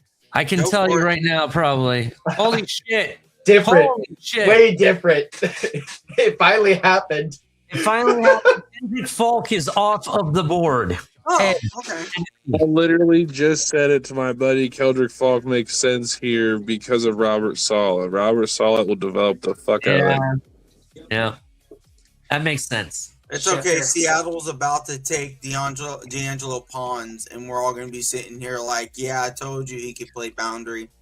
I'm on the McNeil Warren at 43, baby. McNeil Warren at 43. Move up for him. I would move up a few spots. You have the flexibility with those fifth rounders now. I think Fulton hit Seattle here. You make sense as well. Schefter has not made any update on that trade other than it's just right now the trade was Bills moving back to 31. There's nothing else, no other details yet. Also for Chris Johnson, the Mountain West currently has Boise State, Air Force, Wyoming, Utah State, Colorado State, New Mexico State, Fresno, San Jose State, Nevada, Hawaii, and then Nevada. Actually, Nevada. Okay, so half of the Pac-12 is there. So my question is to you is, again, what receivers have they played that are there that are known? Can I make a counter argument to that? Go ahead. Does it matter who receivers he played when you watch him play zone and man, and it doesn't matter who's lined up across from him? He's stuck to him. This is true, but at the flip side of that, Steve, I'm going to play devil's advocate, right? You could argue Jermon McCoy played in I don't want to say number one because I'm from the Big Ten. SEC, we consider them number two. They think they're number one, vice versa. I don't want to get into that argument. But the argument is it's one of the top two conferences in all of college football. Everybody knows the talent, the biggest talent is both in the Big Ten and the SEC. You can't argue that.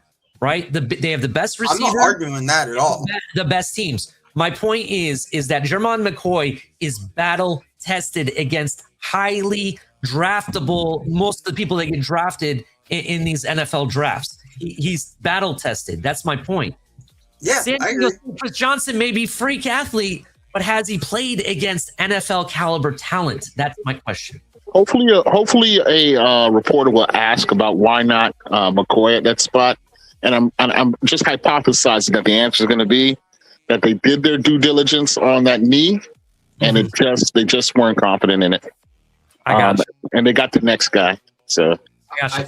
the only thing I don't like about Johnson is that they traded up. I would have rather taken him at 30 than trade up and wait for whatever capital we spent. All right, 1 second, Card. Tonk, are you still here? Yeah, what's up? Can you hold it down just for 1 second? I got you, man. I need to take a break for 1 second. Yeah, dude, you've been killing it. Four hours fucking straight. I haven't even seen him take a piss break. He's probably like, I don't even want to know what you're doing to go that long. You know, if you're using some kind of cup or, math. No, that's where he's going now. Bathroom. KP, the reason that we traded up is we're thinking Buffalo wanted him. That's why Buffalo traded back immediately after we traded up for him to get him. Yeah, I know. That makes a lot of sense. I just hate that we had to move up to get him because, like most people have said already, he was. We all had him going in the second round. But I'm not mad at it because I do understand that he was the next rated cornerback. He was the third cornerback rated. So I guess it exemplifies the fact that we have that need at the position to get a top guy. So they went and got a top guy. That wrench proves that what you're saying is false because you couldn't hate anything about us with that wrench. That's all you'll say.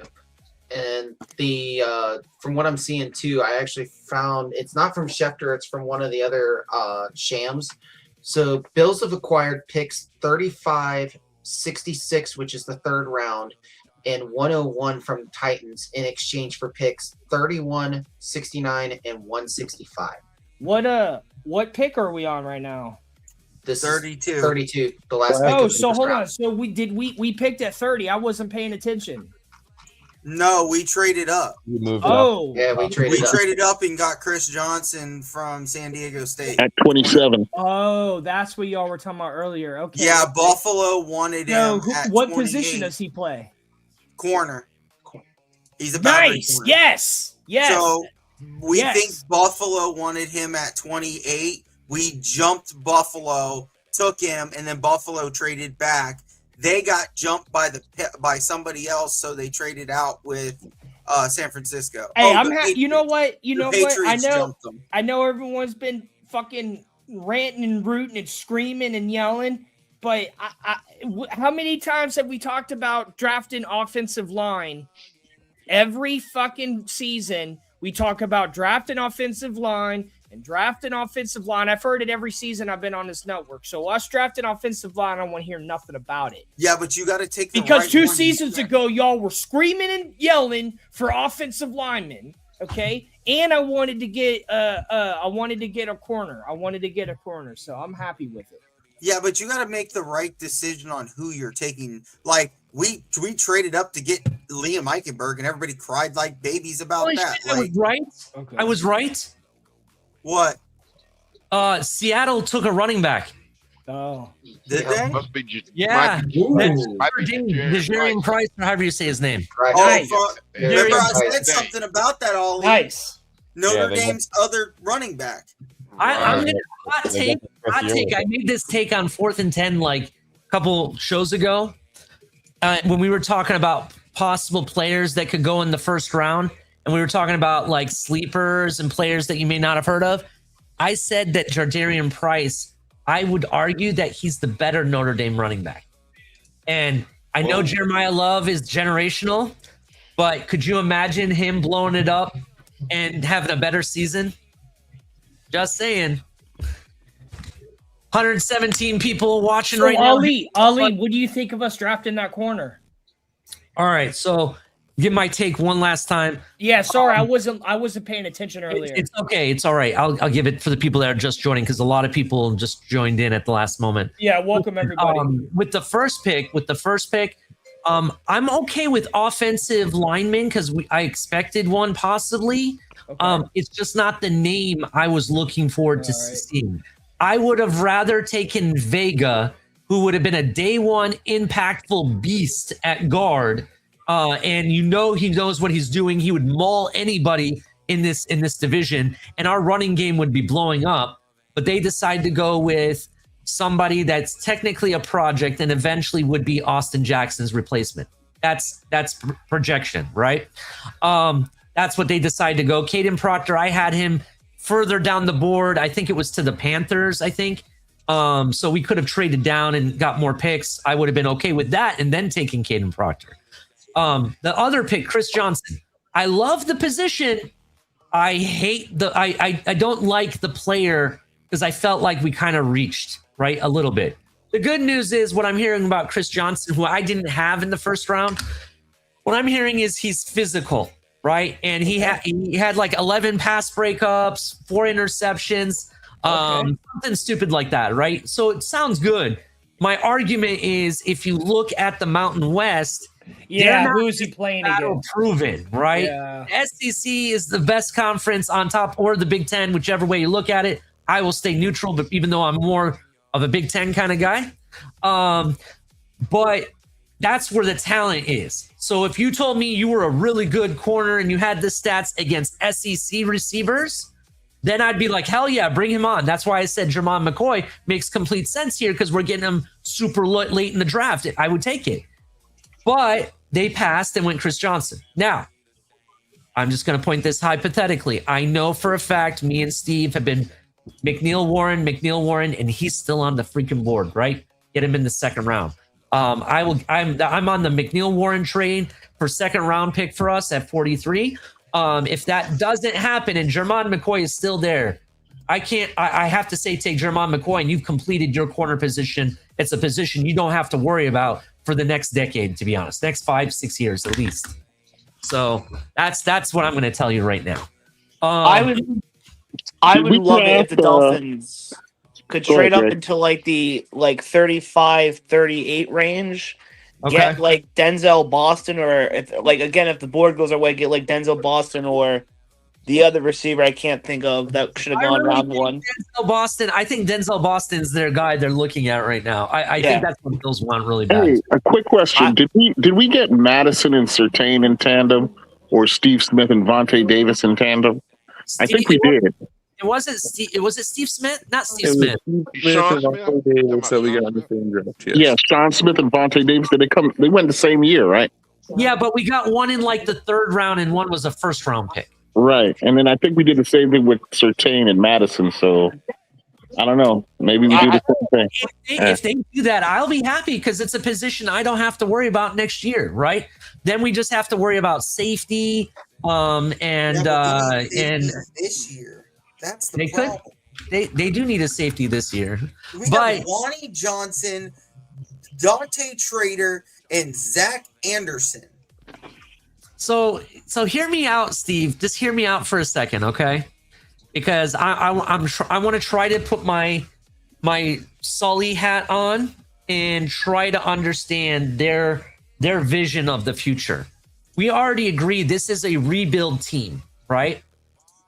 We're not completely sold, at least I'm not, that Malik Willis is the guy, right? They signed him to a team-friendly 3-year deal, right? So to be honest, you could cut him and you don't have to necessarily worry about him later on. Could it be they said, we have a lot of needs.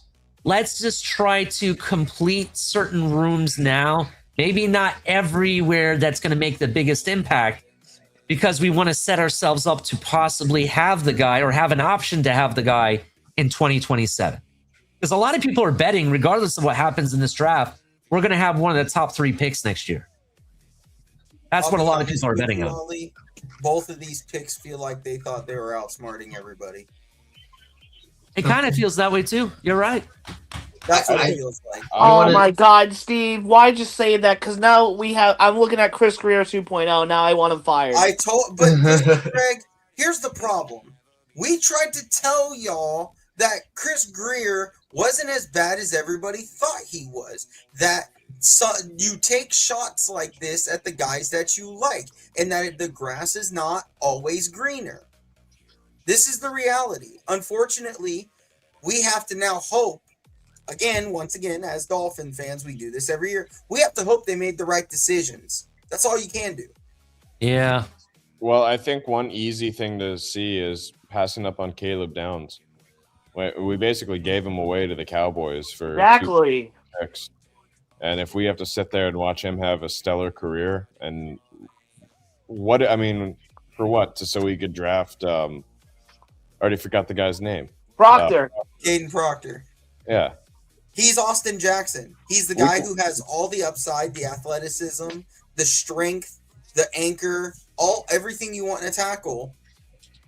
But he's a project. He's going to need at least 6 games to get under his belt before he's ready. And now what are you doing with Austin Jackson? Are you putting Austin Jackson at guard?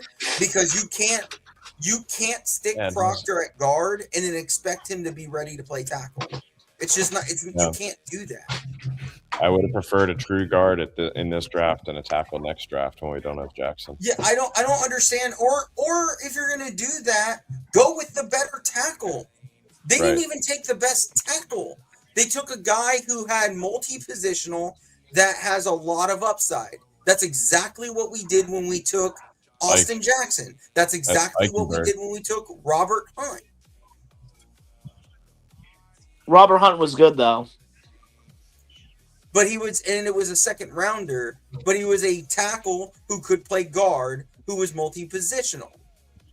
Robert Hunt should still be on this team, but someone didn't pay him. Yep.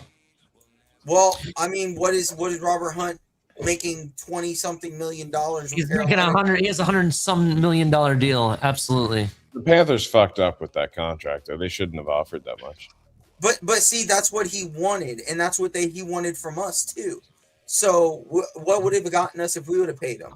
Our offensive line has not been that bad. It really hasn't. If Sawyer's okay this year, we're not going to be in that bad a shape. Just get me Jacob Rodriguez. That's all I ask. He ain't coming here. They're gonna get somebody like Jack Kelly in the 5th round. I like Jack Kelly, so I mean that's not bad. Man, I don't know. All 4 of our moves, both picks and both trades, I just can't agree with. Hey, can I ask a question from you guys real quick? Can you guys check your Twitters? Did Twitter crash for everybody, or is it just me? I think it did. Might have been just you. I do want to say, based on the moves, Steve, I really think Xavier Nwangba in the 5th makes a hell of a lot of sense how they're moving right now.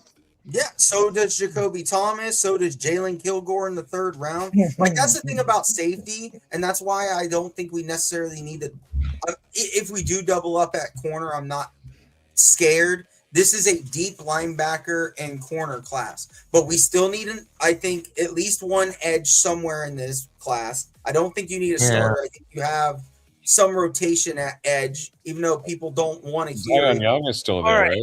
So yeah, Zion Young is, yeah. Brian Baldinger's comments he posted 22 minutes ago. Cornerback Chris Johnson has all the necessary skills to be an elite corner. Yeah, he runs a 4.4. He's good in zone. He's good in man. It's just, what's the competition like you brought up earlier, right? He's not proven against any stars, and he's from San Diego State. So, like, what is he going to translate? We don't know. But you traded up to get him, so he better. Yeah.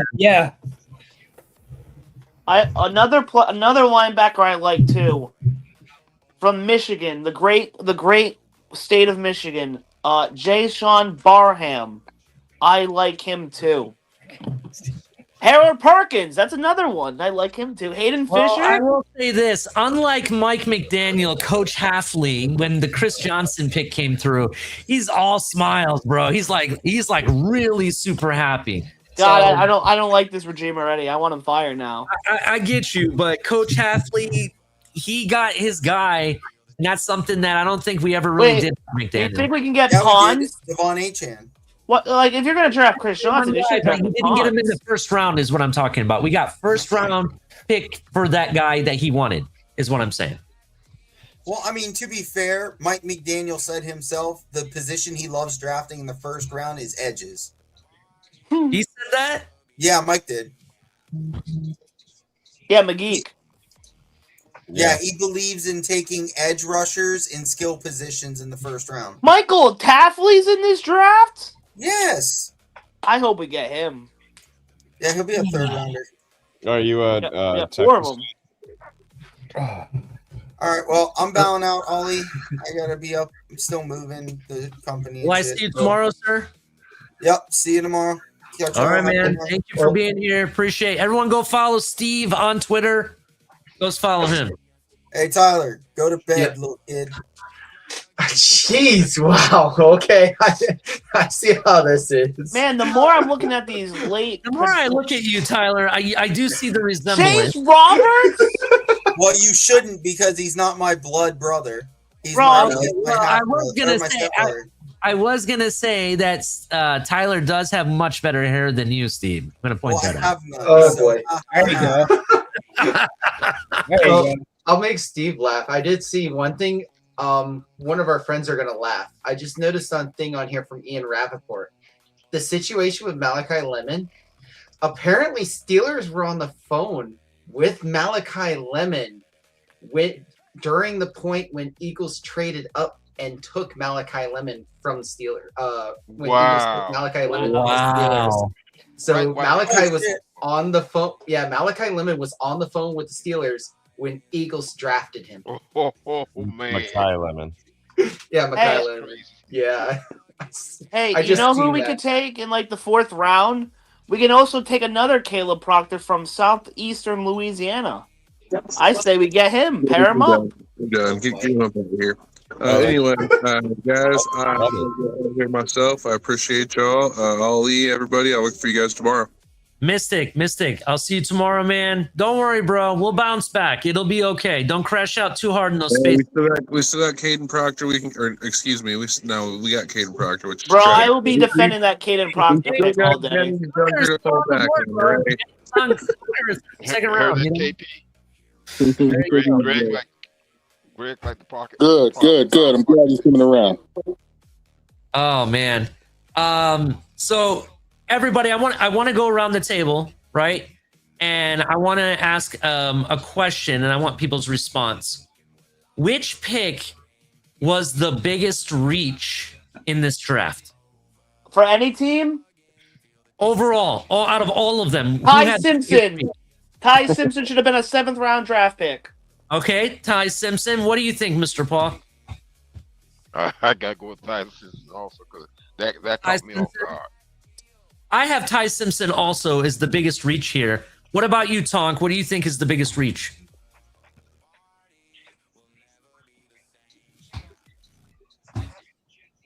Can you hear Tonk us, is probably not available right now. Greg already gave his answer. Joe Rist, what do you think is the biggest reach? I would say Caleb Banks or Chris Johnson. Caleb Banks or Chris Johnson. Okay. Caleb Banks was a big reach to Minnesota, right? Yeah, I thought they were gonna go like a Peter Woods or a Lee Hunter. Actually, I think we picked Lee Hunter is who we went with. To be 100% honest. But I knew they weren't gonna go safety, so I kind of agree with that. For me, it's still the Rams. What do you think, Tyler? I'm seeing the same thing with the Rams with Ty Simpson. The other one I was also looking at was also just looking at just how draft combines and stuff. Keelan Rutledge as well was one, but Ty Simpson to me was still that was one of the ones that was way off the radar on me, and it caught me off guard because I see what they're trying to do and trying to have. I've seen more talks on Twitter and stuff about they're wanting him to learn and from Matthew Stafford, and he's going to be the next biggest thing is what they're hoping for.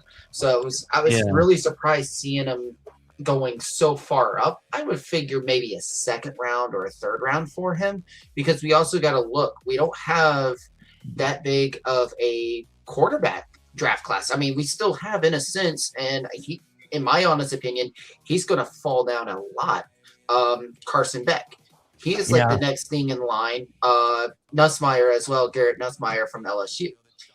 Both of those guys, at first I'm thinking maybe second round, third round, but I don't know. I don't see a lot of teams needing a quarterback right now. I mean, granted, Cardinals, so I'm going to say that for sure, but Cardinals are doing all kinds of chaotic stuff, but Yeah, I don't. It's really surprising. I mean, Drew Aller. Steve was talking one time when I was talking with Steve. Drew Aller was one that was another person that really interested me as well.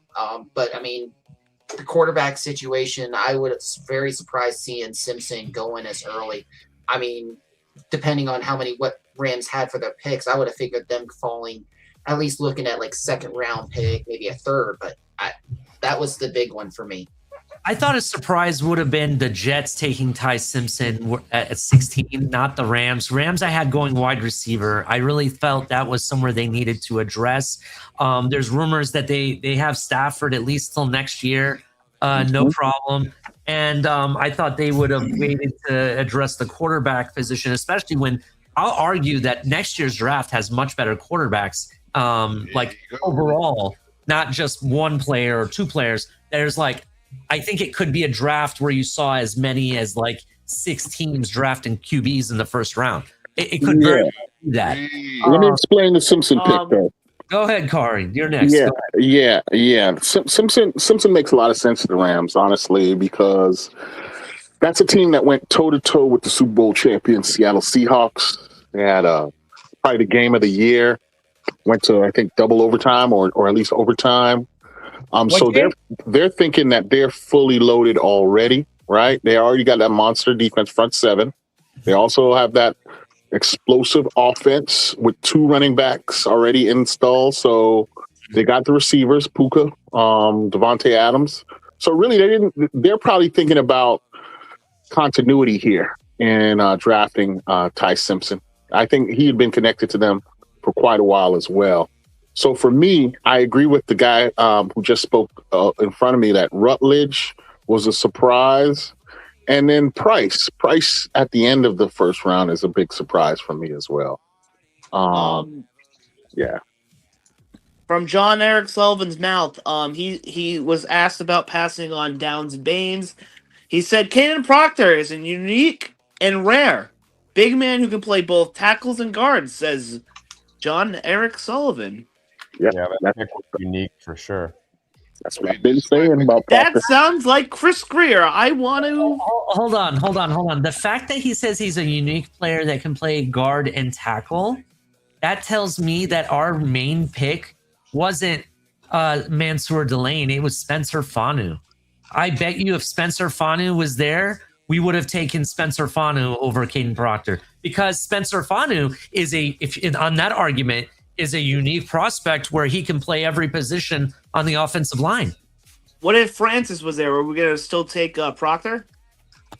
Yeah, but Ali, if you're looking at versatility, then yeah, you could make the comparison, right?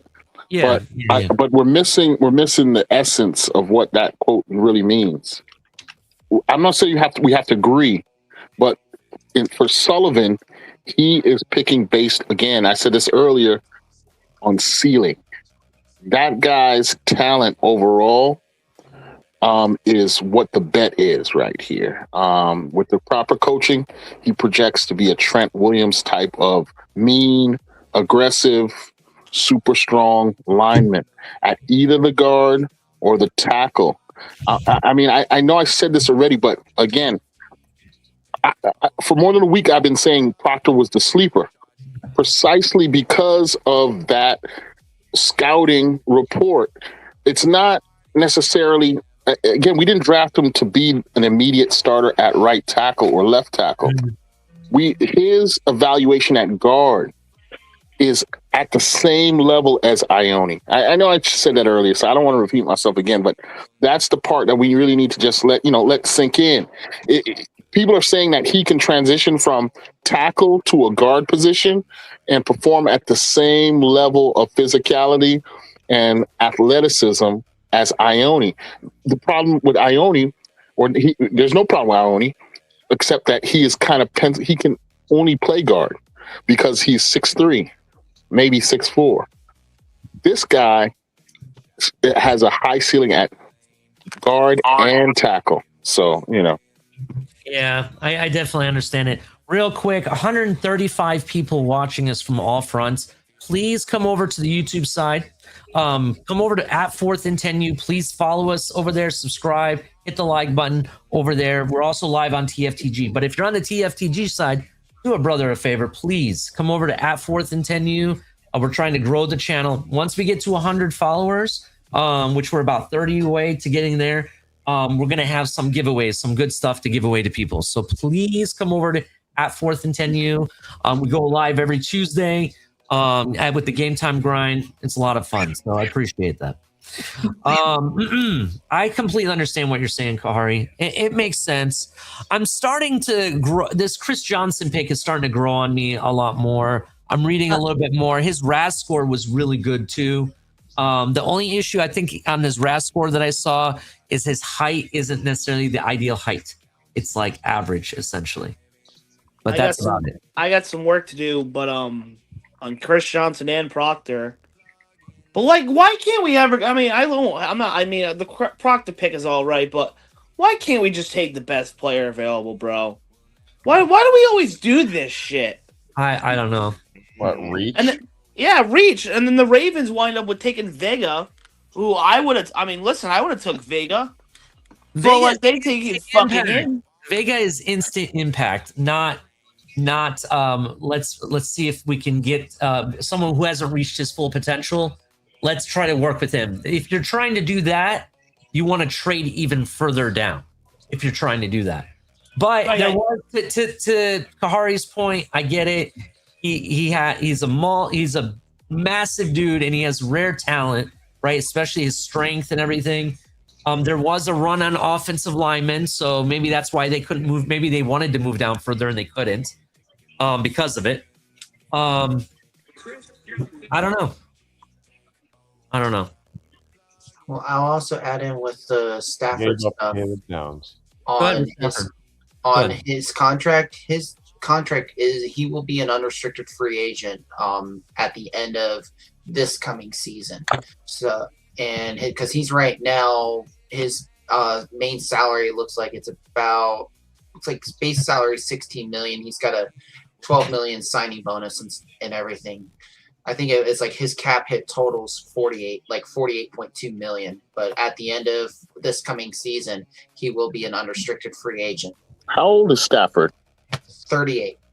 Yeah, so he's probably they probably had, he might have been ready to retire, but, again, losing to Seattle, and then they probably convinced him to come back for one more shot.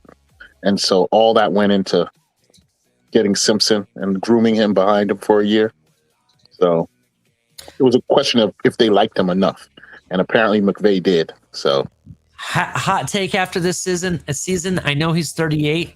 I'm willing to bet he signs a deal with a team like the Arizona Cardinals, who's going to have a young QB that they want to sit down, and they'll have their QB and their team kind of good. I mean, I would hold on to Marvin Harrison if you're trying to do something like that. I would hold on. Being as someone that roots for the Cardinals, I would like to see that happen. I know right now the way this last 2 years been, it's been a shambles. I mean, and Marvin Harrison, I feel bad for him because he's got really good potential and he's got great talent. It's just got nothing to show for him. And I feel bad there's for him. been so many games I've watched, bro, and I know I'm biased because I'm an Ohio State fan, and that's my second time saying Ohio State, actually third time now on this show. Take the under. You would have won if you took the under. I'm a fan, so my take's maybe a little bit biased. However, if you really just go and watch the tape, right, in his games as a Cardinal, there's been several games he's completely wide open. Like, I've never seen the biggest wide open ever in life, and there's no one to throw him the ball, bro. Yep. I mean, there's nobody looking at him, and he's like, at one point he was like this, throwing his arms up in the air, like, I'm here, guys. Hello. Yeah. So that's my issue. You have a talented guy, and he's not really getting the numbers he should because they don't have anybody to throw the ball, throw them in the ball. That's the biggest issue for me. That sounds like Cam Ward in the way. He knows he's a quarterback. Well, I've been saying for a while Arizona needed to upgrade at QB, and it is what it is. So we'll see what they do. All right, gentlemen, thank you for hanging out with us. I am gonna shut it down. We have 134 people watching. Please go over to @4th and 10U on YouTube. Follow us there. Follow me, Steve, Mystic, hopefully Tyler here. Follow us, please. We really appreciate it. We do go live on TFTG as well. However, we are going to start venturing in doing more pre-recorded stuff that you'll only find on our channel. So please come on over and follow us. Once we get to 100 followers, some lucky followers are going to get some giveaways. And then every 100 after that, we're going to have giveaways. So definitely stay tuned for that. Make sure you hit like and subscribe. I love you all. Thank you for coming out. Joe Rist, Greg, Tyler, Kahari, Mr. Paul, Tonk, thank you so much. And everybody else that came and hung out with us. Until next time, fins up.